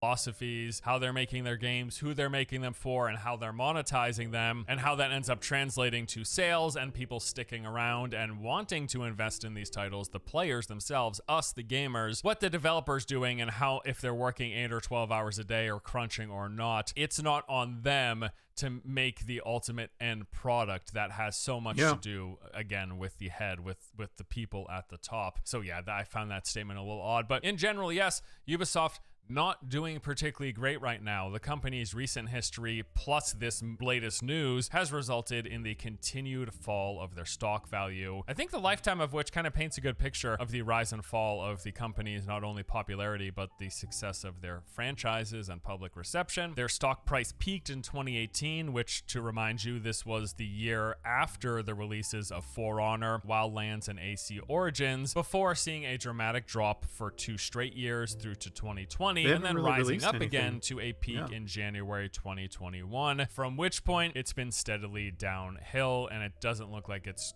correcting course anytime soon. It's just been down, down, down. And if you're wondering why that is, well, let's take a look at some highlights of what they've released since their most recent peak in January 21. We saw Far Cry 6, Riders Republic, Rainbow Six Extraction, Roller Champions, and most recently that Mario Rabbids sequel, some Just Dance games. You know, there's some competent games in here I played and more or less enjoy, like Far Cry 6 and Riders Republic, for example, but nothing that really stands out, and there was a lot of mixed reception on, frankly, most of these titles, so it's not particularly surprising. It has also been reported, worth noting, that Ubisoft has been shopping around for potential acquisitions, but have been unable to find anyone willing to jump on, well, what is clearly a sinking ship. Like, things are just not looking good. Not trying to be dramatic clickbait here, but Ubisoft, just look at the stock price, dude. It's bad. And this just relates directly to how the company, the public perception of their company, and then also the performance of their games over these past several years. And yeah, has not been great. They had it's really some the hits performance here and of the there, games. but for the most part, fairly middling stuff. And it's really disappointing to me because I can't state enough. There was definitely a period, early Ubisoft, there's nostalgia attached to that, right? But even like middle Ubisoft, like we're talking mid 2010s ish. I've talked about this a lot, but you look at games like the original Division, games like For Honor, games like Rainbow Six Siege. When that first came out, I was super obsessed, and numerous other titles, various entries in the Far Cry series. You go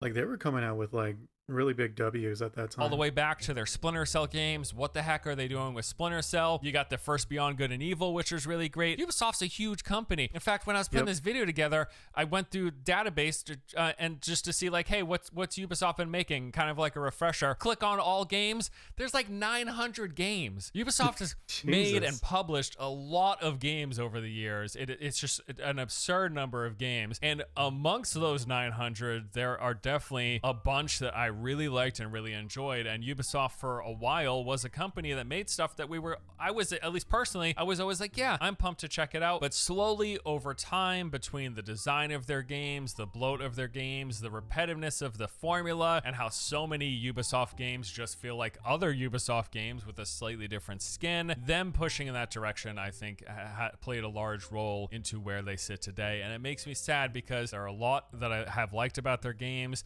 and there's a lot of potential in their franchises if they can simply figure out a way to realize it and not make the games feel the same and not over monetize them on top. I think one thing that would help is if they stop making every game Assassin's Creed and just make a game that is, you know, like similar gameplay, you know what I mean? But just don't make it Assassin's Creed. Like, it doesn't have to have Assassin's Creed in the freaking title for you to make a solid action RPG.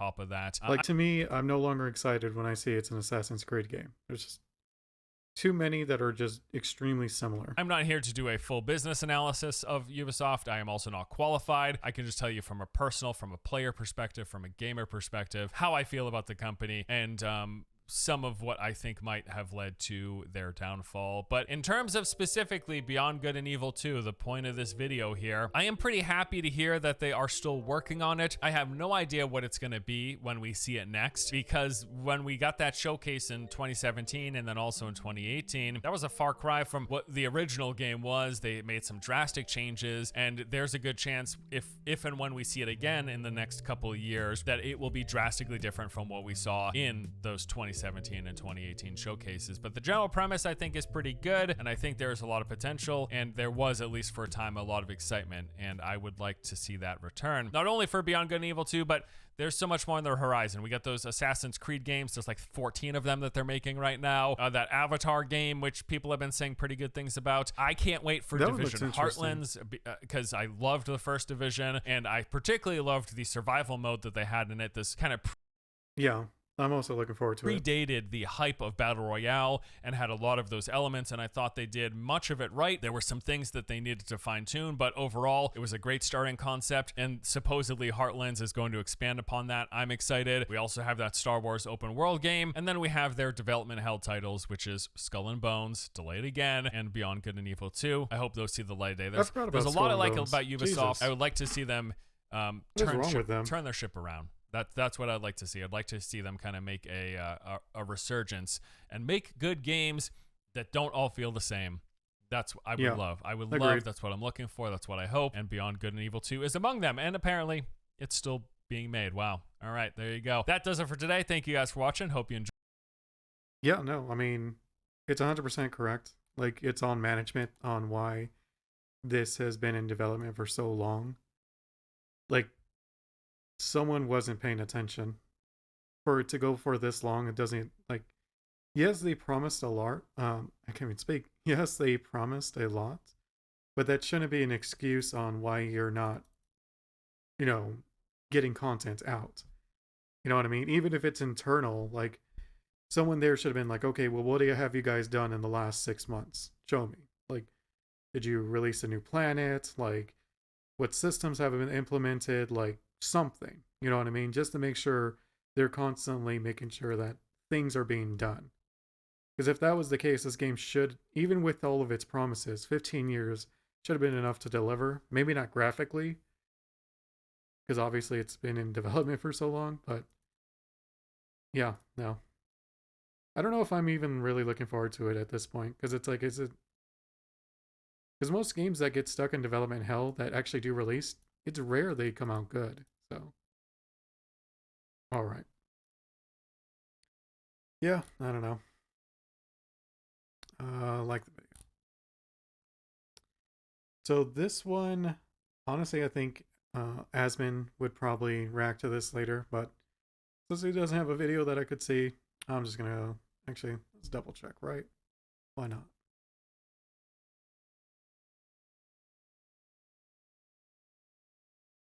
Yeah, I didn't think so. Okay, well.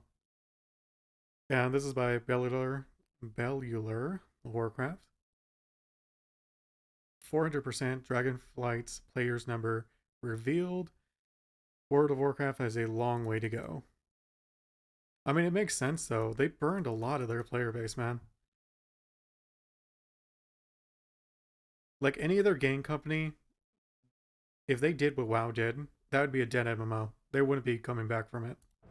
Welcome back, everyone. Like, WoW has the numbers that they could literally lose 50% and still be considered like one of the top MMOs. Okay, so World of Warcraft's player base fell of its player base to pieces throughout Shadowlands, which felt pretty bad. Nathrya's strong start just whittled away, and by the end, rating statistics were actually at the lowest point in our dataset, which is since Nighthold. Yeah. Now, in every aspect then, Dragonflight's job is to stop the bleeding, to solidify the foundations, and to help WoW grow again. So, now that we've got the month 1 numbers, let's see how Vault of the Incarnates has performed, and also our sponsor, Squarespace.com/Bellular Gaming. A while back, I was adding a media section to our studio's website for The Pale Beyond. It was is dead easy and super fast. A bunch of people have been clamoring for more of our game's music, and using Squarespace's simple tools were just that. They were simple. So I headed to the media page that I made last time, I created an audio block, dropped the music in, and voila, all was there. And with a flip of a switch, it was pretty easy. live. Hell, you can check out those tracks right now if you want. They do so much more, of course. Memberships, email lists, e-commerce, and lots of other fantastic features. I mean, last time I tested out their e-commerce, and it was just so easy to use. They can even hook into the fulfillment center we use, which automates a whole bunch of stuff. Crazy! So you can get started quick and easy today with Squarespace's award-winning templates and build your web presence at squarespace.com/bellulargaming, code bellulargaming for 10% off. And even before that, if you follow my link with a free trial, you can build your site and see how it works for you, and it'll be great. So, thanks to Squarespace for sponsoring, and let's go. All right, number one, data disclaimer. What data are we using? Really simple. It's Warcraft logs. Now, it's not perfect, but it is just about the best that we have. We're focusing on guild parses, I feel like it's a bit guild loud. kills, essentially. And that's really good because I think guilds are the stickiest part of World of Warcraft. They really are the bleeding, or no, not the bleeding, the beating heart of the game. And we've been using the same methodology since the start of Shadowlands. So no matter what, with the same methodology, we should be producing comparable numbers. Also, while Vault is close to, of course, the holidays, well, Castle Nathria was essentially exactly the same timing. And that does allow for a apples-to-apples comparison between Shadowlands and Dragonflight's first raid tiers. Okay, let's begin. I don't know. Wasn't like way more people at home around that time? Normal, Heroic, and Mythic all, I think, hit slightly different types of players. We're going to look at all of them. And here you can see normal mode first and last boss kills within the first 4 weeks. Now, doing first and last boss is really important. First indicates that people actually, start the raid and have interest, and last, of course, indicates that they have finished the raid. So if first boss kills were massive, but last boss kills were really, really tiny, then that would indicate that loads of people start but don't stick around to the finish, which would be bad. And here is our first bit of good news. You can see 19,363 first boss kills, representing an over 55% increase from Sepulchre of the first ones. So that's good to see, more people coming in. Damn. And we then see a huge 254% increase in last boss kills. Now, we all remember how dire the Sepulchre of the first one completion rates were, and how it ended up becoming the most nerfed raid in the game's entire history. So, seeing that not repeat is certainly good. Now, these completion rates also do just represent some lower difficulty, but also, they represent more people achieving their goal within the game. Even if those people quit, they will have quit finishing the raid tier on a high, rather than quitting halfway through a raid tier. So, Vault of the Incarnate 60% is much better than Sepulchre's 20%. Yeah, and that's a very, very big difference. Because if you quit mid-raid tier, like, you may not come back for that rest of that expansion. 26% at completion rate within the first 4 weeks. Funny enough, though, 60% is also around the same that Sanctum of Domination had in the same time frame. And that's not all that's similar. First and last boss kill numbers are highly similar to Sanctum. Much better than Sepulchre of the first ones, but sadly, still a tremendous drop from Castle Nathria, a raid that, like Vault, dropped through Christmas and was the expansion's first. Vault of the Incarnates is, you're looking at in and around half of Nathria for both the first and the last boss kills, guild kills, of course, on normal mode. And honestly, that does sting. I think Nathria was a really strong raid, and I also think Vault is a very, very strong raid indeed. But the numbers are what they are. I'm certainly also reminded then of the numerous post-launch promotions that Blizzard have ran, like the trial, like giving away 30 days of game time with Dragonflight, and how Blizzard did not boast any sales figures for Dragonflight, whereas they did for Shadowlands, indicating, I think, that, while this is, in my opinion, a fantastic expansion, well, it's going to take a long time to undo the damage. And going back to the Legion and Battle for Azeroth expansions, one difference is clear. Legion rating appears to have grown throughout that expansion, while for BFA and Shadowlands, rating kind of diminished over time.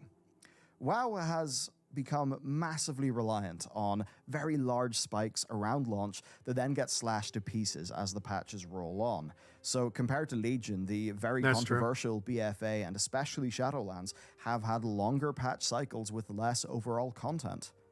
And I think that overall means then that if Dragonflight Season 2 and its raid, if they cannot break the cycle by either increasing their numbers over Season 1 or at least holding them vaguely steady, then really that will be very rough for this expansion's momentum. But I think we can take heart in something, because Dragonflight has a more Legion-like patch cycle.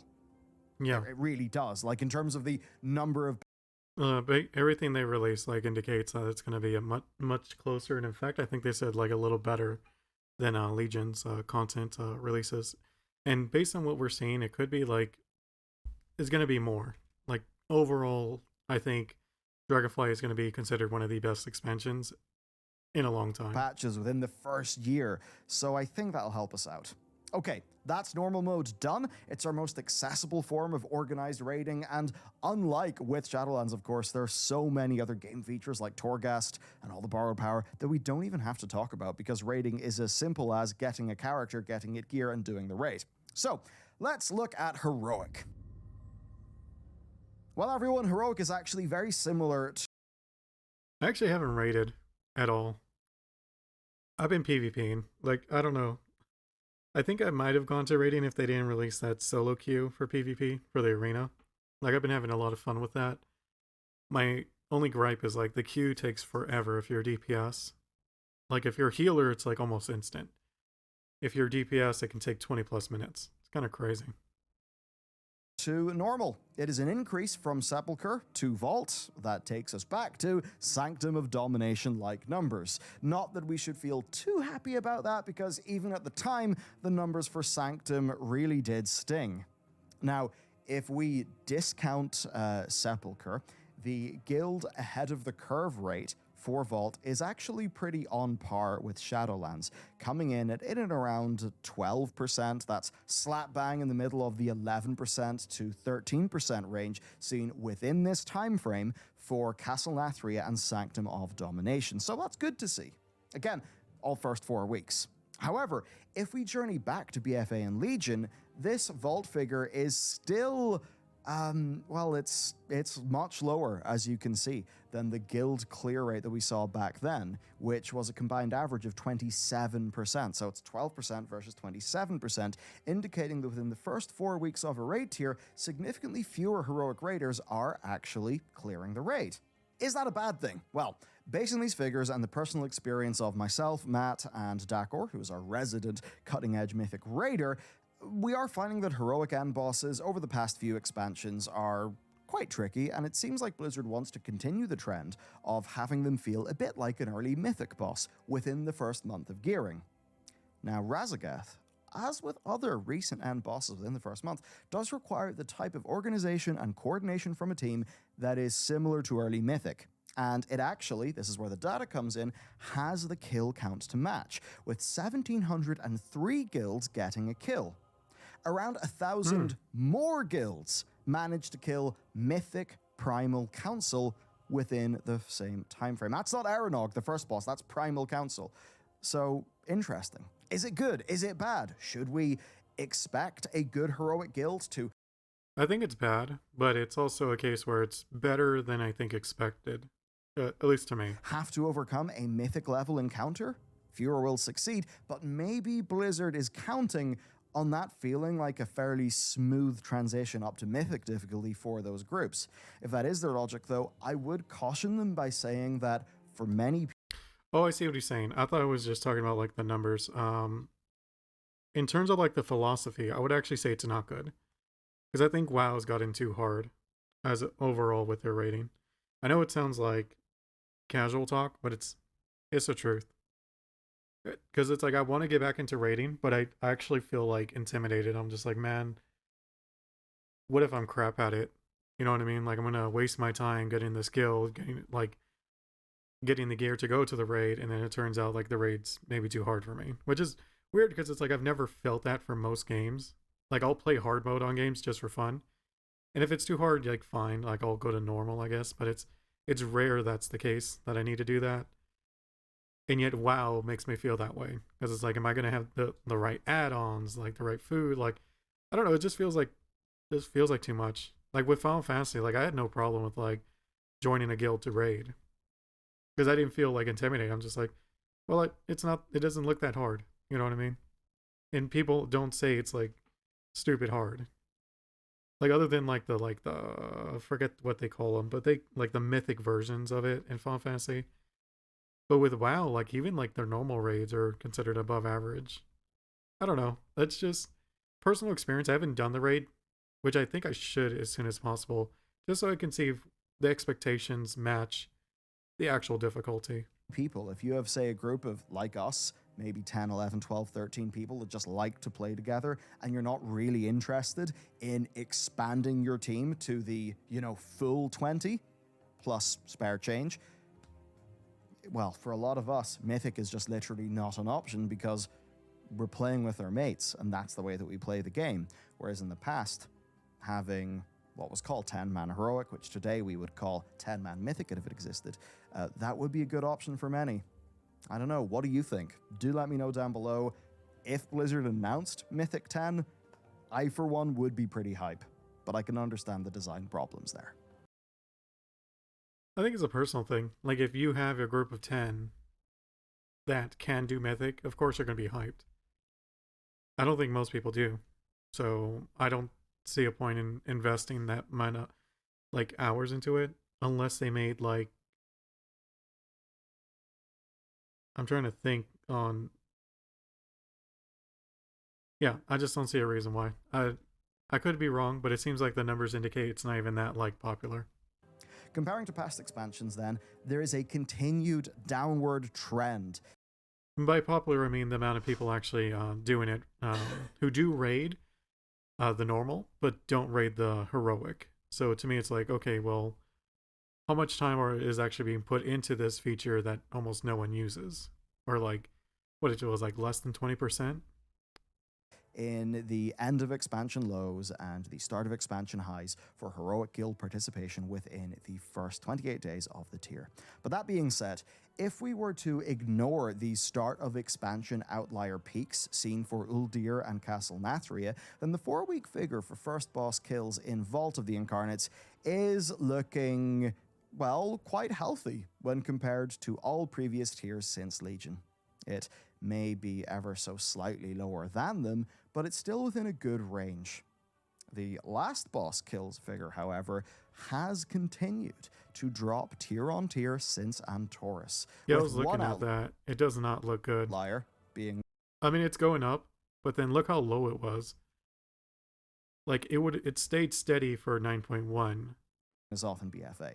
So if you took away Vault 9.2, was indeed an increase over Sepulchre. Sepulchre is a very special case because of how off its initial tuning was. If we discount Sepulchre, then Vault's last boss kill figure is still following that downward trend that we've seen since Antorus, which is not good.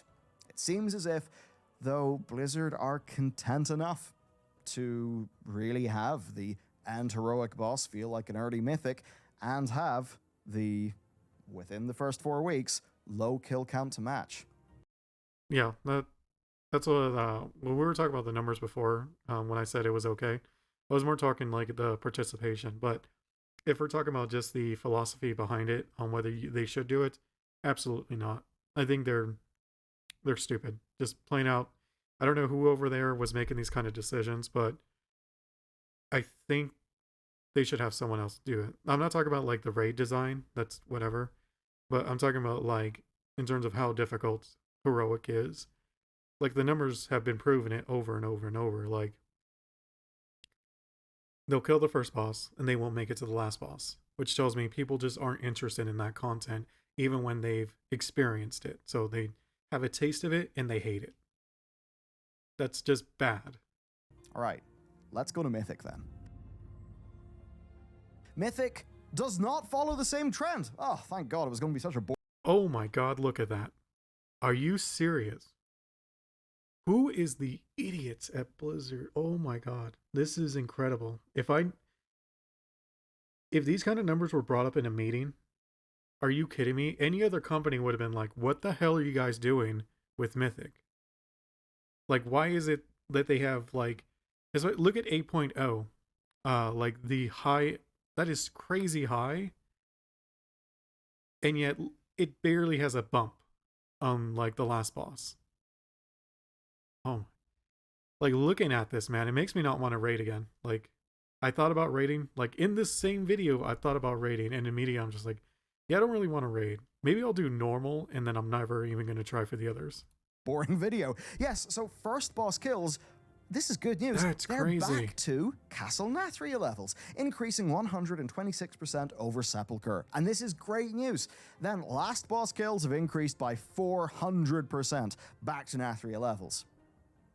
But it is only 14 kills. That's a small number, and that does mean that it's maybe not as statistically significant as the other numbers that we've had, which have been far larger. Now, obviously, Sepulchre was a special case in just how dismal the number of guilds that cleared that within 4 weeks were. So that second number would always be super high. Just all that would have to happen is a vaguely reasonably tuned boss versus how things were with J-Lore. But still, if first boss kills are a good indication of broad interest in engaging in the hardest form of raiding in World of Warcraft, then I think we can actually be happy here. Yeah, but that's the problem, is you're only gauging it off of just interest and not like retention, which is more important, in my opinion. I don't know. It just feels disappointing that they have this kind of track record and yet nothing's been done in this time. Like, it's, man, like what is going on over there? Now, expanding this out to a few expansions, we do see that it's a good start, but by no means is it a return to form. So we still need the game to deliver the goods over time. Okay, let's talk about some other things then.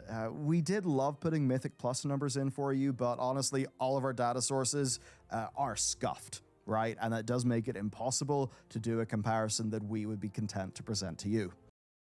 Yeah, because a lot of it would be guesswork, and there would be pretty much no way to know if you were even close. The PvP numbers then, well, they are low enough. I mean, much like how Vault ended up being half of Nathria, but by the time the numbers settled, they are indeed lower for PvP. I mean, 3v3 is barely breaking the 25k daily in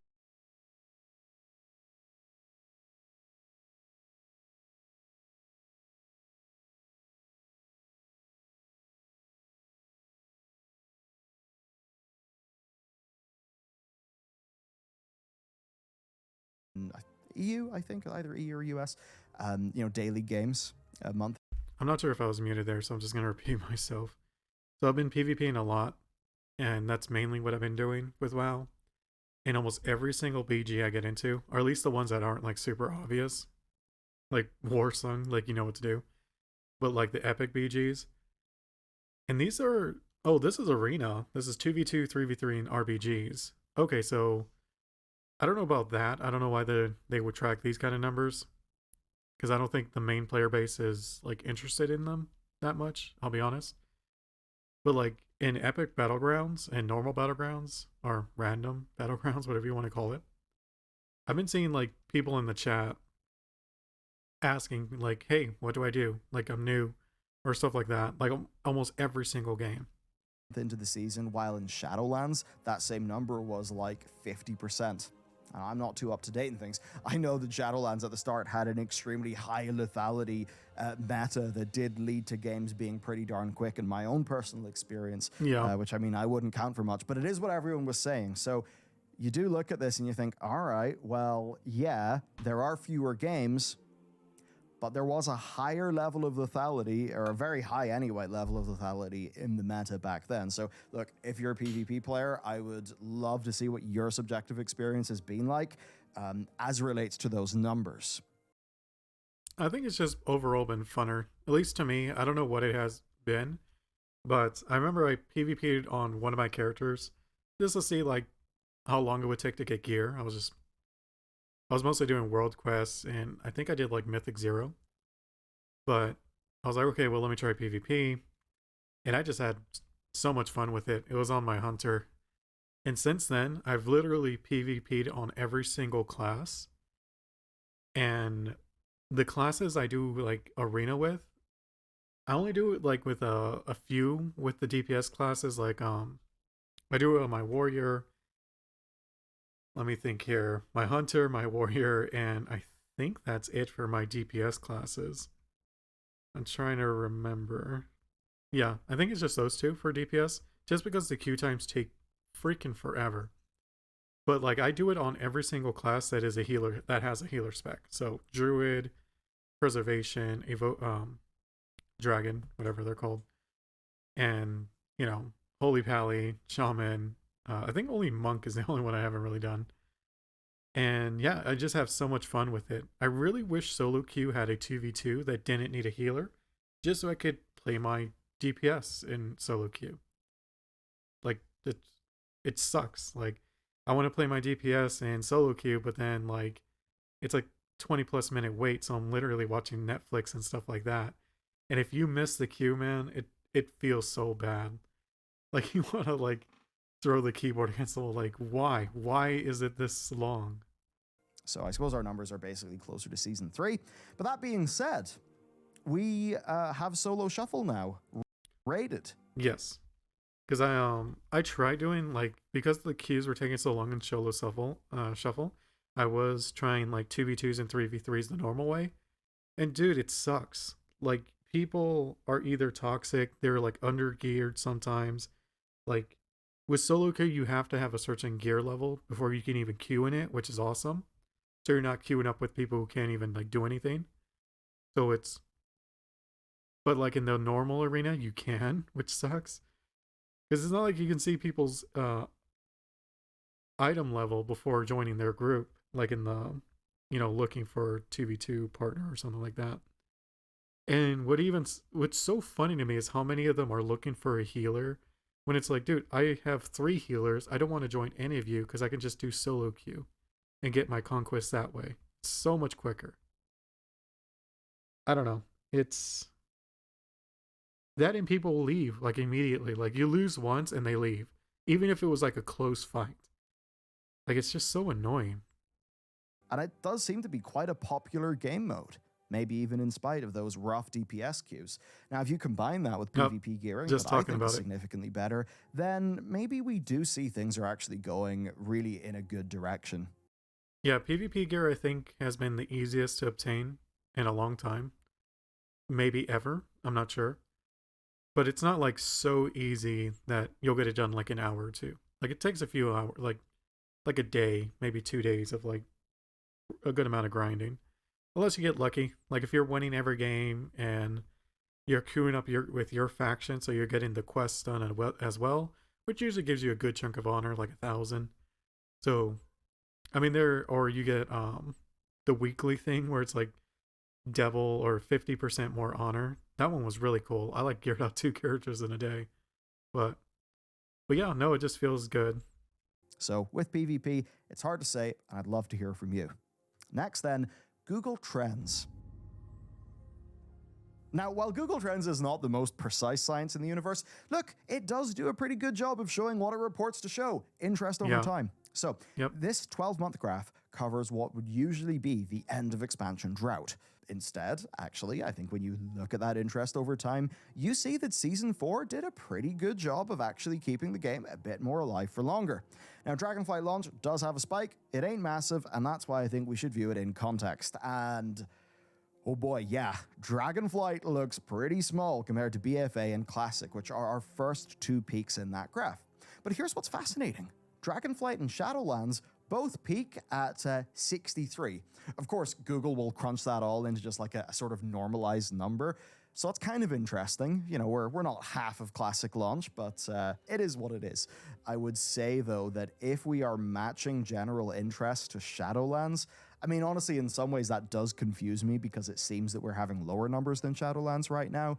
Maybe that just represents fewer people A lot of people were hate watching Shadowlands, though, feeling in a like way. they can commit to the game, but they're still keen to follow it because maybe they've heard people like me or Preach maybe talk about finding aspects of the game more enjoyable, but I mean, it's not just you two. Like, every single content creator on WoW is saying Dragonflight's been pretty good. Haven't pulled the trigger yet. Maybe it's something like that. I suppose the question then is, how far will Dragonflight fall? And that's actually where I think Dragonflight could be strong. So there's 2 expansions I want to think about. One of them is MOP. Back in MOP, Blizzard were still actually giving us subscriber figures. And after the big loss, it actually stabilized and then went up for a bit off the back of just a really, really strong slate of content.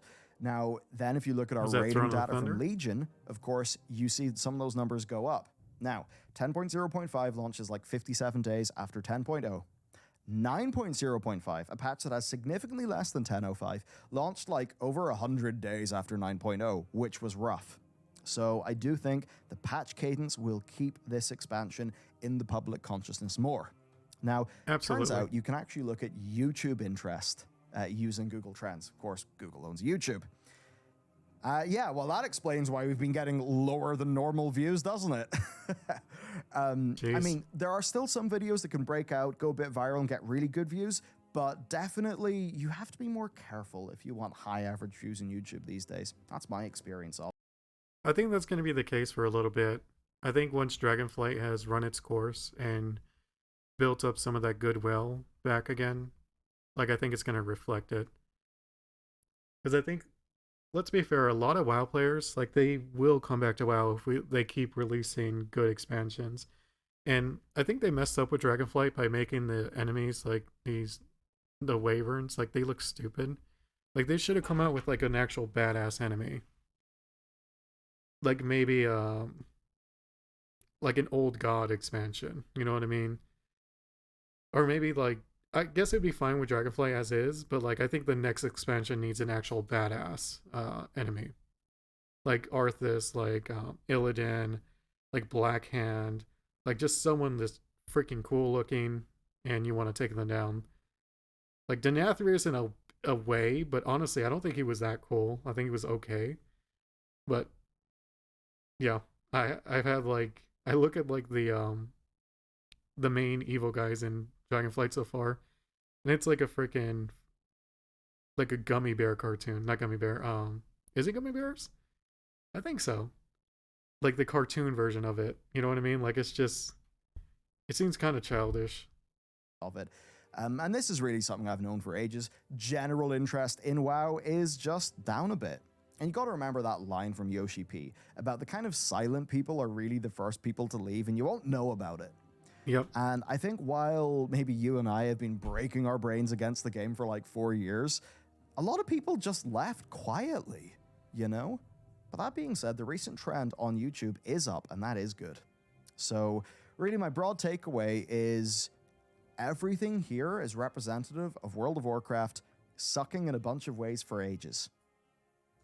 And now it no longer is that. I do think that Dragonflight is genuinely a fantastic expansion for the game, but I think it's just going to I don't know about take fantastic. Like I said, I don't know about fantastic, but it's on the trajectory to being a fantastic expansion. Because Dragonflight, you know, it's designed to be something that will be fulfilling after Shadowlands. Yeah. You know, it's the antithesis to Shadowlands in so many ways, especially tonally. But is it a big orc screaming freedom? No. And I think that probably got less general audiences hyped. Okay. Finally, then, one of the things that will feed into all of this is the state of the endgame. So, I just want to talk about the subjective things. So far, I love this tier. I actually think that 8 bosses is great. Yeah, I prefer 8 really good bosses to 10. I don't know what that means, but less gear? I don't know. It's not like I'm sitting here saying, oh, I've got less content and I'm happy, but I don't know, maybe fewer but better is actually better. I mean, that doesn't seem too surprising. I mean, quality is better. The quantity doesn't matter as much as the quality. That's the problem. Like, let's be fair, you would prefer 10 if the 10 were at the quality of the 8. Yeah, I don't know. These are 8 awesome bosses. I mean, straight up, we have loved this raid. Then there's Razageth. And being real with you, like, I thought Anduin was an incredible fight. J-Lore, a bit less so. But, like, Anduin and Razageth, both sublime fights. And Razageth, I've really enjoyed. I think she's just incredible. Even in normal mode, I had a blast. I mean, just looking at this, it looks kind of lame. I'm just going to be straight up honest. Compared to, like, Final Fantasies raids, it just doesn't look as cool. Like, I'm talking about, like, the enemy itself, Razageth. She has a cool looking head, and then the rest of her body's kind of lame. Now, part of that is it's my first time ever healing, so just kind of like learning all of that's been really fun. But now we are 5 out of 8 heroic, and we do raid like pretty casually. We just kind of have fun. But like, see, that's the kind of guild I want to get into. Getting to 5 out of. But like, I tried joining them, and none of them either respond or like, I don't know. Doesn't seem like any of them are, at least on my server, seem to be recruiting. 10 heroic, actually feeling a nice. I had an easier time finding a PvP guild. Sense of progression through those bosses. It's been a super satisfying experience. So subjectively, my bunch are all super happy. Seriously, it is just hard to overstate how good raiding has felt. So overall then, World of Warcraft has struggled, it's lost a lot of people, and even though I've been loving Dragonflight, that's always because I was A, willing to give it a chance, and B, still had the state of WoW within my general sphere of interest. But for more casual fans of the game who just wandered off, maybe played PoE or Destiny, well, it's not a case of them deciding the new expansion is good, because they're not even thinking about World of Warcraft in the first place. Yeah, because the trailer sucked. Rathian, what they did with him kind of sucks. Like, nothing was really cool about this expansion. I mean, obviously dragon riding is like fun, but it's not cool. And so there's not really going to be a lot of hype for it. Just it is what it is. Like, Arthas was such a cool character. Like, cool enemy to fight. The Lich King, you know what I mean? Illidan to a lesser degree, but still like same thing. So to me, it's like, I don't know. I just feel like I don't know if it's the art design or whatever you want to call it, lore, the people in charge of the lore, because the art obviously it's not their fault. They had to make this Wyvern like a boss. So, I don't know. I think or Proto-Drake, I say Wyvern, but it's a Proto-Drake. So it's just me. Like, man, I think the Dragon Hunter dudes you run into are cooler looking. I wish they were the first raid instead, but maybe it's better they were in a later raid so that when they release the trailer for them, I don't know if they're going to release a trailer for them. I hope so. Like, to me, that's a lot cooler. Like, I'm not sure if you guys ever ran into them, but there's this one that like gives you a quest to go hunt down named dragons. And I thought that was really cool. And he himself looks like a badass. Like a dragon skull next to him. Really, really cool. But then you got like the Proto-Drakes who have like tiny little arms, and it's just like, I don't know, they just don't look menacing to me in any way. And that means that Blizzard has got to engage them and earn their interest by, well, A, delivering excellent content over the next few years so that they can have strong social proof from the player base, and then B, having an expansion. Just like how Shadowlands killed it, if they release good expansion after good expansion, it will revive it. Concept that truly gets people extremely excited in the same way that Warlords of Draenor and Legion were able to do. Yep. Dragonflight isn't explosive. Sargeras is another good one, like in terms of like a cool, really cool villain. Exciting. Even though you don't really get to fight him, which I thought was so stupid. I'm like, come on, this is like the biggest bad guy that we've been like waiting to fight since like Warcraft 2 or 3, and we don't see him, or we don't really get to directly fight him. I mean, he's too big, but it's like, why did they make him that big anyways? I think they made him bigger than what he should have been. It is a grower, but at least from my perspective, it seems like it's exactly what World of Warcraft needs at this stage.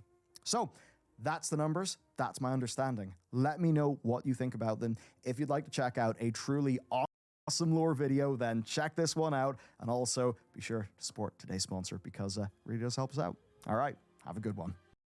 Really good video. I really like Bellular's videos. They're very insightful, informative. Always. Oh, I'm not even subscribed to him. Okay, well, that's a bit embarrassing. I didn't even notice that. I've watched like a lot of his videos too. Let's see what some of the comments here say. Honestly, I feel like the Nathria dropped much closer to the height of COVID cannot be overlooked. Yeah, that's what I was about to say. Like, a lot of people were at home at that time. Not many people have commented as of yet, but they're taking with outdoor content engagement.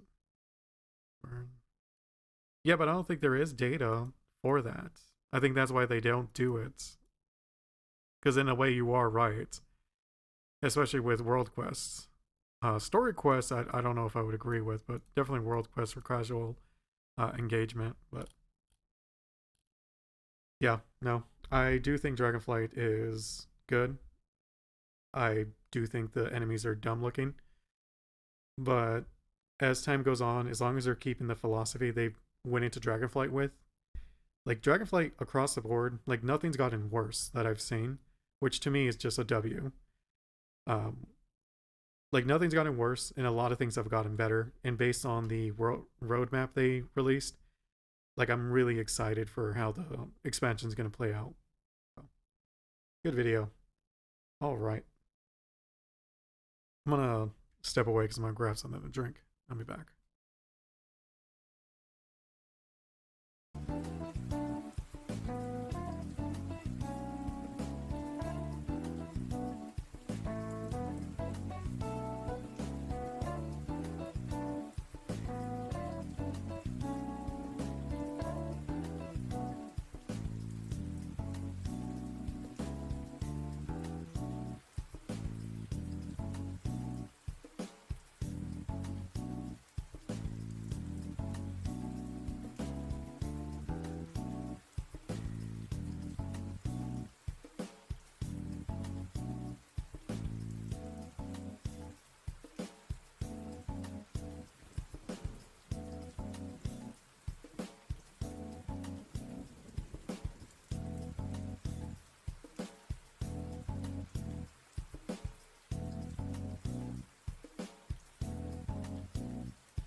Oh, okay.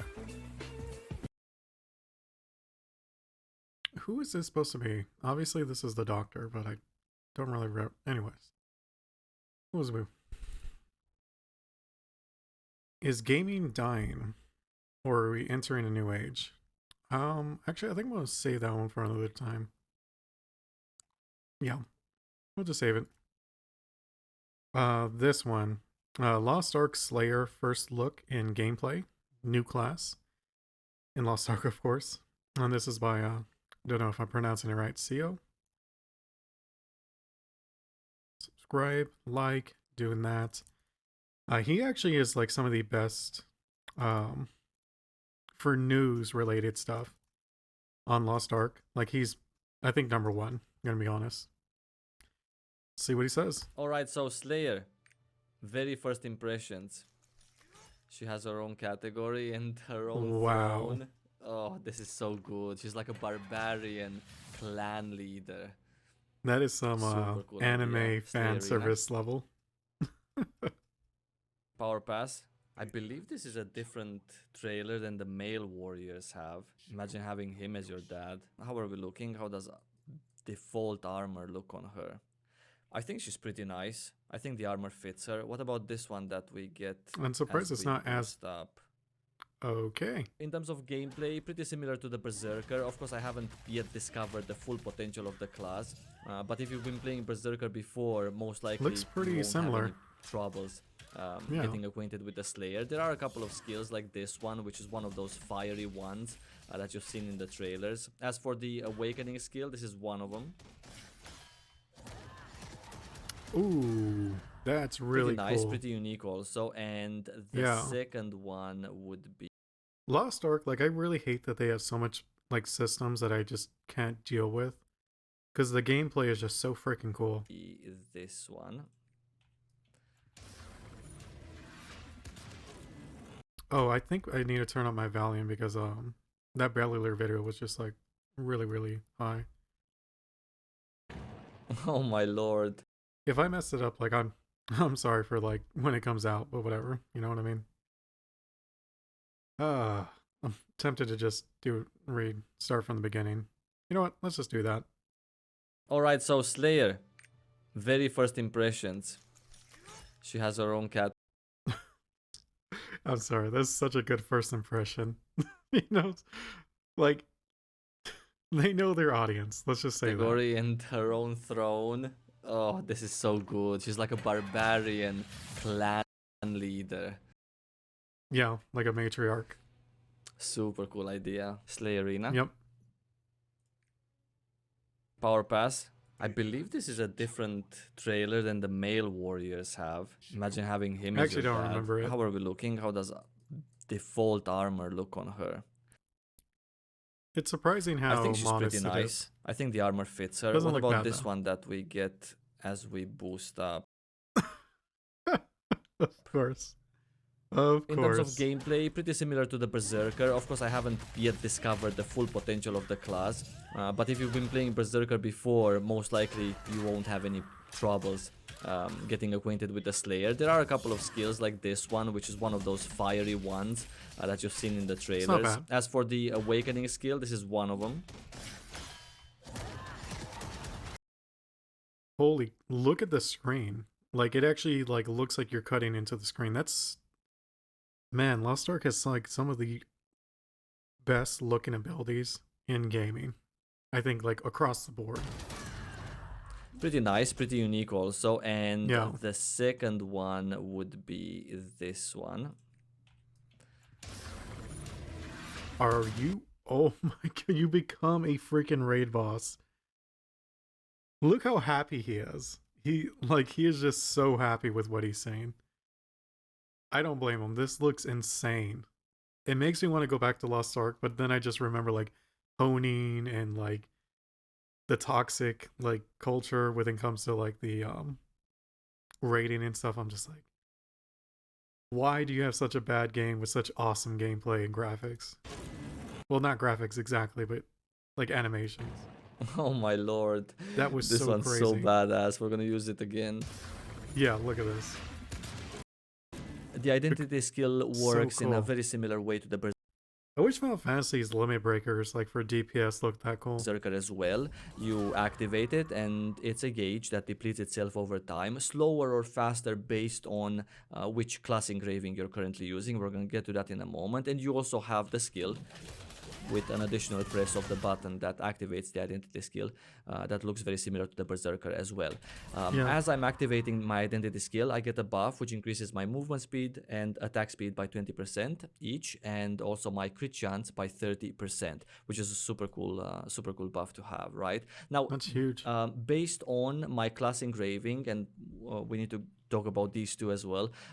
I wonder if he knows how to read Korean with how much he's played it. One of them, this one, which is called translated as the Executioner, it gives me a buff that increases the damage that I do, this buff right here, the damage that I do by 25% while I am in this runaway state with my innate ability active, right? But at the same time, it also increases the amount of gauge that is depleted from every tick by 50%, so it gets consumed faster, thus I am fewer time in my innate form, and also reduces the amount of gauge acquisition from using regular skills by 25%.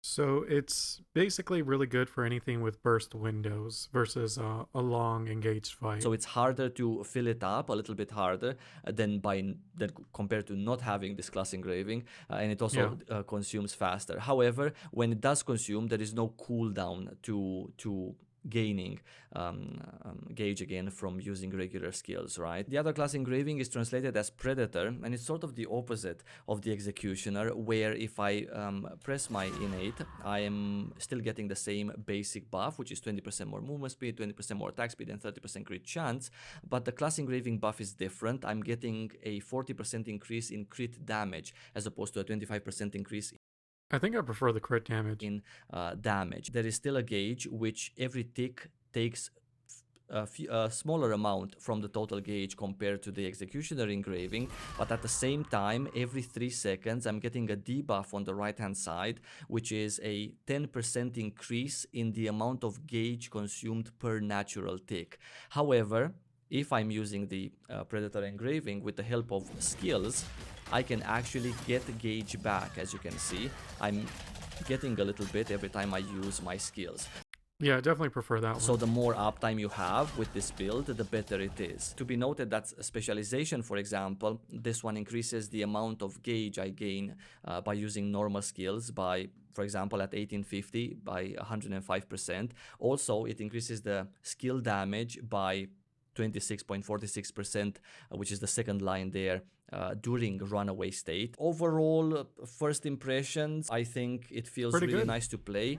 The dash itself is just a simple dash forward, pretty nice, and the rest of the skills feel cool, fast. It's not clunky at all. I've tried various skills in between recording this video, and they all seem to feel pretty decent. Even the ones that you actually have to charge, they just feel nice and powerful, and they charge at a decent speed. Currently I'm playing with these stats, a little bit of swiftness, I'm maxed out on spec, and I also have a little bit of crit. So I'm gonna give the Slayer a thumbs up, and I'm gonna leave you guys with some actual gameplay so you can get a better feel of how the class sounds and looks in actual combat. Thank you so much for watching, and I'm gonna see you really soon. Take care.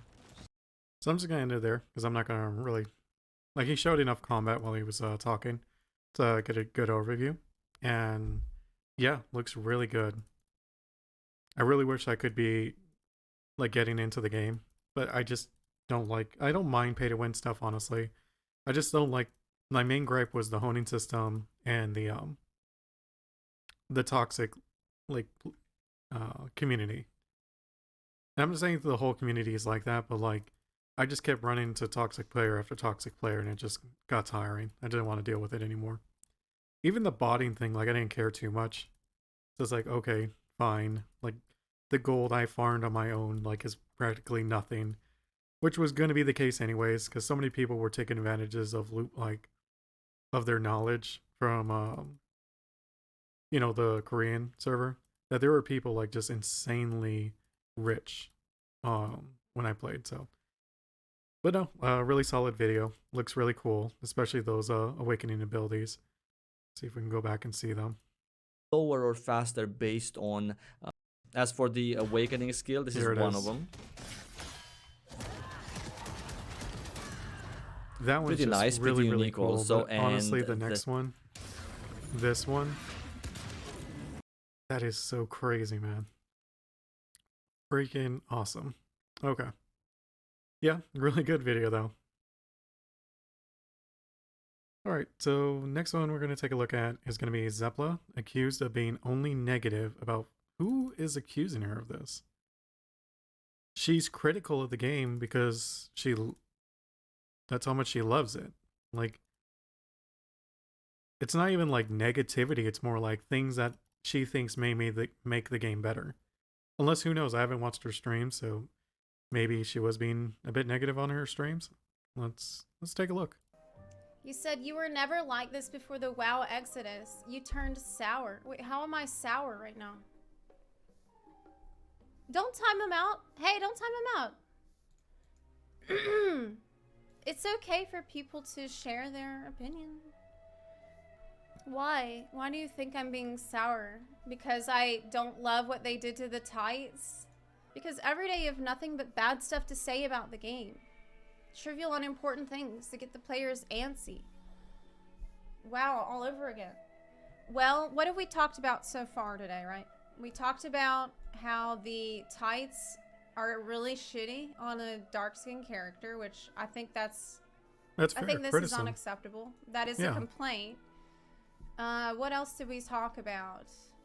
We talked about how fantastic it is that they put Pepega in Great Google Library. So that was a positive thing. I thought that was really lovely, and that was positive.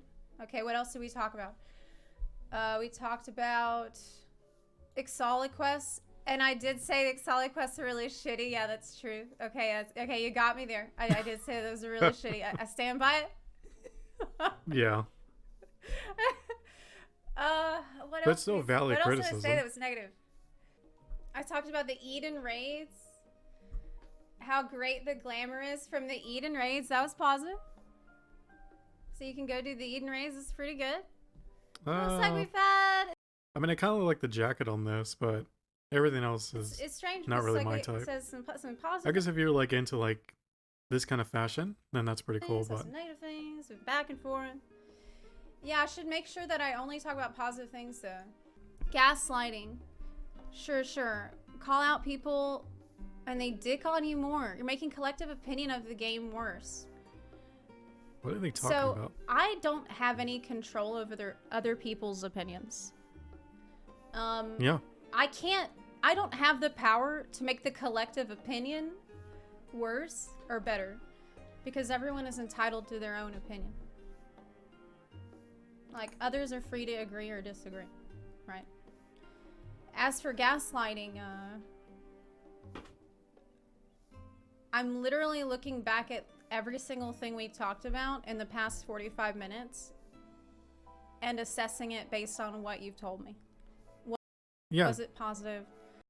To see if like what you said is true. Like, was I negative? Like, let's take a look. Like, reflection, basically. Was it negative? Am I just sitting here only complaining about the game that I love so much and literally spend every single hour of my day thinking about and doing stuff for? Yes, you do. You absolutely do. This is exactly the power you have. You think that if I say What a psycho. anything that's a complaint, even if Yeah, I think you should have timed him out. Maybe even banned him at this point. I feel like it's a valid complaint, then people will hear it and think that the game is not good. It's your job, and you're paid to advertise. No, she's not. What the fuck? Who's paying me to advertise? What a freaking Maisie. idiot. Listen, I understand you seem upset. I am trying to hear you out. I'm listening. You shouldn't. Not for like idiots like this. Like, they don't even know what they're talking about. because I do understand that, like, I think as an influencer, you do have a certain amount of responsibility, and I always try to be conscious of that responsibility. I take that responsibility very seriously, probably more than most.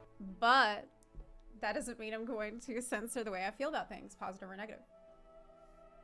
I think Yeah, she's not being negative for negative's sake. Like, that's the difference. that actually in the past, Like, WoW, a lot of players that used to play WoW are negative on WoW just to be negative about it. I mean, sometimes it is legitimate, but there was a lot of cases where it's not, or they haven't even played the game. month, And don't get me wrong, WoW has a lot to be negative about, especially during Shadowlands, but in her case, like, she's really not being negative. She's just being critical. That's different. been more positive about the game than I have in, like, Not critical, she's critiquing. That's what it is. at least a year. Like, I have actually fallen in love with the game all over again. And almost every That's good. time that people have asked me about it, every day people come to the chat and ask me, like, I've been playing a lot of WoW recently, especially PvP. And when I thought about Radiant and WoW, like, it's really turned me off. Like, I kind of don't even want to play anymore after, like, trying to force myself to find a guild and not being able to find one. And it just brought me back to memories of when I played Final Fantasy. It was really easy to find a guild to raid in. And it's like, man, like, why is it so different?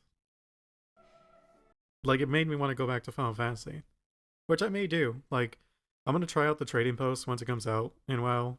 But I think after I get, like, that taken care of, I'll probably go back to Final Fantasy. I'm not sure. how I feel about Final Fantasy 14. Like, oh, yesterday we had somebody come in and was like, oh, I'm thinking about playing this game. Is it good for a new player? Blah, blah. And I am always just, like, glowing with praise for this game because It's really not, though, sadly. I think that's one of Final Fantasy's biggest gripes, is, like, the new player experience is just not that good. Like, it's kind of boring. I'm spending, I get so Which much sucks. joy and satisfaction out of it. And now, after doing so much DSR, I understand. I'm not sure how they could fix it either, I'll be honest with you. Maybe introduce the squadron system, like, way earlier on, like within your first 10 levels. That way, like, you feel like you have these NPCs to help you. Even if it's not a person, there's something in the game that's, like, feeling like it's actually helping you. I'm not sure, though, to be honest. Better how much depth there is to the game. I'm super excited about top, like, today. That's the plan for today. We're gonna hang out, we're gonna chat a little bit, like, have some lighthearted conversation about memes and stuff, and then we're gonna do tryouts for the top team for Omega next week. Like, do you think that I would do that? Do you think that I would schedule myself for 8 to 10 hours of ultimate rating Monday through Friday for the foreseeable future if I didn't love the game? Like, I'm excited to do that. I cannot wait to do that. I'm excited to get the group together. So, like, I don't know. I don't know what else to tell you. But I should definitely clarify. Listen, I'm not paid to advertise at all. If I was, then, like, does World of Warcraft also pay me to advertise? Because I did a lot of gameplay of Dragonflight, and I'd like to play that again, maybe after Omega is over. But, like, sometimes people will come in the chat and be like, hey, can you sell Final Fantasy 14 to me? And I'm like, no. No, dude. I don't work for the marketing team at Square Enix. Why would I do that? There's no reason for me to do that. What are we here to do? We're here to talk about what we like and what we don't like. You know, not too much of one, not too much of the other. If somebody has a differing opinion, like if there is somebody here that, like, thinks something that is not shared by most, I don't want to just, it's usually not my reaction to say, hey, you're wrong. Hey, you're wrong. Everybody, let's dogpile on this person. Like, I almost never do that. Usually the first thing that I think is, how could you be right? Like, here's someone that has a different opinion. How could they be right? How did they get to the point where they got to that opinion? Yeah.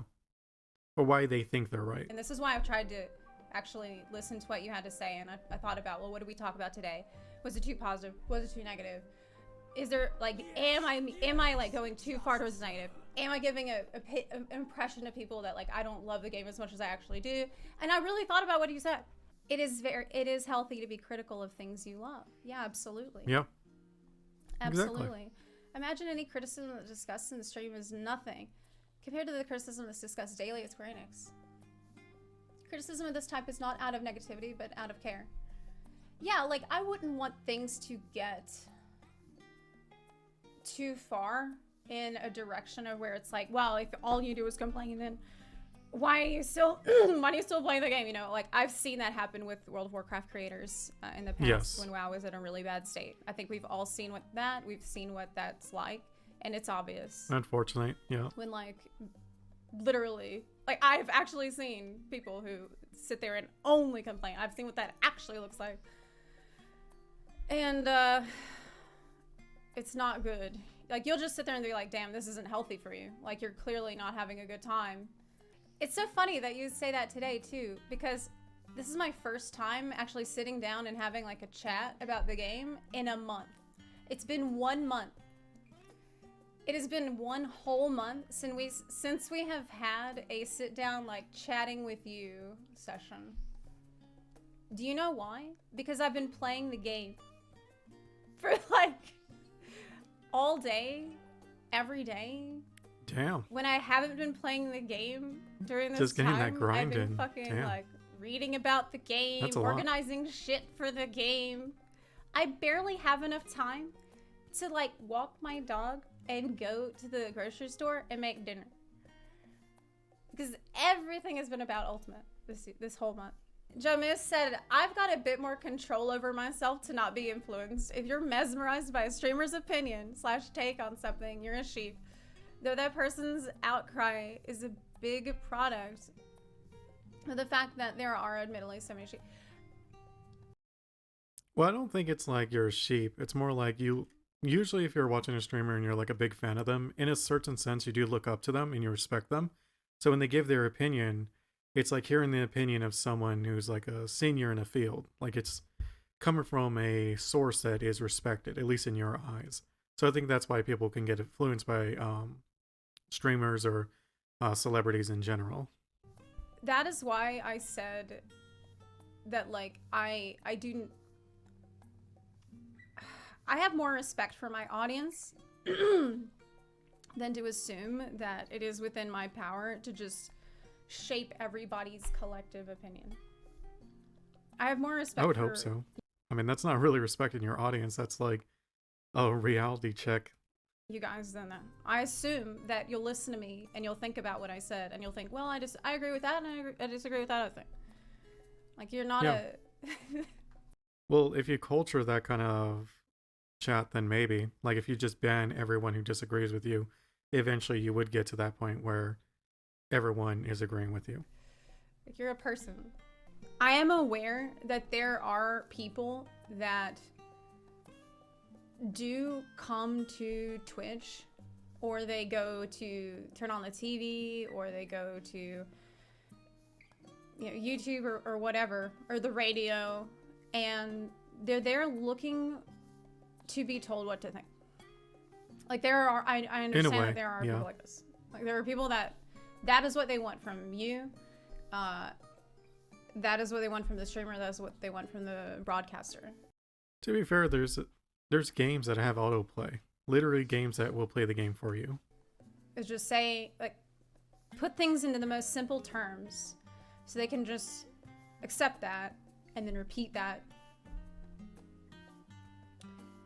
And this is something that, like,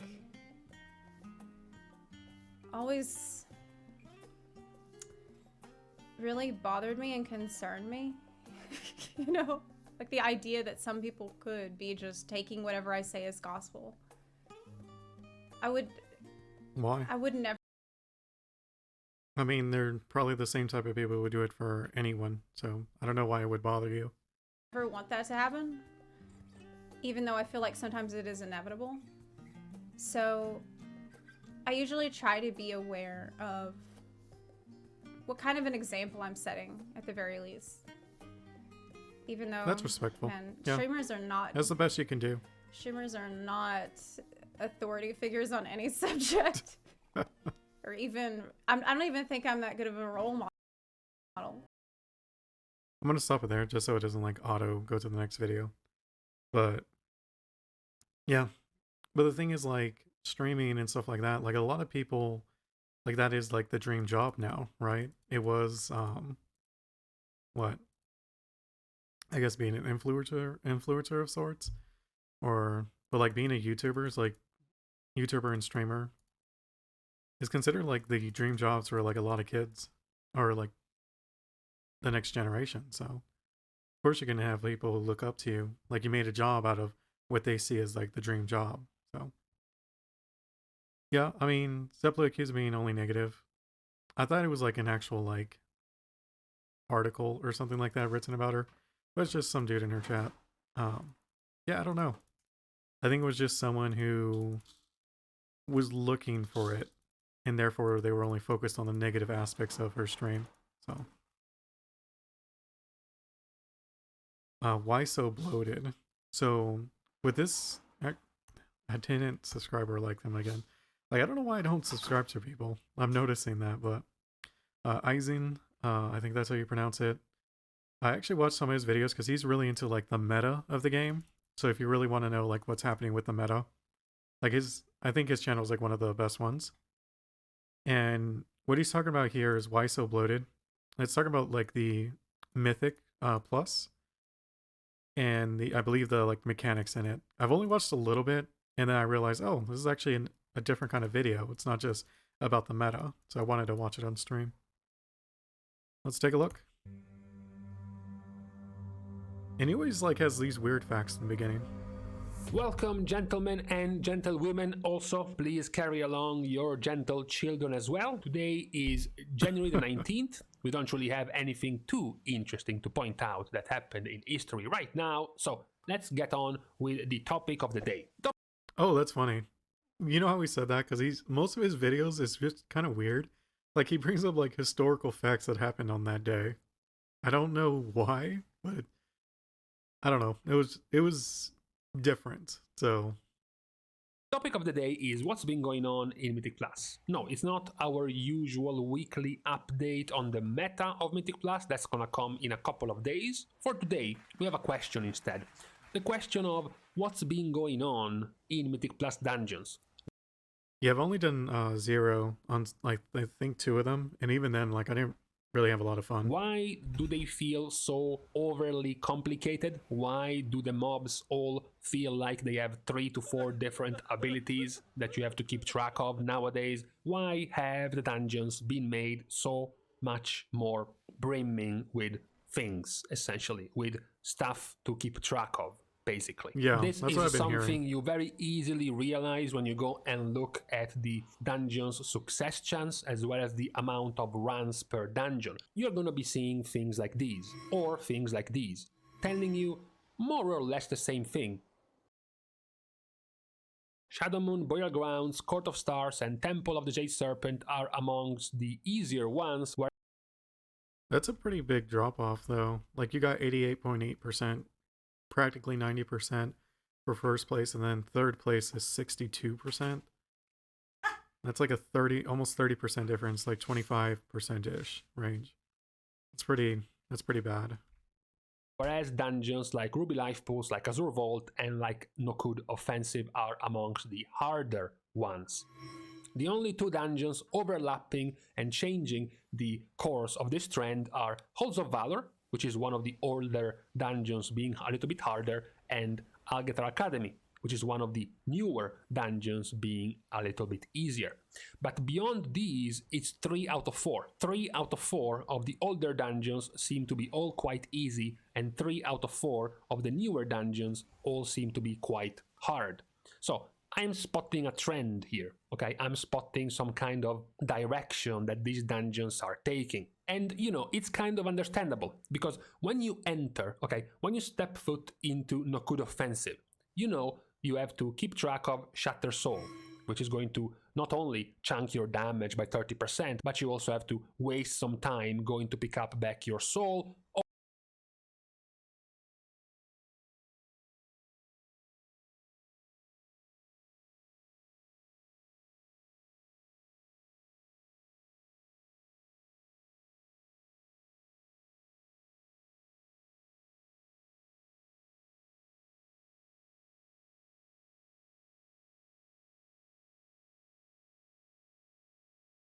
Also, it's difficult to find because there is a whole bunch of other particle effects and spells happening.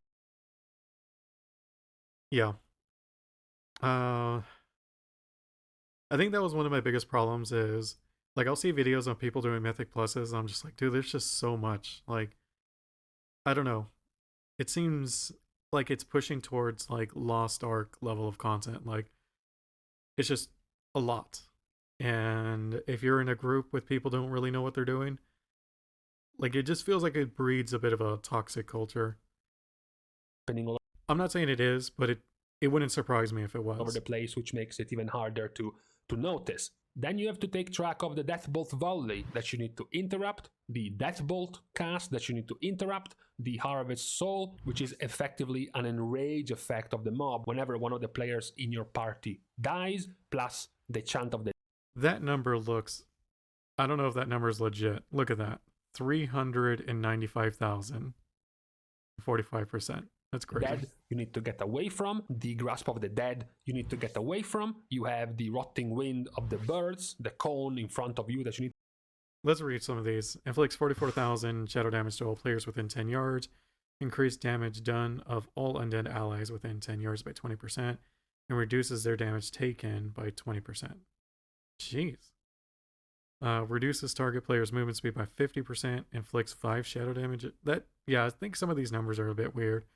But let's assume this is like way more damage every second for 6 seconds. And then after 6 seconds, you get immobilized.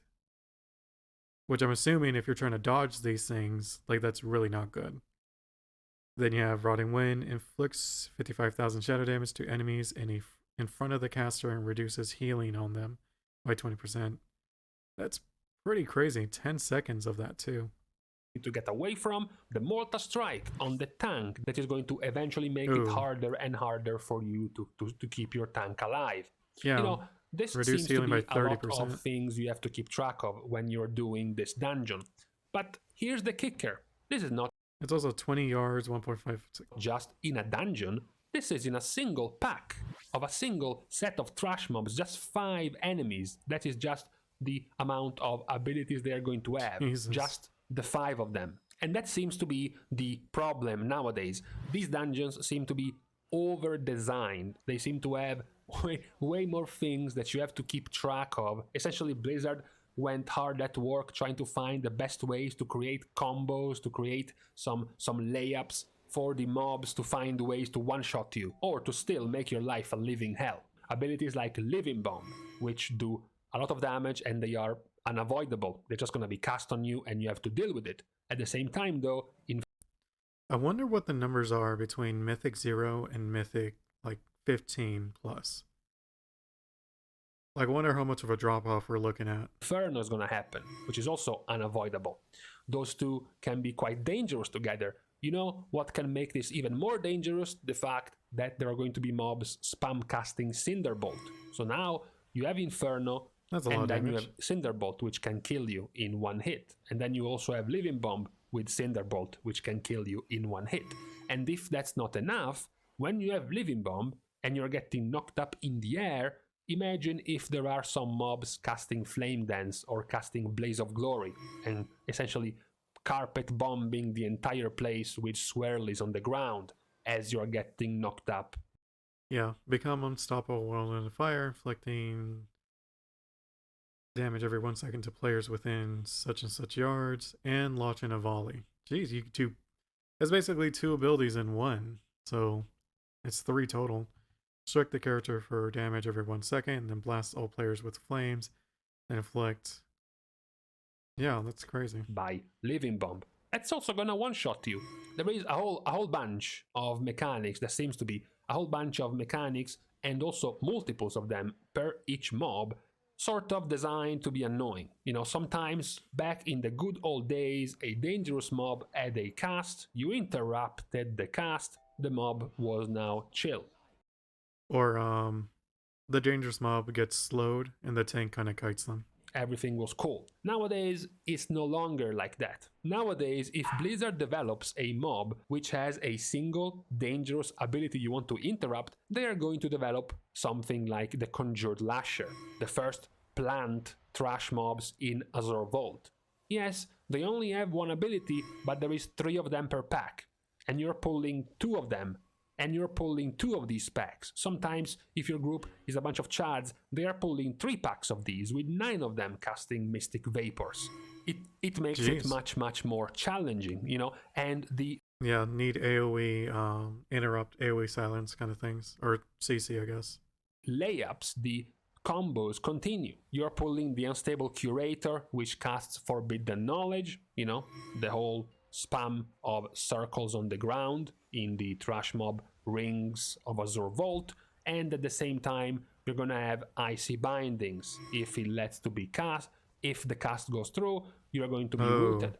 And then you're rooted with circles being spawned under your feet, and you get one shot and you die. While all of this is happening, the tank has to manage the big guys casting piercing shards, nearly one-shotting the tank if he's not a protection warrior, and most of the time also one-shotting the spazzing out demon hunter who just fell rushed in front of the tank and killed himself. And here I am complaining about Azure Vault, and I haven't even mentioned the Frog Gauntlet of Doom. Another example of the ways dungeons are developed nowadays. You know, this is even a deceiving set of trash, because the frogs in here do nothing but jump around. The Tarasek Lashers in here do nothing other than applying a bleed to the tank, but then you have this guy.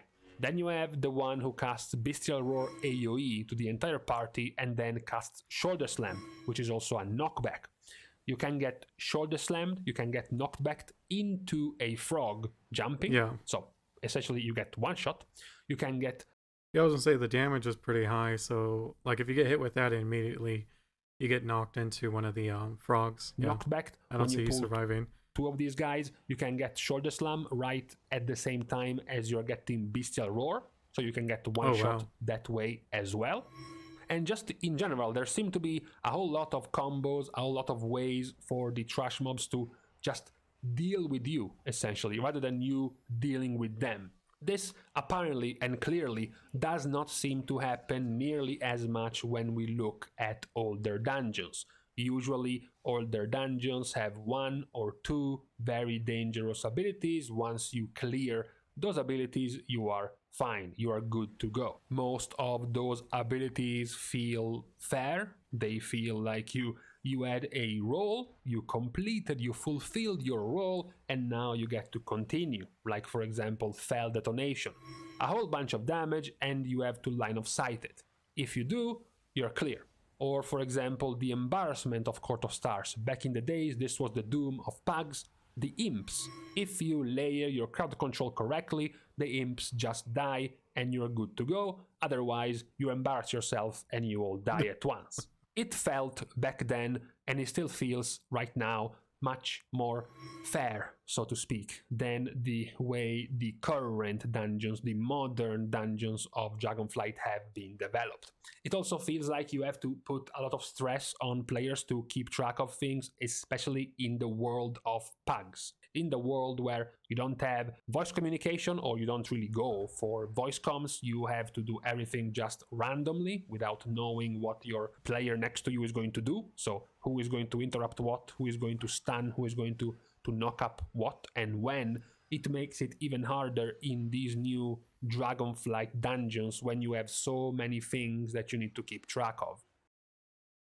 Yeah, like after like saying this, I'm just like, man, I was a bit interested in Mythic Plus. Like, not really, to be honest. Like, between Mythic Plus and doing the raid, I think I was more interested in the raid.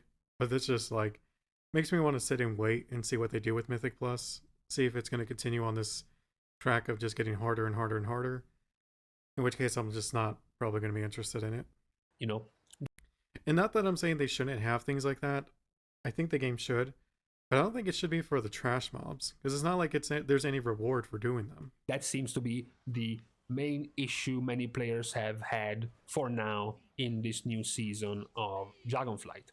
Not to mention, in case you want to look at the future to find some hopium, reminder that we still don't have in the pool of dungeons, and we will have in the pool of Mythic Plus dungeons next season, dungeons like Halls of Infusion and dungeons like Brackenhide Hollow. both of which were already touted to be the worst dungeons, and this was back during Mythic Zero days. So, yeah, especially Breckenhide Hollow, whatever it's called. Like, I actually really don't like that dungeon. imagine how nice they will feel once we get them into the Mythic Plus pool due to the overloadedness of abilities, mechanics, and things to keep track of those two dungeons. So, no, things won't change in Season 2, things will continue, and if anything, will actually get worse. We don't actually know which type of old dungeons we are gonna get in Season 2. Right now, we sort of lucked out. We got some pretty nice, pretty chill dungeons to deal with, especially Court of Stars and Shadow Moon Boiler Grounds were quite good. Yes, sure, we took the L with Oaths of Valor, but the rest of the dungeons were quite manageable. It's very likely that next season we are not going to get nearly as good of a set of older dungeons for the pool of Mythic Plus. So I guess in short, the question I wanted to give out to all of the viewers in here was, how have you felt the dungeons so far in this season? If you agree with this sentiment of constantly feeling like you're getting overwhelmed by mechanics, like you are no longer trying to do DPS. When you're pulling a trash pack, you are now trying to survive when you're pulling a trash pack. If you did good DPS, that's a plus, okay? That's a bonus, a benefit, but the main important thing was that you managed to stay alive, to interrupt, stop, block as many mechanics as possible during that trash pack, which is a different feeling than what we had in previous expansions. At least that is the feeling I have, even playing as a healer with a much less powerful interrupt and fewer ways to sneak. Like, I'm not saying trash pack should either be like you would just roll over them, but I don't think it should be a case where it's like a very high likelihood that if you miss one thing, it's a wipe. In crowd control abilities inside trash packs, I still feel it myself. The amount of things that can be quite annoying, and also the amount of things that you don't have a way to address, especially in pugs. You run out of answers, essentially. You run out of ways to deal with certain annoying things because you just use them all, and those mobs are still casting. Those mobs are still moving, those mobs are still doing things you don't want them to do, but you simply have no more ways to stop them from doing so. That seems to be the main thing I noticed when trying to do Mythic Plus this season. Yes, on the plus side, we have been getting more and more nerfs over time. That's true. We have been getting the, several set of nerfs, not just to trash mobs that we have been mentioning, but also to bosses. Still though, all of them, both the trash and the bosses, have been nerfed significantly, so things have been made not nearly as bad. However, what we have been nerfing is the numbers. So all of those abilities, all of those extra mechanics and things to keep track of are still there. All of that bloat, all of that extra is still there. It's just that the numbers now are a little bit smaller, but it's not changing the problem with the developing, essentially the mentality of how those trash mobs have been developed for these dungeons. So overall, I feel like the TLDR is that we have gotten a little bit overboard in developing these new season's dungeons when it comes to mechanics, when it comes to abilities, with threats, with things to keep track of and to essentially be aware of in a Mythic Plus key. Yeah, just him talking about it, like I didn't realize it was to that degree because I haven't really done higher mythics. So to me, I'm just like, man, doesn't even look that fun. To be perfectly honest with you, if we tone it down a little bit, if we still keep some very dangerous abilities but not split them into 3 every time, it would be better for the average enjoyment of a Mythic Plus key, for the average player. Let me guys know what you think about this topic of Mythic Plus so far in this season after a month or so of the expansion being open for Mythic Plus. In the meantime, we can leave each other on this Thursday. I am going to leave first by thanking, as usual, my Patreon supporters for the contribution and the help to grow myself and this channel. You can still, however, don't forget, you can still support in other ways which don't include having to spend money, like liking and commenting down below. He definitely puts in a lot of work when it comes to like investigating the meta on this video, as well as subscribing to the channel itself. For further ways to support, you can follow me on Twitter. That would help as well. You can find on Twitter communicate. So with this, like overall, yeah, I mean, I've heard Asmon talk about it as well. So I think there is definitely like a conversation to be had where I think maybe Blizzard can do another sit down and kind of explain what their goals are for Mythic and see if there's a reason why the packs are so annoying to deal with.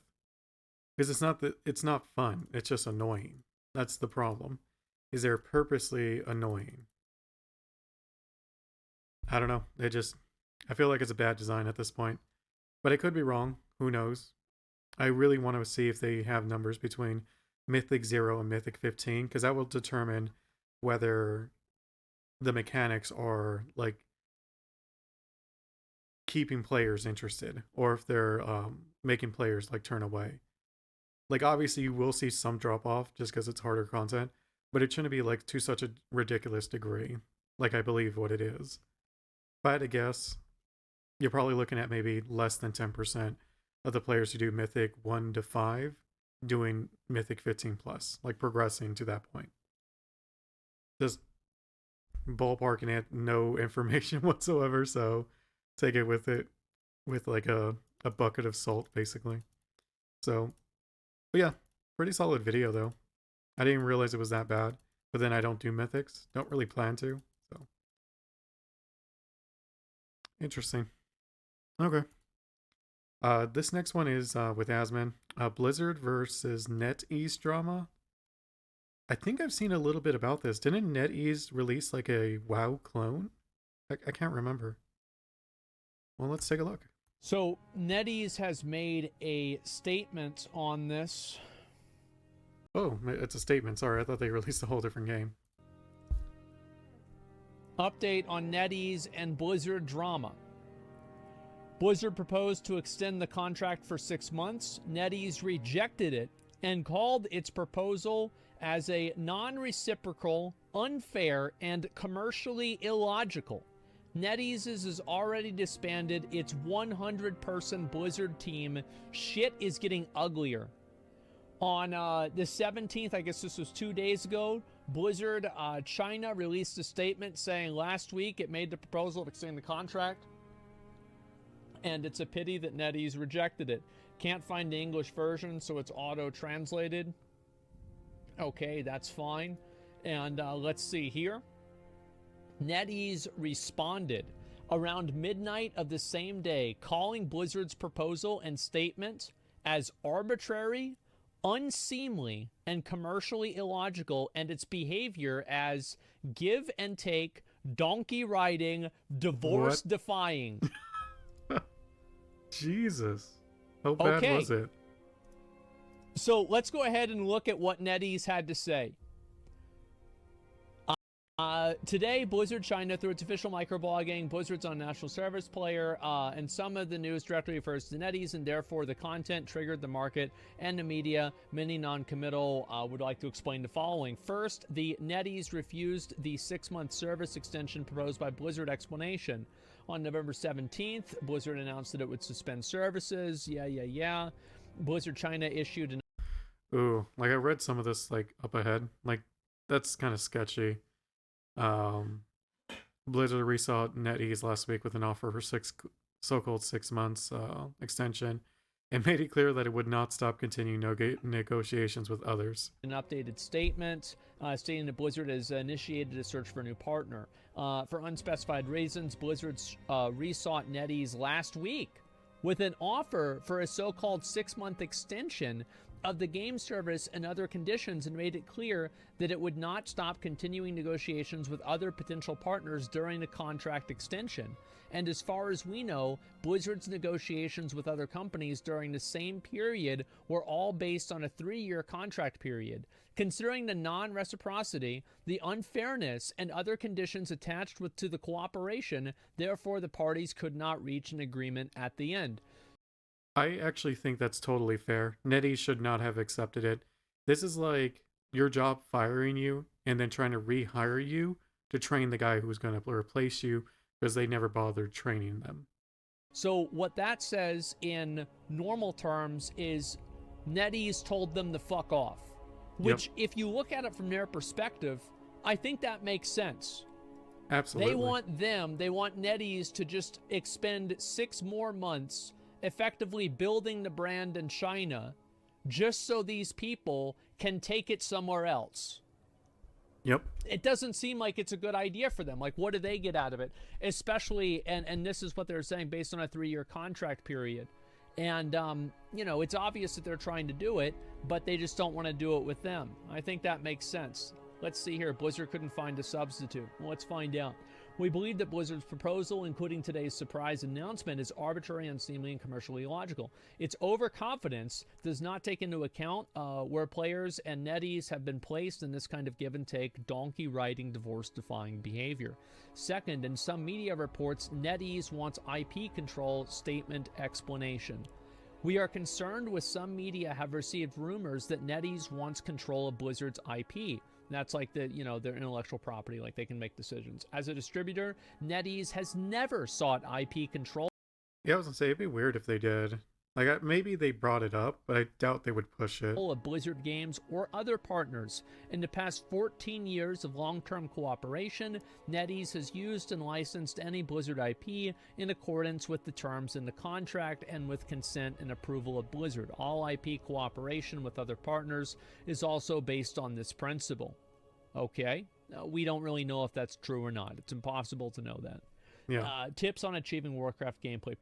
Yeah, because he says they did go with the contract, but at the same time, were they pushing during those contract deals to get the IP, like some of the IP? We don't know that. Progress. For Blizzard China's statement about World of Warcraft Game Progress Archive feature to be launched tomorrow, we are obliged to remind all players that the feature is unilaterally proposed and developed online by Blizzard and has not been tested or used by NetEase, so there may be unknown security risks. If this feature causes loss of virtual property or inability to play, Blizzard shall assume the full responsibility. And here we go. When the farewell is destined to become the final chapter of the story, NetEase also still hopes to do their best and accompany the players through the last time, to serve the players to the last moment. From now on, no matter where you are, no matter where you want to go, may the wind guide your path and may the stars light your way forward. And of course, the most important thing is to wish everyone a Happy New Year. I love these fucking statements. It's like, I love them because they go from being passive-aggressive to being aggressive to being passive-aggressive and then just plain out aggressive again. That's it. You know, there's no fucking, politeness and, anything like that. They're calling Blizzard donkey riders. Like, it's just fucking great. I love this. Yeah, fuck you respectfully. Exactly. Holy shit. And then let's see here. The NetEase team, less than 100 people that handles all Blizzard titles in China, has already been disbanded. Most staff were either let go or reassigned. Only a crew of 100 people will stay for another 6 months. I think it meant 10 people. Months to handle follow-up matters. The office was much larger last time I visited. Damn. They're already deconstructing it. Like, it's not just empty. Like, they're straight up taking it down. 10 people? Yeah. Did I misspeak? Yeah. 10 people are around just to kind of probably follow up with different things. Pretty much the worst outcome I was afraid of. Now, even if Blizzard can find a partner, I don't think NetEase will let it take over the company that holds the licenses of all the Blizzard titles, which means the new partner has to reapply for them, and that could take years. Holy fuck. God damn, that's really bad. This is crazy. Like, let me see. So, NetEase response to Blizzard local. So they tore down. Literally took like a huge L here. I don't know. Like, I don't know how much money they're going to lose here, but let's assume it's going to be a very pretty penny. On the local orc statue torn down. Oh my god. Oh, this is amazing. Cutting ties, literally. For their part, NetEase has completely dismantled their Blizzard offices, going so far as to dismantle their local orc statue in an event which was live streamed for 30,000 people at the time, and it's been shared across Chinese social media. Let's watch it. Here we go. They're fucking. Oh my god. Now I understand. They don't fuck around.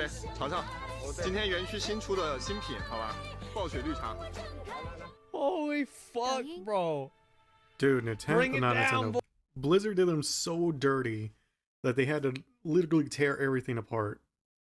Dude, what happened in that meeting? I really wish there was video on it. Oh my god. Boys. They're so mad. Yeah, I love this. Holy shit, those who participated in the deconstruction efforts were rewarded with a brand new drink from NetEase's coffee shop, Blizzard Green Tea. While this may seem odd, green tea is a modern Chinese slur referring to a manipulative person who tries to appear wholesome, innocent, or traditional, but is decidedly not so.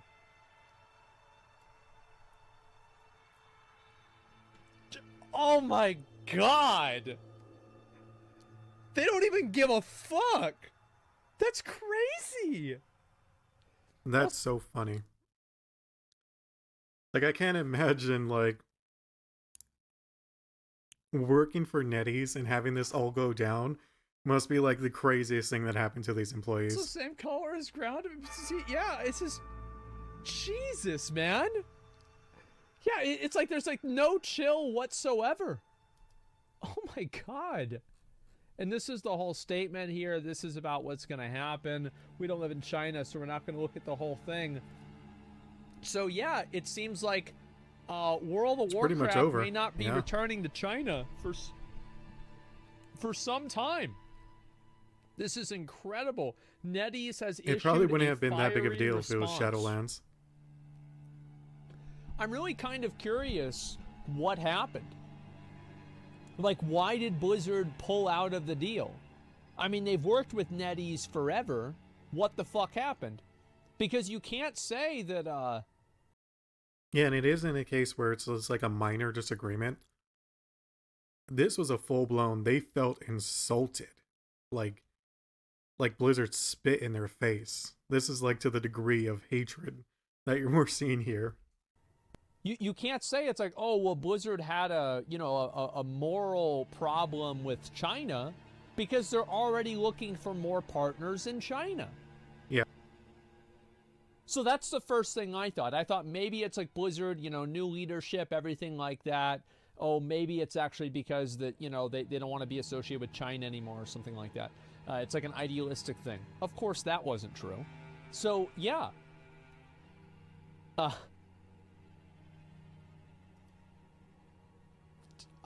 I don't know what to say.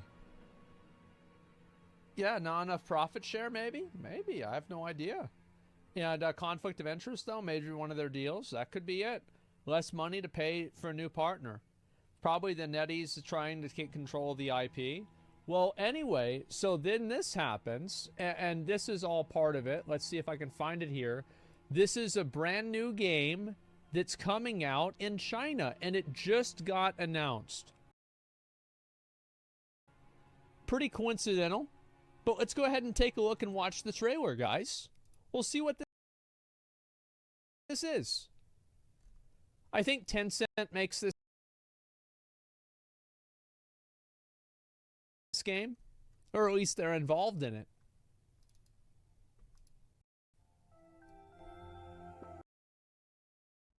So I was trying to find this, and I couldn't.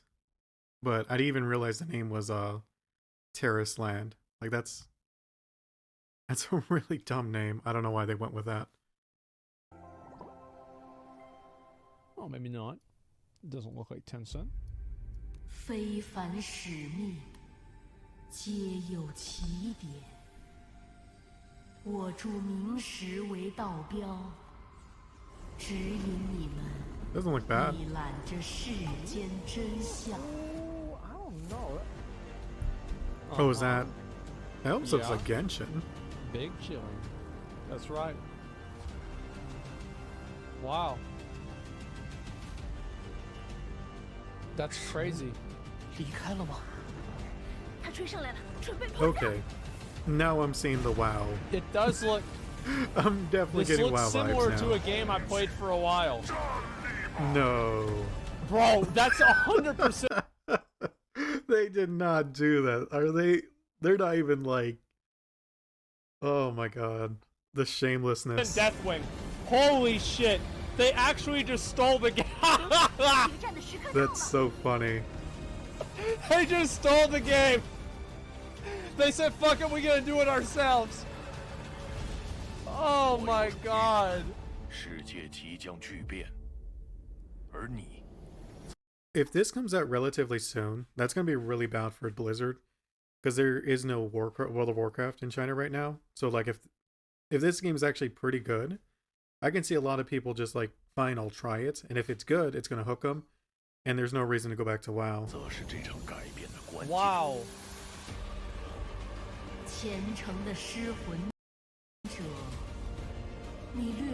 If that's the actual flying, it's actually. Oh my fucking god. Yeah, never mind. Oh wow, it's a flying Looks kind of city. floaty. That's interesting. That's crazy.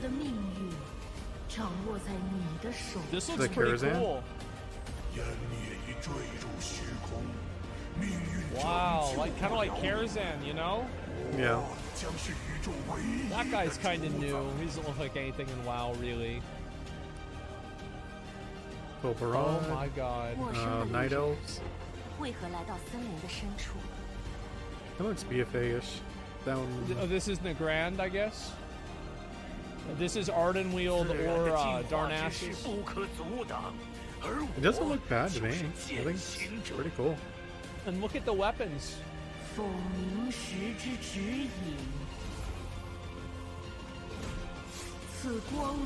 I mean, it does look like a lot of this is like pre-rendered stuff, so. Murlocs? Oh, these are the Murlocs. Yeah. That's funny. Oh my fucking god. What if this game comes out and it's better than WoW?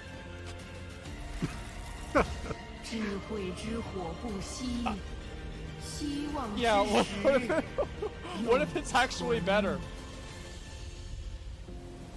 This is incredible. I just think the name is kind of dumb. Terrace Land. Tarzan Land. Amazing. So let's see what we have here. We're going to go through the trailer. Obviously, you've got Sylvanas, and this is her going through the portal that the jailer was in. There's obviously Darnassus. You know, we've seen that before. There you go. That looks just like that, you know, that obelisk that they have in, what is it, fucking Valdrakken. It's like the new Dragon Isles, and you can see, obviously, this reminds you a little bit of that. 100%. Let's see. Oh, there we go. Look at that little swirly portal. That reminds me a lot of the swirly portal at the top of Oribos. Yeah, but I don't know. I think it's kind of pulling or like stretching it a bit because I don't think there's actually much here that is too much like WoW. I think the overall like style is, and especially the character design. But I think the landscapes and stuff don't really remind me of WoW too much. You know what? Actually, I think it's the same one. Very interesting. Let's go back over here. We're going to look at that. Yep. This one especially. I've seen this before. This looks a lot like the Alliance warships. Like, I think whoever made this trailer, like, I wish they probably shouldn't have had this part of it. And especially the one about, like, Deathwing. Like, this one and the Deathwing one, I think is what really, really, like, okay, there's a WoW clone. Absolutely. 100%, guys. And oh, this one. I wonder, man, does this remind you guys of anybody? I don't know if it does or not. Just not as cool, that's for sure. Yeah, they just kind of put them all together. The fight would probably be better. Yeah, who is that? I don't know. Maybe it's It's like Fogger. Darthwing. Maybe that's his name. Oh, and then that's you fighting him. Okay. Well, I mean, in their credit, this is already better than Spine of Deathwing and Madness of Deathwing. I was gonna say that. Doomwing. Yeah. Oh, that makes more sense. Absolutely. So yeah, it's already a better fight. And then, okay, let's look at the armor here. This is, you know, pretty okay. Can't even see kind anything. of traditional fantasy. Oh, this is interesting. So they have like one of the features in the game is like riding dragons. That's pretty interesting. Haven't heard of that before. Then of course you have this is just... This looks like some low level, like look at that shield. Not something you would find in like a lobby dungeon. Like this one too. Like the gear does not look good, but then this is probably like what they have for now. Are these warglaves? This is like the demon hunter? Kind of crazy here. Like look at the weapons, by the way. As somebody who spends a lot of time looking at transmog, this bow is pretty much verbatim one of the bows in BFA. This shield here is just a smaller version of the BFA Alliance shield. This hammer here is just a retooled version of the Kultiris 5-man dungeon quest reward. This one here is also from the 7th Legion rewards here. A lot of BFA objects here. And then, of course, you have this shield, which is also a BFA asset that's been slightly modified. I was gonna say, I didn't play BFA, so I don't recognize any of that. Let's see if there's anything else here. We can see the warglaves.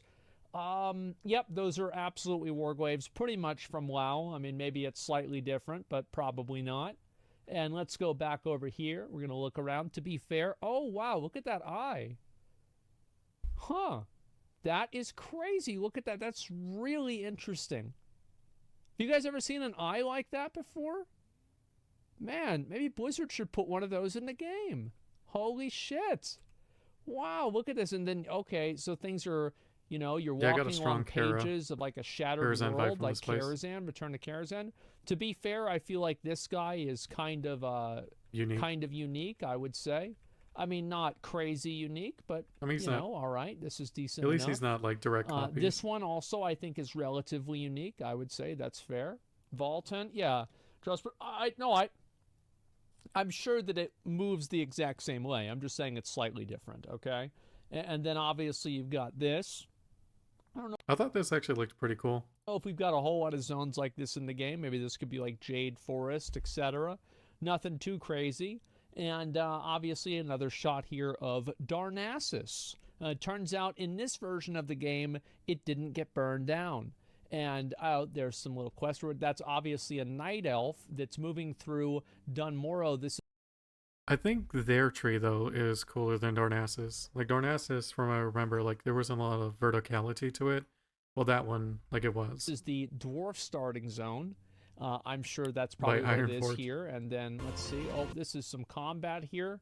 Obviously, a warrior is that PvP? Using these boots here. Now, if you look at these boots and also the gloves, these are the exact same boots and gloves that are from the normal mode version of the first tier of BFA. And the reason you can tell that that's the arena season is because they're gray instead of gold, because gold came from Warfronts and gray came from the arena. You can't forget about that, guys. And then obviously... I have no idea how he gets all this information in his head and actually retains it. Those are the little curly... antler things that Blizzard has. This is Silver Shard Mines. Seems like it's more interesting than it was in the game. These are also these are murlocs here. Now they're changed in this version of the game, but it's close enough. And let's see. Oh, let's just look at the trees. Well, I guess they're fucking trees. What do they really look like, right? The boss right here. It's pretty unique. I mean, is kind of unique, you could say. Obviously not extremely unique, but yeah, you know, it's like old fishermen kind of thing. The people that made this played Battle for Azeroth, it seems. Like, I feel like they've for sure played Battle for Azeroth. Like I'm 100% sure that they've played Battle for Azeroth. Like, absolutely. And so we've got this over here. Oh, this right here. I don't know if we saw this, but this right here is what we like to call over here in America Dalaran. So it's a flying city that you need to. It's up in the. To be fair, it looks very different from Dalaran. I think, at least. I mean, yes, there's definitely like inspiration from it, but I think it's different enough that it wouldn't be considered like a direct clone. Clouds, just like Dalaran. Absolutely, it's got. Because it's not like Dalaran was like the first flying city in a game. Maybe it was. I doubt it though. But The different little sections, etc. Or you know, there are some people that, you know, maybe were fans of Shadowlands and you could call it Elysian Hold. That's true. That's the one I was thinking of, honestly. That's what it reminds me more of. True too. And let's just keep going around there. That looks very similar to Elysian Hold. Yeah. And let's go back over. Oh, that's it. All right. So yeah, I'm excited, guys. This is going to be fun. You know what I think the biggest fucking flex would be? Is if China or like whatever fucking company made this game.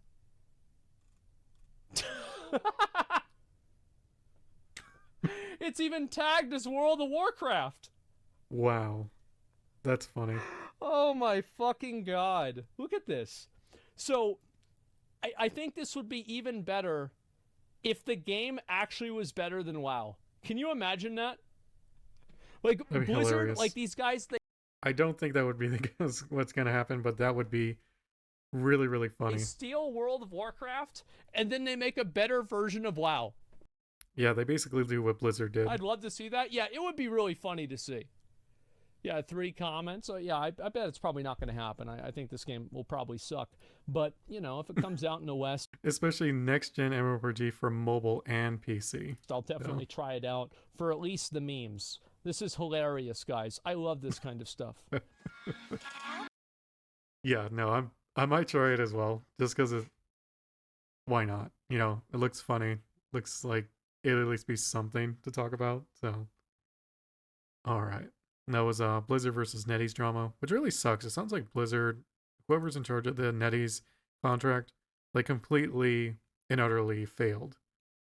Which really sucks for the Chinese players. Like, I really actually feel bad for them, especially with Dragonflight being as good as it is, and like WoW being in an upward trajectory. It's like, man, that would really, really suck if you're like really into the game. You know what I mean? Okay, so next video here is Genshin Impact Twitter is cancer.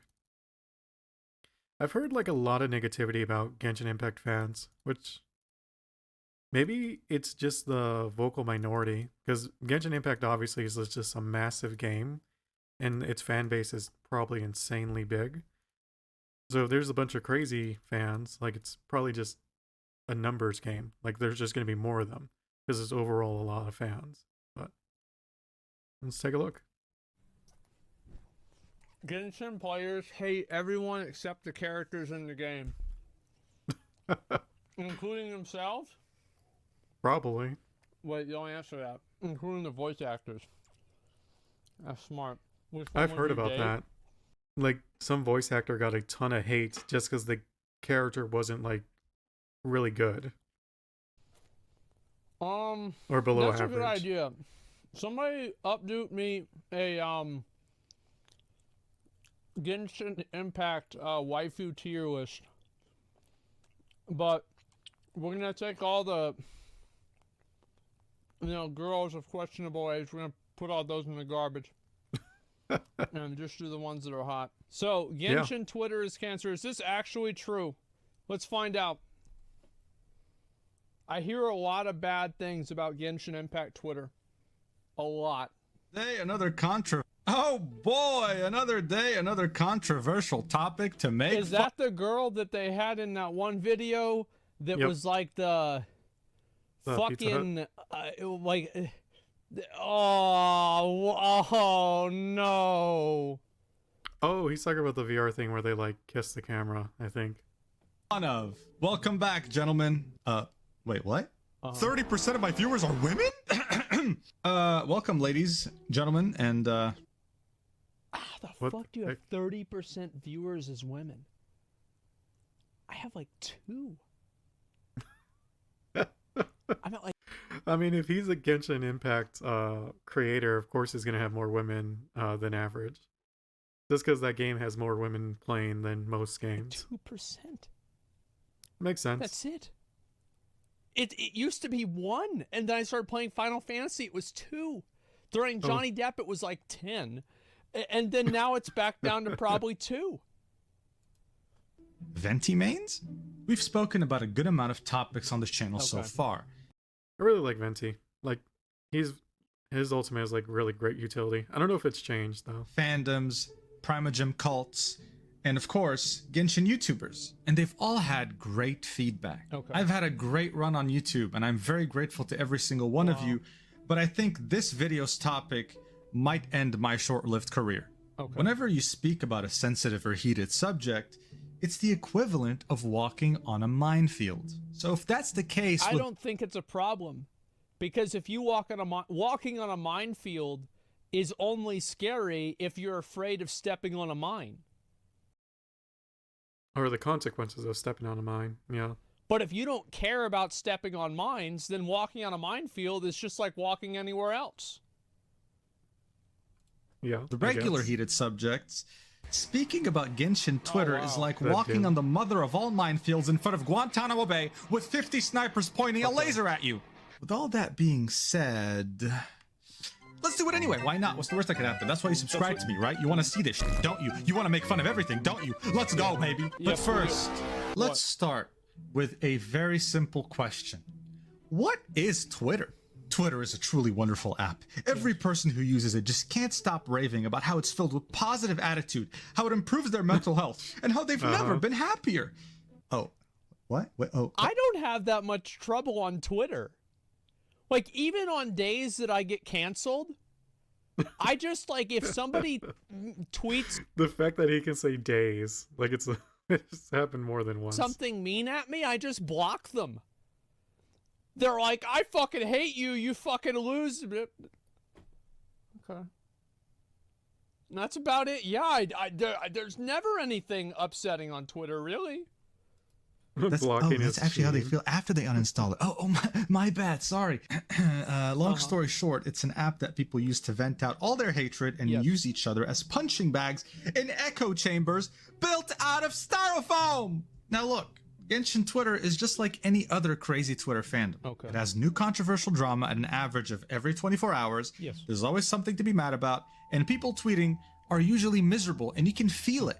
And of course, since I make the best life decisions, I mean, come on, I'm a Genshin player, I thought it would be the perfect time to make a video on Genshin Twitter while all hell is breaking loose. So what the hell is happening? Some people are saying this controversy is almost as big as the one that happened during Genshin's anniversary event when Hoyoverse decided, you know what? There's no need to really reward our players for 1 year, right? Well, it's really simple, but also really complicated. It might ruin your mood because of how stupid it is, but let's take a look anyway. So as you all might know already, Genshin Impact's 3.0 update. So people are just getting pissed off about nothing? Like, who cares? I mean, this happens in WoW as well. Like, this happens on every, like, this is nothing special about Genshin Twitter. Yeah. A bunch of game fans that are mad that the video game isn't giving them more rewards. Like, anytime I look at a Lost Ark tweet, it was like, buff honing, like, fucking fix the bots, AGS killing this game. I'm sick of playing 12 alts to keep up with somebody who spends $10 a day. Like, it's just Twitter. I mean, I don't think this is that Seems bad pretty yet. normal. I mean, I'm not sold on it yet. It promises to bring an entirely new region called Sumeru with a crap ton of content. A few weeks ago, the 3.0 beta tester applications finally opened up, and all the leakers were rejoicing. Finally, we're gonna get some new content in this content drought. Now, were they exaggerating? No. Literally, from the first hour this beta came out, we knew everything. Characters, the map, all the content that's going to come in. By the way, one thing to keep in mind is that to even apply, like when you get accepted to the beta, you have to give them a picture of your ID. Most likely. Yeah, but like, I mean, imagine if you live in fucking, like Russia or something like that. And like, what are they going to do? Well, I mean, really, what are they going to sue you? They're not going to do anything. Like, nothing's gonna happen. Yeah, you live in some random fucking South American country. Imagine, like, you live in El Salvador. That, or you can just use, like, a relative's, like, driver's license. I mean, you probably shouldn't without their permission, but I have a feeling that's probably what they did. Like, the least of your concerns is getting sued by MiHoYo. It's just not a big deal. Yeah, they can sue you if you leak. Yeah, but they don't have any fucking money. So what are you gonna get? Passport, and you have to sign an NDA that legally binds you to Hoyoverse. Like, you understand that, right? So why are people pissed? Are you gonna tell me? Are you gonna keep baiting me and teasing me like this? Come on, Mugen. Okay, chill. Why are they mad? Hey, buddy, hey. I'm on your side, okay? But I mean, seriously, right? Like, what do you think? Is it because people are being spoiled content that they don't want to see until it comes out in the game? Is it because Hoyoverse are starting to pursue people legally because they have their ID and private information? No, actually. Good guesses, but no, it's about skin color. Oh yeah, my god. skin. Oh no, they didn't They put released black a black people in the character. game, did they? Anytime that a game does that, people do not like it on Twitter. Oh no, oh fuck.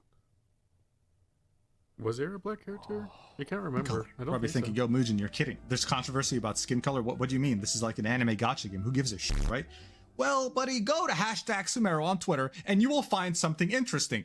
You'll think, no, this isn't Genshin Impact. This must be a game called Ethno Wars. Now, look, I want to make this clear. I'm not going to show the characters in this video, not just because it risks having Hoyoverse come at me, open up my hole so wide that they'll start eating cereal out of it, but because I also don't want to spoil it for people who aren't spoiling themselves. But just know, the whole thing started when 7 characters from Sumeru got leaked, and only one of them had some sort of a tan skin tone while everyone...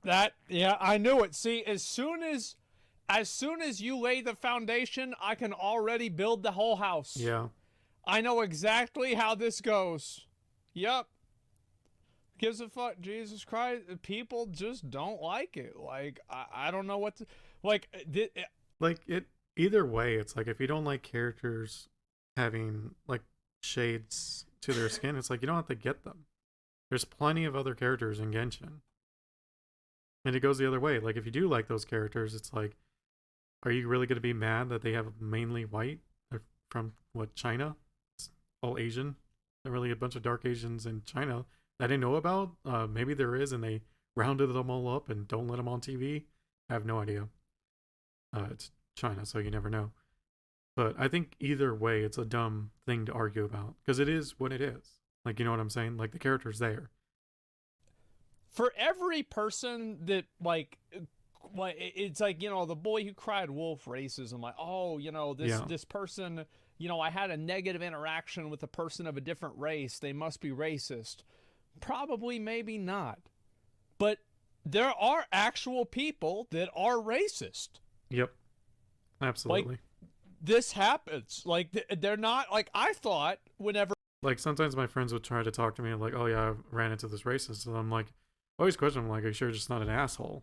Like, sure they weren't mean to you just because they're mean.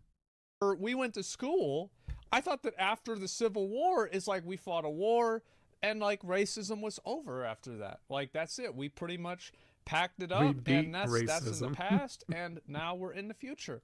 And, like, I mean, I was like 11 or like 9 or something, so, like, what the fuck do I know? And no, it took me a while to figure out, nah, man, people are still about this. Yep. Everyone else was pale. So now you have everyone on Twitter complaining about them being too pale, even though they weren't even meant to see the characters until a few updates later. Now look, there are some funny memes. Let's go through them real quick before we see the real degenerate shit that makes all Genshin players look so bad. Oh. Okay. Okay, dude. Okay. Oh, so it's the opposite. It's that they were all white people, and there were no other race. This is okay. I thought so this is another group of people that get mad. Yes, it's the opposite, but it's really just the same, isn't it? It's actually just all the same. Okay. Oh my god. All right, dude. Okay. Yeah. All right, that's pretty funny. I'm not gonna lie. Okay. I think half the people that make posts about that stuff are joking, to be fair. I'll admit it. There are some really funny memes that came out of it. Yeah, I'm sure these people right now are boycotting the latest Harry Potter game. That's true. But unfortunately, it does have to be ruined by some individuals that make us look bad. No, not this. No, not... No, not this. Listen, he has a child body pillow. What's wrong with that, huh? What's wrong with that? I just realized while editing how bad child body pillow sounds. Guys, just so we're clear, we're talking about Tartaglia from Genshin, okay? I'm talking about posts like this, all right? I know this person means well. A body pillow for a child, not a body pillow of a child, yeah. The people, I think, causing this controversy are doing it because they mean well. They're not waking up in the morning telling themselves, you know what, I'm going to be annoying today. I'm going to be insane. No, those are just child mains, okay? And those people are special. They belong in their own group. Leave them alone. They're not hurting anyone, okay? Stop it. Stop being a bigot. I think that there are a lot of people that wake up and they say, I'm going to be annoying today. It's just that they think they're making a difference. Yeah. Leave them alone. Make a difference As you today. can see, this post is long and it goes deep with the relationship of pale versus people of color characters in the game. Uses terms like colorism, Orientalism. Bro, what is... You can tell... You can tell whenever somebody has a really good point on Twitter. Whenever somebody makes a really, really strong, good argument on Twitter, one way you can make sure that it's so strong is if they make it to where nobody else can reply.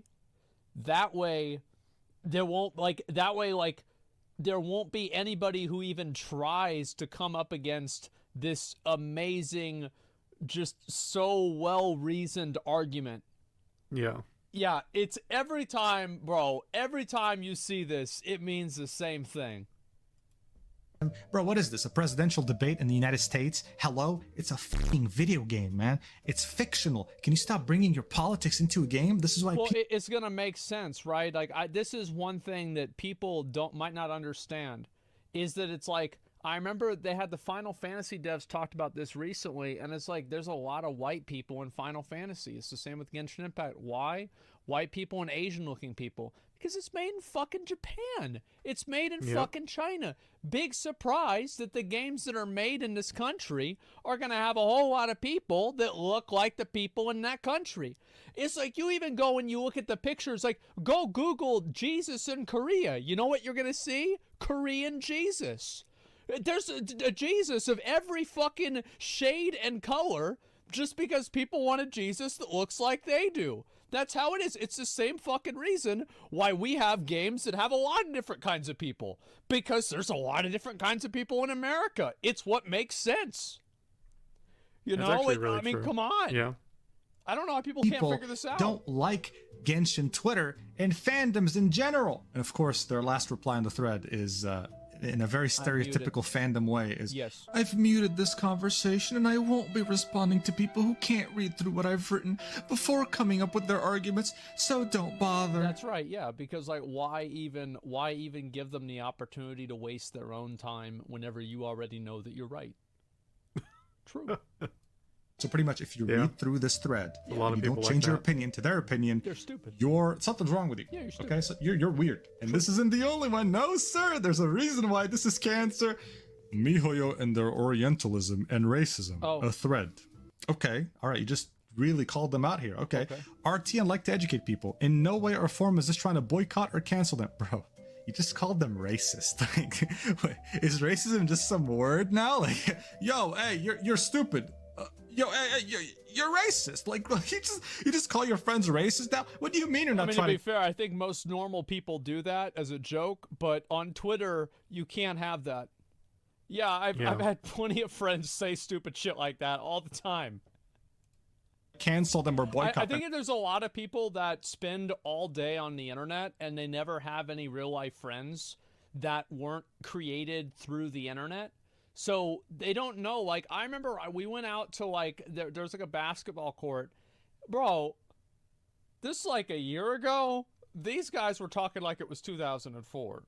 Okay? They didn't give a fuck. And it's like, I've been to other places. Things you would get canceled for, yeah. Like if you said it online, people still say like, in real life.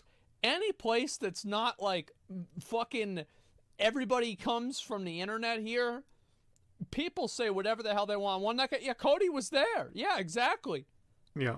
You calling out your chat? No, I'm saying it's a lot of it's a lot of people on the internet forget that the internet spaces that are curated in this way are not representative of what the average population experiences in real life. But yeah, most people say stupid shit like this all the time. Like I see it everywhere. Yep. You called them I'm racist. sure for some people it's different though. I mean, obviously for some people it's different. That's just my experience. Not everyone's gonna be the same.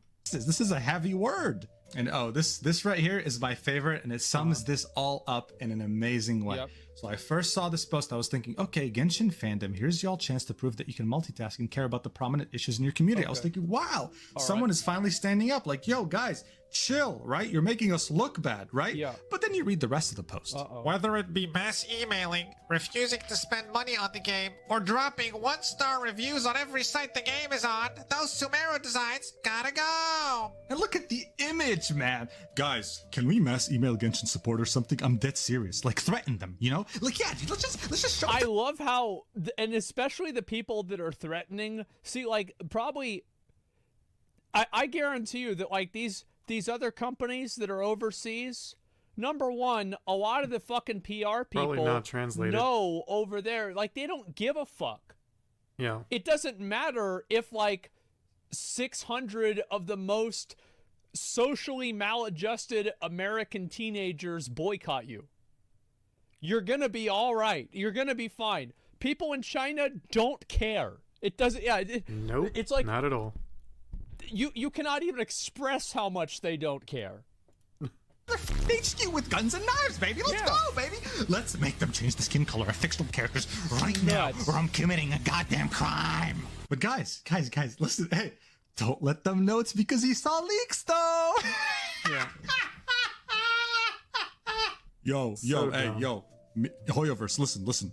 Change the skin color of the characters in Sumeru. Wait. Excuse me. How do you know about the characters in Sumeru? I don't think there's anything wrong with seeing leaks. Like, as far as I know, it's not illegal to see a picture.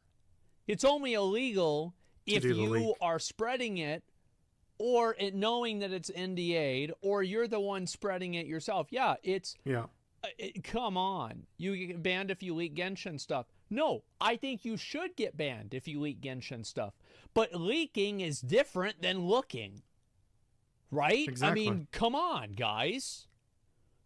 If you look at something on a page, that doesn't mean that you posted it. Wishin says so. You're racist, aren't you? Someone said on Twitter. Banned for seeing an image. Come on. Ma'am, we're Chinese. Twitter's banned in our country. In China, it's illegal to That's see one it of the too. funniest things, by the way. All this shit's happening on Twitter right now. The actual Hoyoverse employees that make these decisions can't even see it because the site is banned in their country. Look, you want this whole... That is kind of funny, right? And this is kind of what I'm saying, right? It's like, imagine... It's like, imagine how much it would matter to one of the guys that makes decisions over in a Chinese company. Yeah, like, just explaining to him, yeah, there's this bunch of nerds over in America. It's like our hardcore fan base. They're probably younger, not spending too much money. They're not our whales. They're really upset that we're not having more, skin diversity. And it's just like you're that person in the, in China. It's just like, and is it going to affect the bottom line? No. Is it going to affect like the overall player base? No. Then why are you bringing this up? Like, why is this even like something you're talking to me about? Like, at that point, like, you'd be lucky to keep your job because it's like you just wasted his time. That there's a handful of people on an American social media website that are mad about a leak. Like, probably half of them don't even speak English. They don't even know what they're saying. Yep. So they have to have somebody explain, sir, well, they're not very happy about, well, okay, so you have to understand, pretty much they don't like the color of the characters. They think it's racist. And they're like, okay, all right. And that's it. Yeah, they have no idea.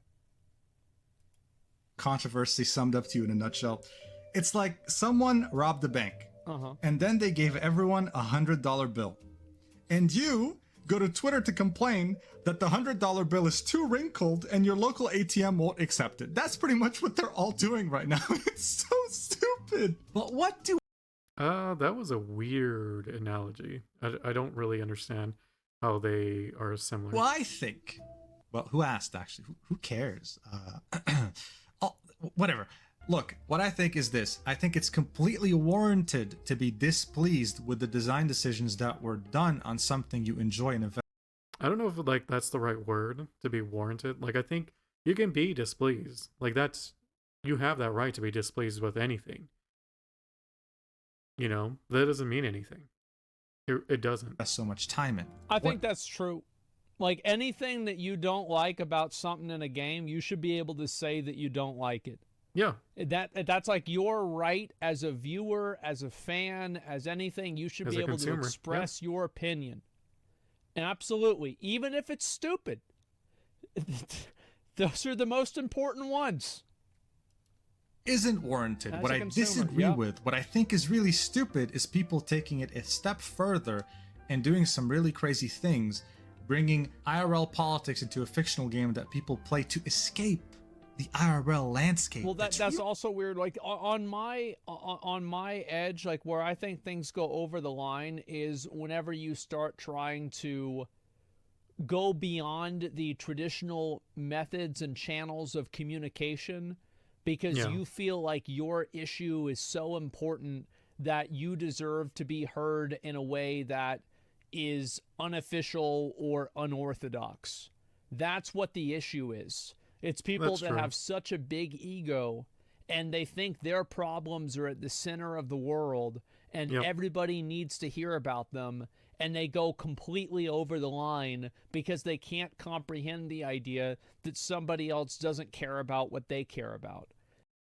Exactly. That's, great way to put it. Because it's like in their head, it is the most important issue in the world that's happening right now. How can you not see that? And that's what the issue is. Everything else is totally fine. Really shitty right now. And of course, calling the developer racist. Yeah. Finally, threatening to do something stupid, maybe a crime, or even harassing, spamming developers because of some stupid decision. You guys don't even know how an actual company hierarchy functions because you've never worked a goddamn job in your life. You think actually messaging customer support or harassing a developer somewhere is actually going to change things. It's not. It's only going to make it worse. Well, look, that's probably true. I think that usually whenever you have I don't know if it makes it worse, but it makes it where they, it's like the boy who cried wolf. They're just not going to take you seriously the next time. Like is it an actual issue, or is it another, like, weird group of people, like, just being, like, forcing their own, like, political views on a Chinese company? A company that gets, like, all the developers get harassed or something like that, it probably doesn't improve the game. At the end of the day, it does not create the desired outcome. And I think more often it just makes it to where those developers interact with those social media avenues less. Because why would they keep going on this platform where people all they do is get mad? Well, fuck that. Just by saying that there are good aspects of Genshin Twitter, just like everything else. It's just really loud people that ruin it. Like this guy over here. You are a minor who knows nothing about the world. You are the ugly one here. I can make you shut up, but I suggest you one thing. You don't want to deal with a devil like me. Of course they have a deluxe. Wow. Yeah, that's another level of loser I didn't think was possible. I can only imagine, yes. What a surprise that a person with their what's that stupid thing that they have? What's that stupid thing called? Astrology. A person with their astrology sign in their name is acting like an idiot. Yeah, I mean, like, really, like, as I said, if somebody's into astrology, every single thing that they say, I immediately take less seriously. Yeah. Profile picture. Anyway, I cannot wait to pull for Al Haytham. Who is that, you ask? My Saudi Arabian friend. Please just delete Twitter. It's for your. Listen. This is an intervention. It's for your mental health. Yeah. Trust me. Just delete the app, please. That's smart. I don't use Twitter, like, for this reason, in a sense. because I've just heard nothing but bad things about it. Maybe I should just do what Asmon does, just man. block anyone I disagree Holy with, I guess. I fucking don't shit. know. That's why I have 1% woman base. That probably didn't help. You're right. Yeah, that's probably true. It does not fucking help. Yeah, that was a good introduction. I guess so. Holy fuck, man. That was so good. This was funny. MiHoYo doesn't want people to know what's to come because they can adjust and prepare how much to spend. Well, I think that's probably true. I mean, like, I don't think that they would want people to know what's to come. But Yeah. it's like, maybe, I don't know. I mean, it's not like, I mean, there's obviously, like, they're not going to sue people that looked at a leak. They're going to sue people that are either promoting it or leaking it. It's just a matter of, like, resource investment. Yeah, you might get banned, like, if they somehow link you with your account, which would be weird. But other than that, yeah. You can't sue every fucking person who looks at a picture. But you can probably sue a lot of the ones, or at least the more prolific ones, that are posting the pictures in the first place. Exactly. So that's, yeah, I think that's common sense, right? You can look at Sumeru characters, videos old, it's been out, plus the characters. Oh yeah, I'm sure I can. I think that people, like, this is just general, I think this is just Twitter is cancer. There's nothing even special about Genshin Twitter here. I do see, like, every time that Tectone tweets, I read all of the responses because I'm curious to know what I have to look forward to.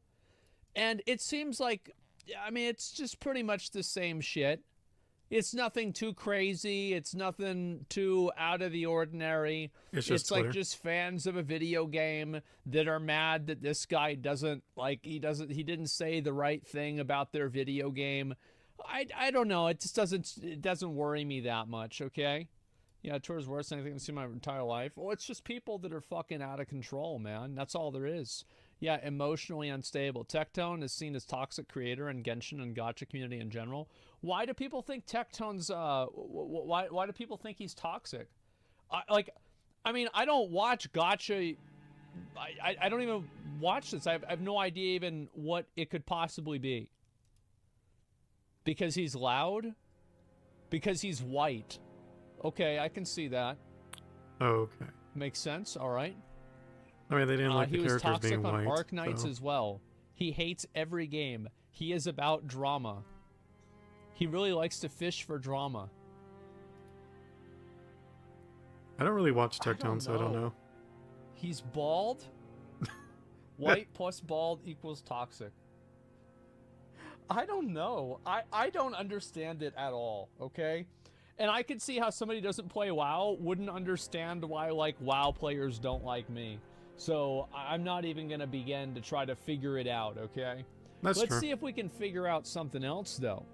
Recently, let me link this video. I almost forgot. This is a funny video. I will probably watch more of these if we continue them. You guys can give it a like. I'm not going to say the video was good, because it was just a nothing burger. Like, literally nothing.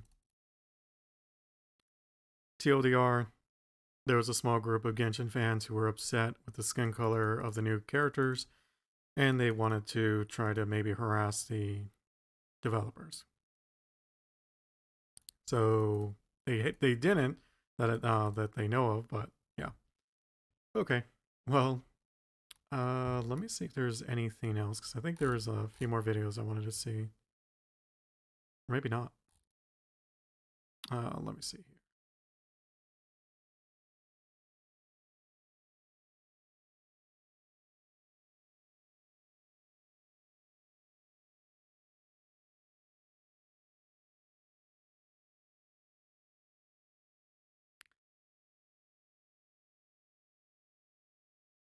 Yeah, I'm taking a quick look, see if there's any like videos I missed, and I don't think so. Asmon does his 0 death run. I'll watch that off stream because it's just 3.5 hours. Jesus. Okay.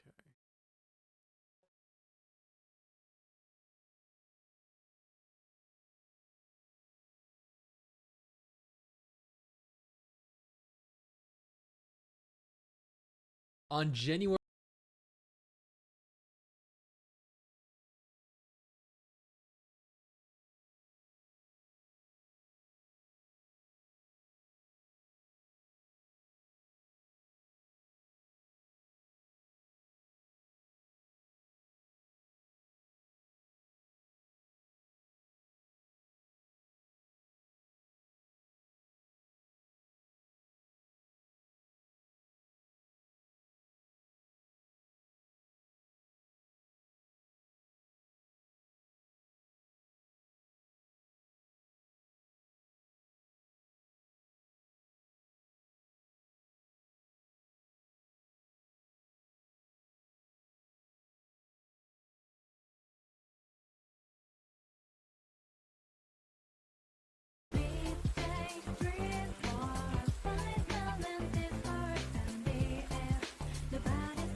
Okay, yeah, I cannot find any other videos, so we're just gonna react to one last one. Actually, I think I found two. Yeah, the WoW Killer by MMO Byte. This MMO just killed World of Is he gonna talk about the WoW clone we just saw? I want to see. On January 23rd, 2023, all Blizzard games are going offline in China. This is due to Blizzard and NetEase failing to reach a new publishing agreement. World of Warcraft is especially popular within China, as is evident by all the Chinese bots, Chinese real money traders, and Chinese hackers. So this is admittedly all bad things, dude. It's kind of messed up, but it's funny. a pretty big loss and a very large blow to Blizzard, but they are not taking this lying down. Blizzard are already making the necessary arrangements to get their games reapproved by the Chinese government, but the government is notorious for taking months if not years to approve games for distribution within the country. Tencent, the largest tech company in China and one of the largest tech companies in the entire world, were aware of this and have made an interesting decision to monopolize on WoW's departure from the region. Now, if the title hasn't given it away already, Tencent announced they are making a brand new MMORPG. Not just any cheap churn and burn MMO though, the kind that they're, typically known for. No, on the contrary. And you gotta remember, Tencent is a massive, massive company. They can pour resources into this game that Blizzard just cannot. This is an MMO that, using the term taking in. But then again, they also say it's a mobile game, so I mean, maybe China, they don't care about that stuff. Inspiration from. But I doubt if you're really into World of Warcraft, you'd be into like a mobile type of game. Would be underselling exactly how similar the game is. The new MMO, titled Terrasland, is freakishly similar to WoW in terms of cartoonish aesthetic, comparatively to hyperrealism found in MMOs like Black Desert Online or The Elder Scrolls Online. It features the ability to ride dragons. There are night elves, blood elves. Heck, we even see Deathwing atop Stormwind Castle. But you know what? Don't take my word for it. There were 2 different trailers released for the game, and there is also beta footage available. You can make your own judgment based off of what you see. There's a lot that is reminiscent of Blizzard. And like the previous video we saw, like it's just a lot tied with BFA. Before we throw up in our mouths in unison, I want to take a moment to thank all of our incredible patrons over on Patreon. You're all absolutely incredible. I cannot thank you all enough for the continued support. Also, if you have a moment, consider following us over on Twitch. We stream there every weekend. Now, we're going to go ahead here and take a look at the reveal trailer first. White YouTube, dude. Come on.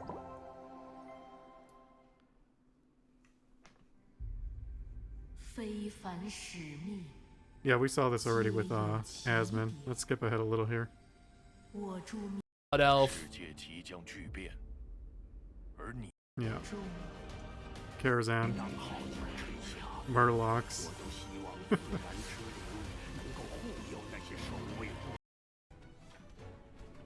It's a tab target MMO.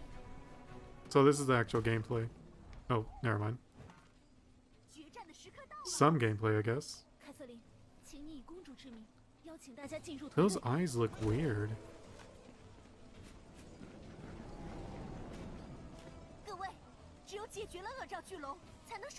Like, it looks more normal on her than the elf.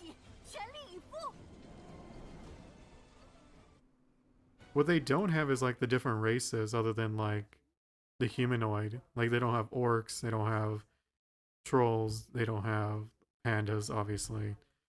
Draenei, which I think is like really big in the WoW themes. Like, there's not as many humans as there is other races that I run into. Actually, I don't know, actually. So I'm thinking about it, like, I don't really pay attention. Dude, even... the classes, the people in your group, the fact that they are color labeled like that, they even have the same kind of raid frame. Oh, he's talking about, yeah, this here. I mean, though it makes sense. Like, WoW's thing actually is decent, so why not copy it? What I don't like is that you have only have like this many abilities. Like, that's one of the bad things about mobile gaming. Frames as his president. Wow. Oh my god. No way. So there's probably like no trinkets or anything like that in this There's game. a ready check. Which admittedly looks just like the ready check and what. This is pretty blatant, I'm gonna be honest.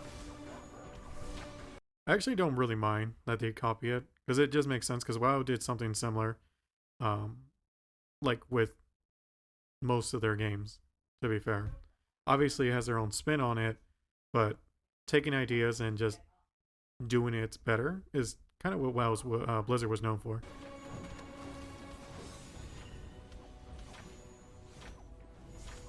It does look like your hotbar is limited to 6 abilities though. Yeah, I noticed that. The UI honestly though does not look bad.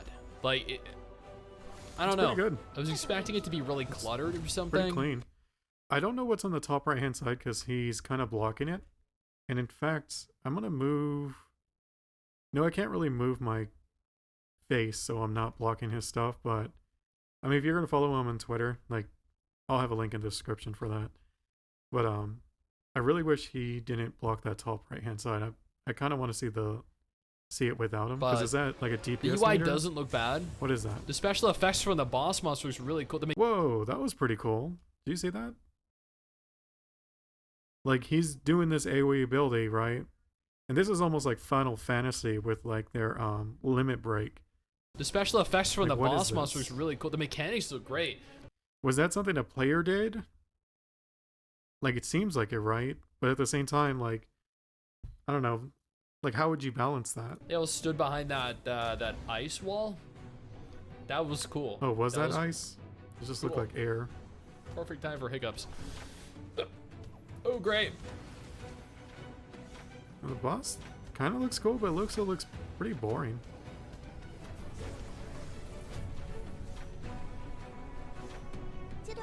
I wonder what the thing in the middle down the bottom is. Is it like an ultimate ability?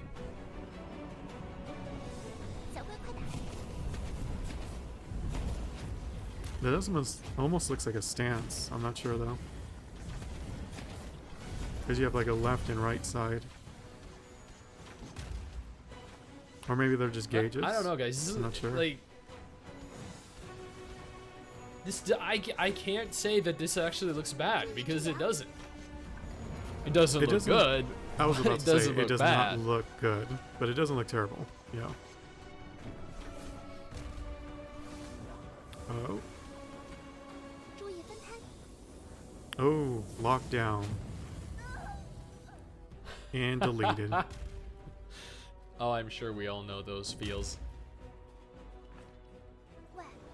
I think that was the case did where he her just get teammates were rezzed by supposed another player, to or did he soak res the them damage using with them. like an item or something? Because if you can buy like reses like that through the use of items, I know they've been common in certain. Well, it's a Chinese game, so more than likely they're gonna have way more monetization than even WoW has. MMOs or Blizzard. I think Terra was one of them, or Blade and Soul, one of the two. AoE stun, cinematic. Was that supposed to be Jaina?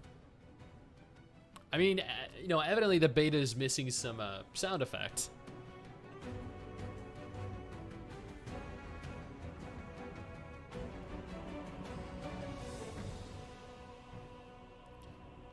And the character animations actually look really... Can we just take a moment here to watch this girl run?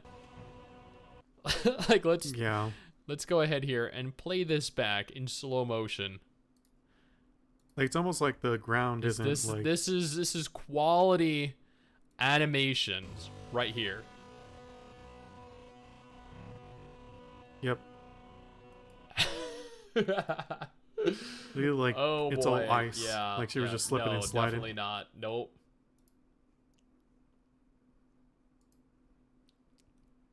Like I said, I The think class because they're... preview trailer, all the different classes that we're going to be able to play as.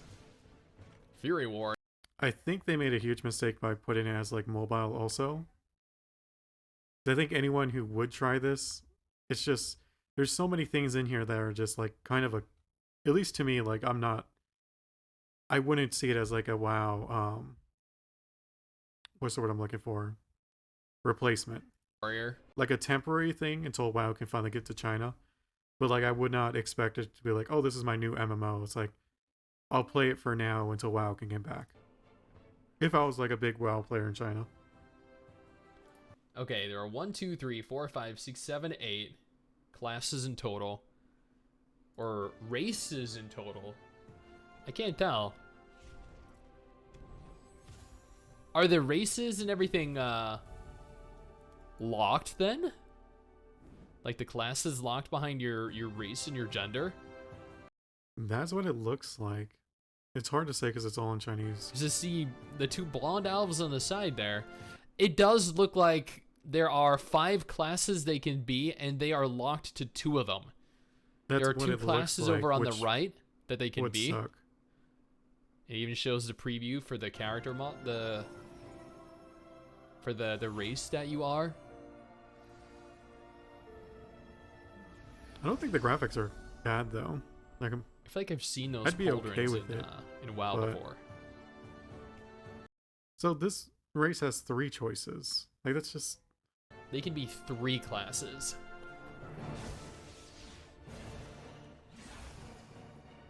Here we have a cross between a rogue and a demon hunter. Yep, 2 classes. If those are classes, who knows?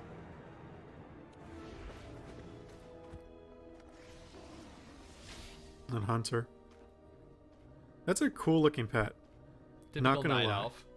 The pet is probably the coolest like model that I've seen so far. Teldrassil in the background.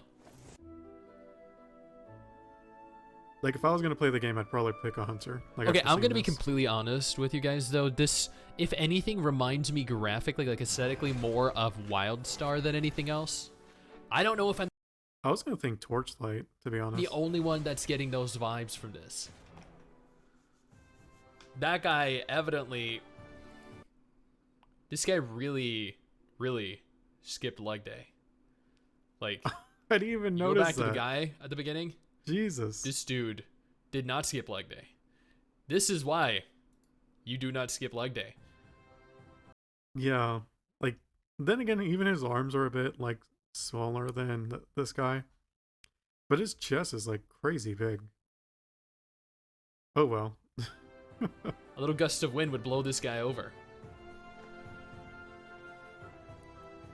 I don't even know how he's holding up pauldrons of that size. Yeah. Bard. I don't know why games have bards. I'm sorry, but like I've never liked bards in any game I've played, even Final Fantasy. I mean, a minstrel class is kind of cool, like a bard. I have to disagree. They seem like really shitty hunters. Oh, Like it's support Leomon hunters. from Digimon. Hey! But he's like a berserk Alright. class. That's pretty cool. It's like, oh. How abrupt. Oh, there's more Looks dungeon like, oh, bosses that was the trailer? dungeon boss trailer. I didn't know there was more to this. Why are you pausing it? Okay.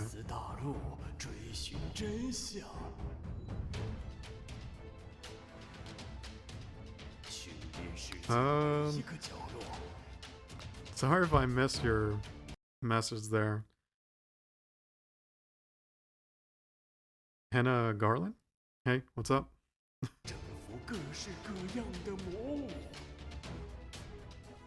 That's pretty cool. Like, I am not an artist. My hands shake. So, yeah, that dream, when I was a kid, did not go far.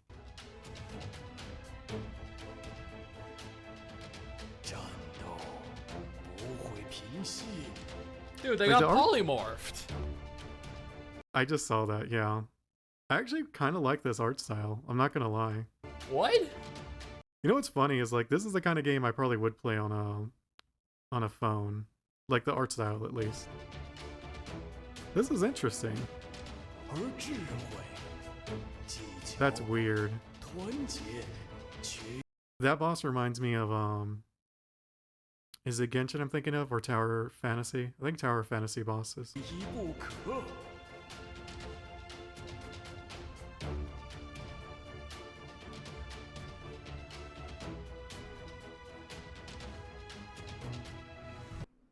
gonna be honest with you, the ends of these trailers are very, very abrupt. Terrasland seemingly came out of nowhere with no. But that trailer actually looked more interesting than their previous ones, especially the models for the bosses. Prior announcements or test phases for players. However, that changes this week, as now that Blizz is confirmed to be out of the MMO market, Tencent is taking this opportunity to open their very first test phase for PC and mobile players. Yes, if this wasn't already evident by the look and feel of the trailer, Terrasland is going to be completely cross-platform compatible. Given the larger success that both gacha and mobile games find in China, it's really no surprise that this is being developed for both platforms in mind. Honestly, Tencent knows what they're doing. They wouldn't have climbed their way to one of the largest multinational conglomerates in the entire world if they played fair.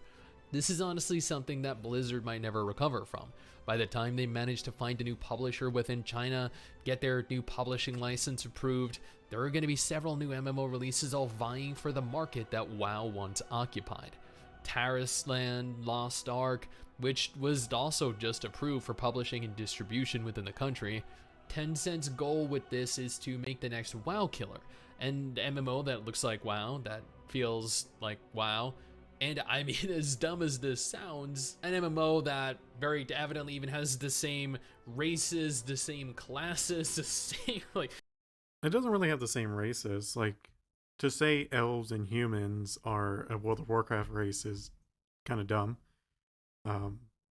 Like in the Lion Man, like we don't have that in WoW. We have a cow man. So models and NPCs as well, just with kind of like a mobile reskin, kind of like how Russia rebranded McDonald's after they pulled out last year. These countries have absolutely no shame and value money above their own integrity. The rest. Well, it's not really integrity. WoW did similar. Like, I don't know what you're talking about. So the world is just sitting here laughing at them, memeing them, but I guess a few extra dollars in their pockets matter more to them than creating a product that is actually capable of competing with already existing properties, right? I guess, like the old saying goes, if you can't beat them, force them to shut down and replace them. They didn't force them to shut down. This company is not tied with the company NetEase that I'm aware of, and it sounds like it was mainly on WoW's end on why it didn't continue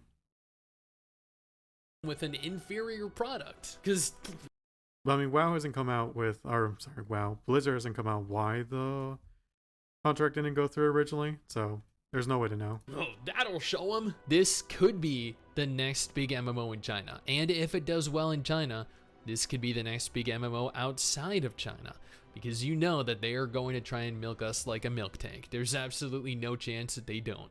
Will Terrasland actually be a bad MMO though? I mean, probably, but there's no guarantee that it will be. Speculating that it will be based purely off of my love and enjoyment of WoW is biased, but it's more than that. I don't think it's necessarily going to fail because it's a WoW clone. I think that is definitely part of the reason. It's also going to be a game that is very mobile focused. It is being developed and published by a company that has not had a single successful MMO release. It is going to have horrendous predatory monetization, and that is just off the top of my head. If these do not sound like issues that could... Yeah, I mean, it's not catering to a World of Warcraft player. I think that's the biggest thing. Like, aesthetically, yes, but other than that, no. Potentially inhibit the game, then maybe it'll end up fine, who knows. Either way, this is an MMO that will be releasing in the very near future because they need to take advantage of the gargantuan hole in the market as of January 23rd. It's smart, though. Like, you can't call them, like, greedy or anything, it's just smart. Their only chance to establish themselves as a leading MMO developer. If Terrasland, however, doesn't... Because let's be fair, like, why shouldn't they? It's not like they killed WoW, and maybe if it comes out they did, then okay, yeah, we can say they're really evil. But other than that, it's like, WoW dropped the ball on this contract. They should not have, like, even if they were really like not okay with NetEase, they should have done what they could to try to continue with them for now while looking for another partner. That's simple. Like, you don't quit your current job until you have another one lined up. So, okay, so that was the WoW killer with MMO Byte. I don't think anyone actually believes it's a WoW killer, but I think for Chinese players, you know, it's something at least. Okay, so I think the last one I'm gonna watch for today is gonna be X Halo Infinity and 3v3 devs slam incompetent leadership after Microsoft lays off 10,000 employees. I mean, I don't know. I would say that's, unfortunately, this is like a very common, what's the word I'm looking for? A very common issue that a lot of these companies that are trying to push into the gaming market run into. New World ran into it. Like, just all kind of, like, a bunch of the Amazon games actually ran into it. It's just how it is, unfortunately. And honestly, to a degree, Blizzard even ran into this. Oof, man, it's been utter carnage across the entire games industry when it comes to layoffs. Amidst this economic recession, we have been seeing more and more corporations prioritize their profit margins over the lives of the human beings who depend on their jobs. And among the most severe cases of this is Microsoft recently having laid off. Like, to think, like, you're saying it as if that's hasn't been the case. That's always been the case. They'll get away with whatever legally they can get away with. 10,000 employees. Remember how big of a deal it was when 4 years ago Activision Blizzard laid off roughly 800 people amidst record revenue year? Well, that pales in comparison to Microsoft's mass layoff. Reported yesterday on January 18th, the bullet points here read, Microsoft said it's letting go of 10,000 employees as the software maker braces for slower revenue growth. Well, the difference is, like, with World of Warcraft, it was on a downward trend, and now you're also firing your developers. Like, it really wasn't a good look, because it's like, you need, like, what's happening there? Like, your game is turning into crap, and you're firing people that, you know, could help make the game better. Growth, and in October, Microsoft called for the slowest quarterly growth since 2016. Divisions all across Microsoft were impacted by this latest round of layoffs, and chief among them were some of the gaming divisions under Microsoft's umbrella. As Jason Schreier reported here, Microsoft is laying off 10,000 people today, including in its gaming divisions such as Xbox and Bethesda. This mass layoff arrives exactly 1 year after Microsoft announced plans to purchase Activision Blizzard for $69 billion. Further details can be found in the article itself titled Microsoft Cuts Include Game Divisions Behind Halo and Starfield. Maybe it's not making them money, or the projected income just doesn't match what was being put in them. Like, they're a company. Like, it's about making money. And scrolling down, it is detailed that some people at Bethesda Game Studios as well as 343 Industries were affected by the layoffs, according to people familiar with the matter. And for today's video, I specifically want to focus on 343 Industries because this is a studio that was hit especially hard by the layoffs, and it's raising some concerns about the future of the Halo franchise. Yeah, I was going to say, because I've been hearing good things about Halo Infinite lately. But if they're losing a bunch of the developers, like, that's probably going to really cut back on the amount of content they can push out, which is then going to make the game worse, which is just a not just more cycle. Junior staff who are affected by this. Some of the people who lost their jobs were veterans who had been with Xbox for more than a decade. To address this unfortunate situation, here's what 343 Industries studio head Pierre Hint said to employees and to staff via email, as reported here by Bloomberg. He told staff that the company made the difficult decision to restructure elements of our team, which means some roles are being eliminated. Now, well, there's nothing wrong with that. Like, if you know, as a business, find roles that are like, well, what are they doing? What are they bringing to the company? And it turns out it's not much. Why would you keep them? how hard 343 in particular was hit by the layoffs. That left many within the studio wondering, what does this mean for the future of Halo Infinite? And apparently what employees were told is that the studio would continue supporting Halo Infinite's multiplayer and live service elements. It's a shame that this is happening during a time when Halo Infinite seems to be back on the rise with the launch of the Forge mode, through which we've seen tons of amazing user-created content populate the game, and that has re-engaged people back into Halo Infinite after a tumultuous launch period. It sucks that this is happening just as Halo Infinite seems to be catching some momentum again. It just raises questions as to whether Halo Infinite will have the manpower and resources to really make some kind of major recovery, especially when Joe Staten, the creative director and Halo veteran who joined 343 in 2020 to help steer Halo Infinite to the finish line, will depart that outfit and rejoin Xbox's broader publishing division. While he's not leaving Microsoft outright, he is no longer at 343 specifically. He's gonna... I don't think they need him anymore. Like, I'll be just straight up honest. Like, they've been already got to a point where I think he can help, and now it's just more innovation.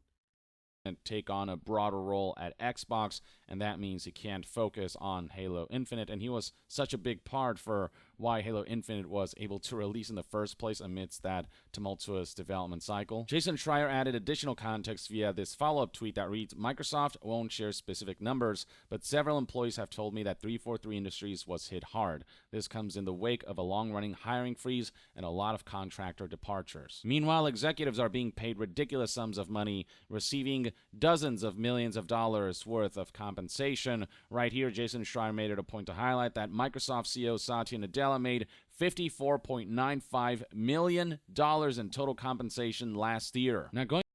Yeah, I think one thing gaming companies are running into is that they're overpaying the people who have very little involvement in the success of the company, which is the games. Like, it just seems weird to me that these people are getting paid way more than the people making the games good. Going back to Joseph Staten, a number of outlets made it a point to highlight the important role that he played for Halo Infinite and previous Halo entries. So this Video Games Chronicle article, for example, noted that Joseph Staten previously worked on the very first Halo titles, among the more renowned Halo titles in the series, mostly focusing on story and characters. Staten was made project lead for Halo Infinite's campaign mode. And then Gene Park from the Washington Post. I mean, characters is a pretty good thing, but story, I mean, let's be fair, Halo didn't have the most gripping of stories. It was good, but I don't think anyone, like, I don't know. I didn't really play Halo with, like, wanting to know the story. It was just, like, really cool. Like, really good gunplay. Master Chief being really cool. That's why I said the characters, I think he did a really good job with. Provided additional background about Joseph Staten, stating that Staten was the lead writer of the original Halo games under Bungie, which are all actually cherished. He made a lot of changes to Infinite that were welcome. He was very much a positive force for 343 Industries and one of the last bastions of the IP, which he was there for since the beginning.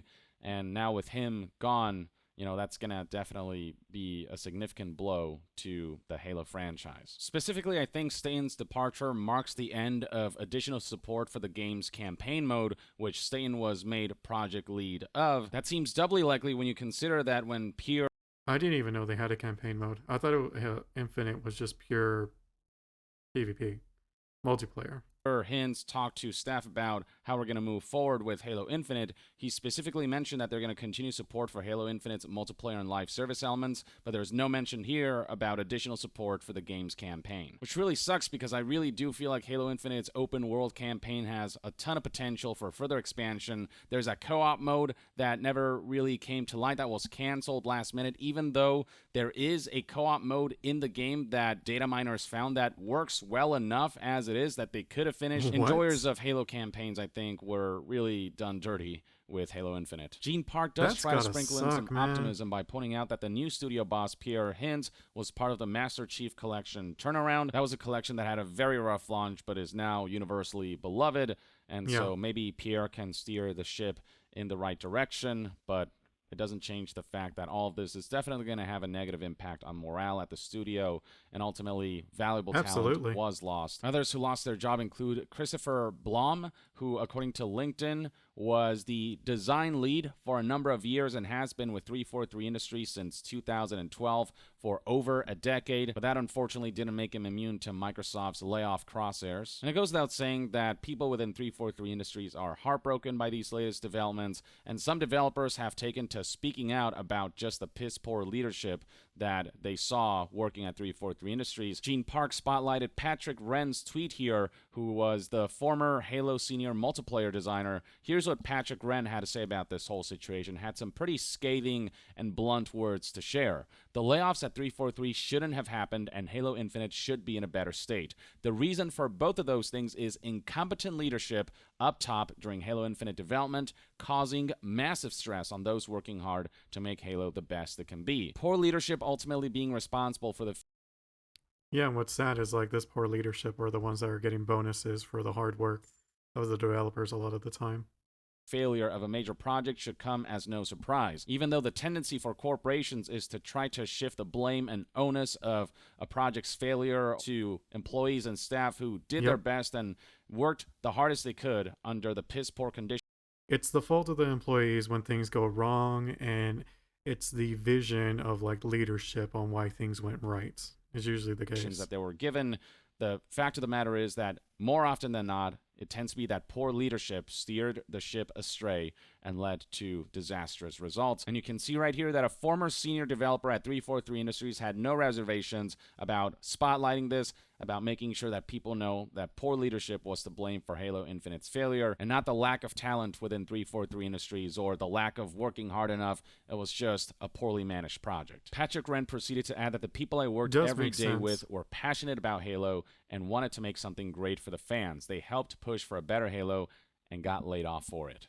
Developers still there are working hard on that dream. Look at Forge. Be kind to them during this awful time. It's too early to say that this is going to mark the death of Halo. We'll see how things continue to develop for the game in the coming weeks, months, and years, at the very least. even with this sort of diminished Like if I was a Halo Infinite player, like I would be worried. Team with talent that has been stripped away. It really sucks. But certainly this is not going to be positively impactful. And apparently Patrick Wren is not alone in having these sentiments. Jason Schra reports via this tweet that the strong public words mirror what he's heard from many other Halo developers. Other problems, as we have reported, included the tools and a heavy reliance on contractors who had to be let go after 18 months. An aspect that Patrick Wren also complains about when another former developer who worked on Halo Infinite tweeted, "Don't forget the heavy reliance on contractors/vendors and that messed up system. Though I know that's more Microsoft, I would have loved to stay on the team if I could have and worked my way up. Still one of my favorite jobs I have been at."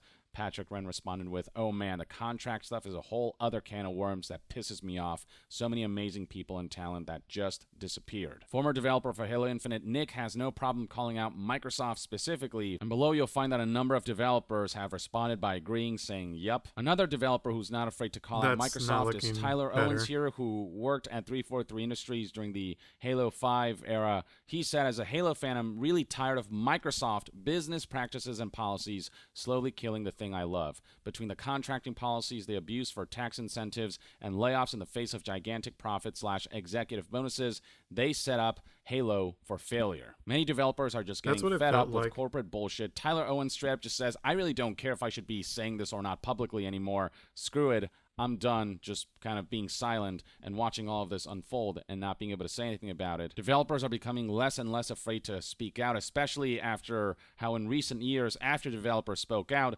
tangible changes have happened. We've seen more unionization happen, so on and so forth. Now, there are those at 343 Industries who've been lucky enough to dodge the Microsoft bullet.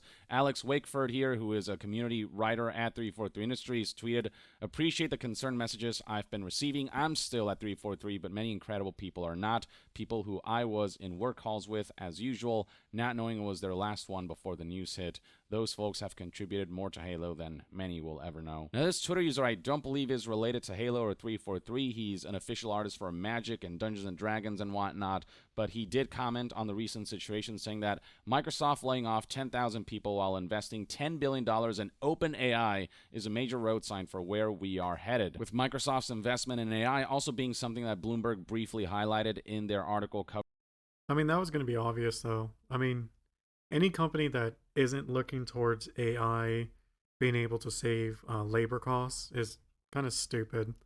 It's why every grocery store has automated checkout now. Covering the layoffs, Microsoft said that despite the mass layoffs, they still plan to hire people in strategic, competitive areas such as artificial intelligence. The goal being to make the workforce leaner by having artificial intelligence software take over what human beings can do. Here's a 2D they fired Master Chief for Katana. Artist who responded to Tyler Walpole's tweet about the recent layoffs by noting how scary it is the way Microsoft is investing so much in AI. Microsoft diving headfirst into the AI game is scary as hell to look at. They've already implemented an AI generator in their graphic design software, and it almost made me not want to use Windows anymore from the rage I felt. Tyler responded by speculating that AI is going to replace most white-collar jobs in very short order. It seems that's certainly a possibility. That's certainly a future that corporations would welcome. The more automated things can be, the less people they have to hire, the less they have to deal with human beings and their desire to be treated as human beings rather than as tools to be discarded and exploited. The less corporations have to spend and the more control they can exert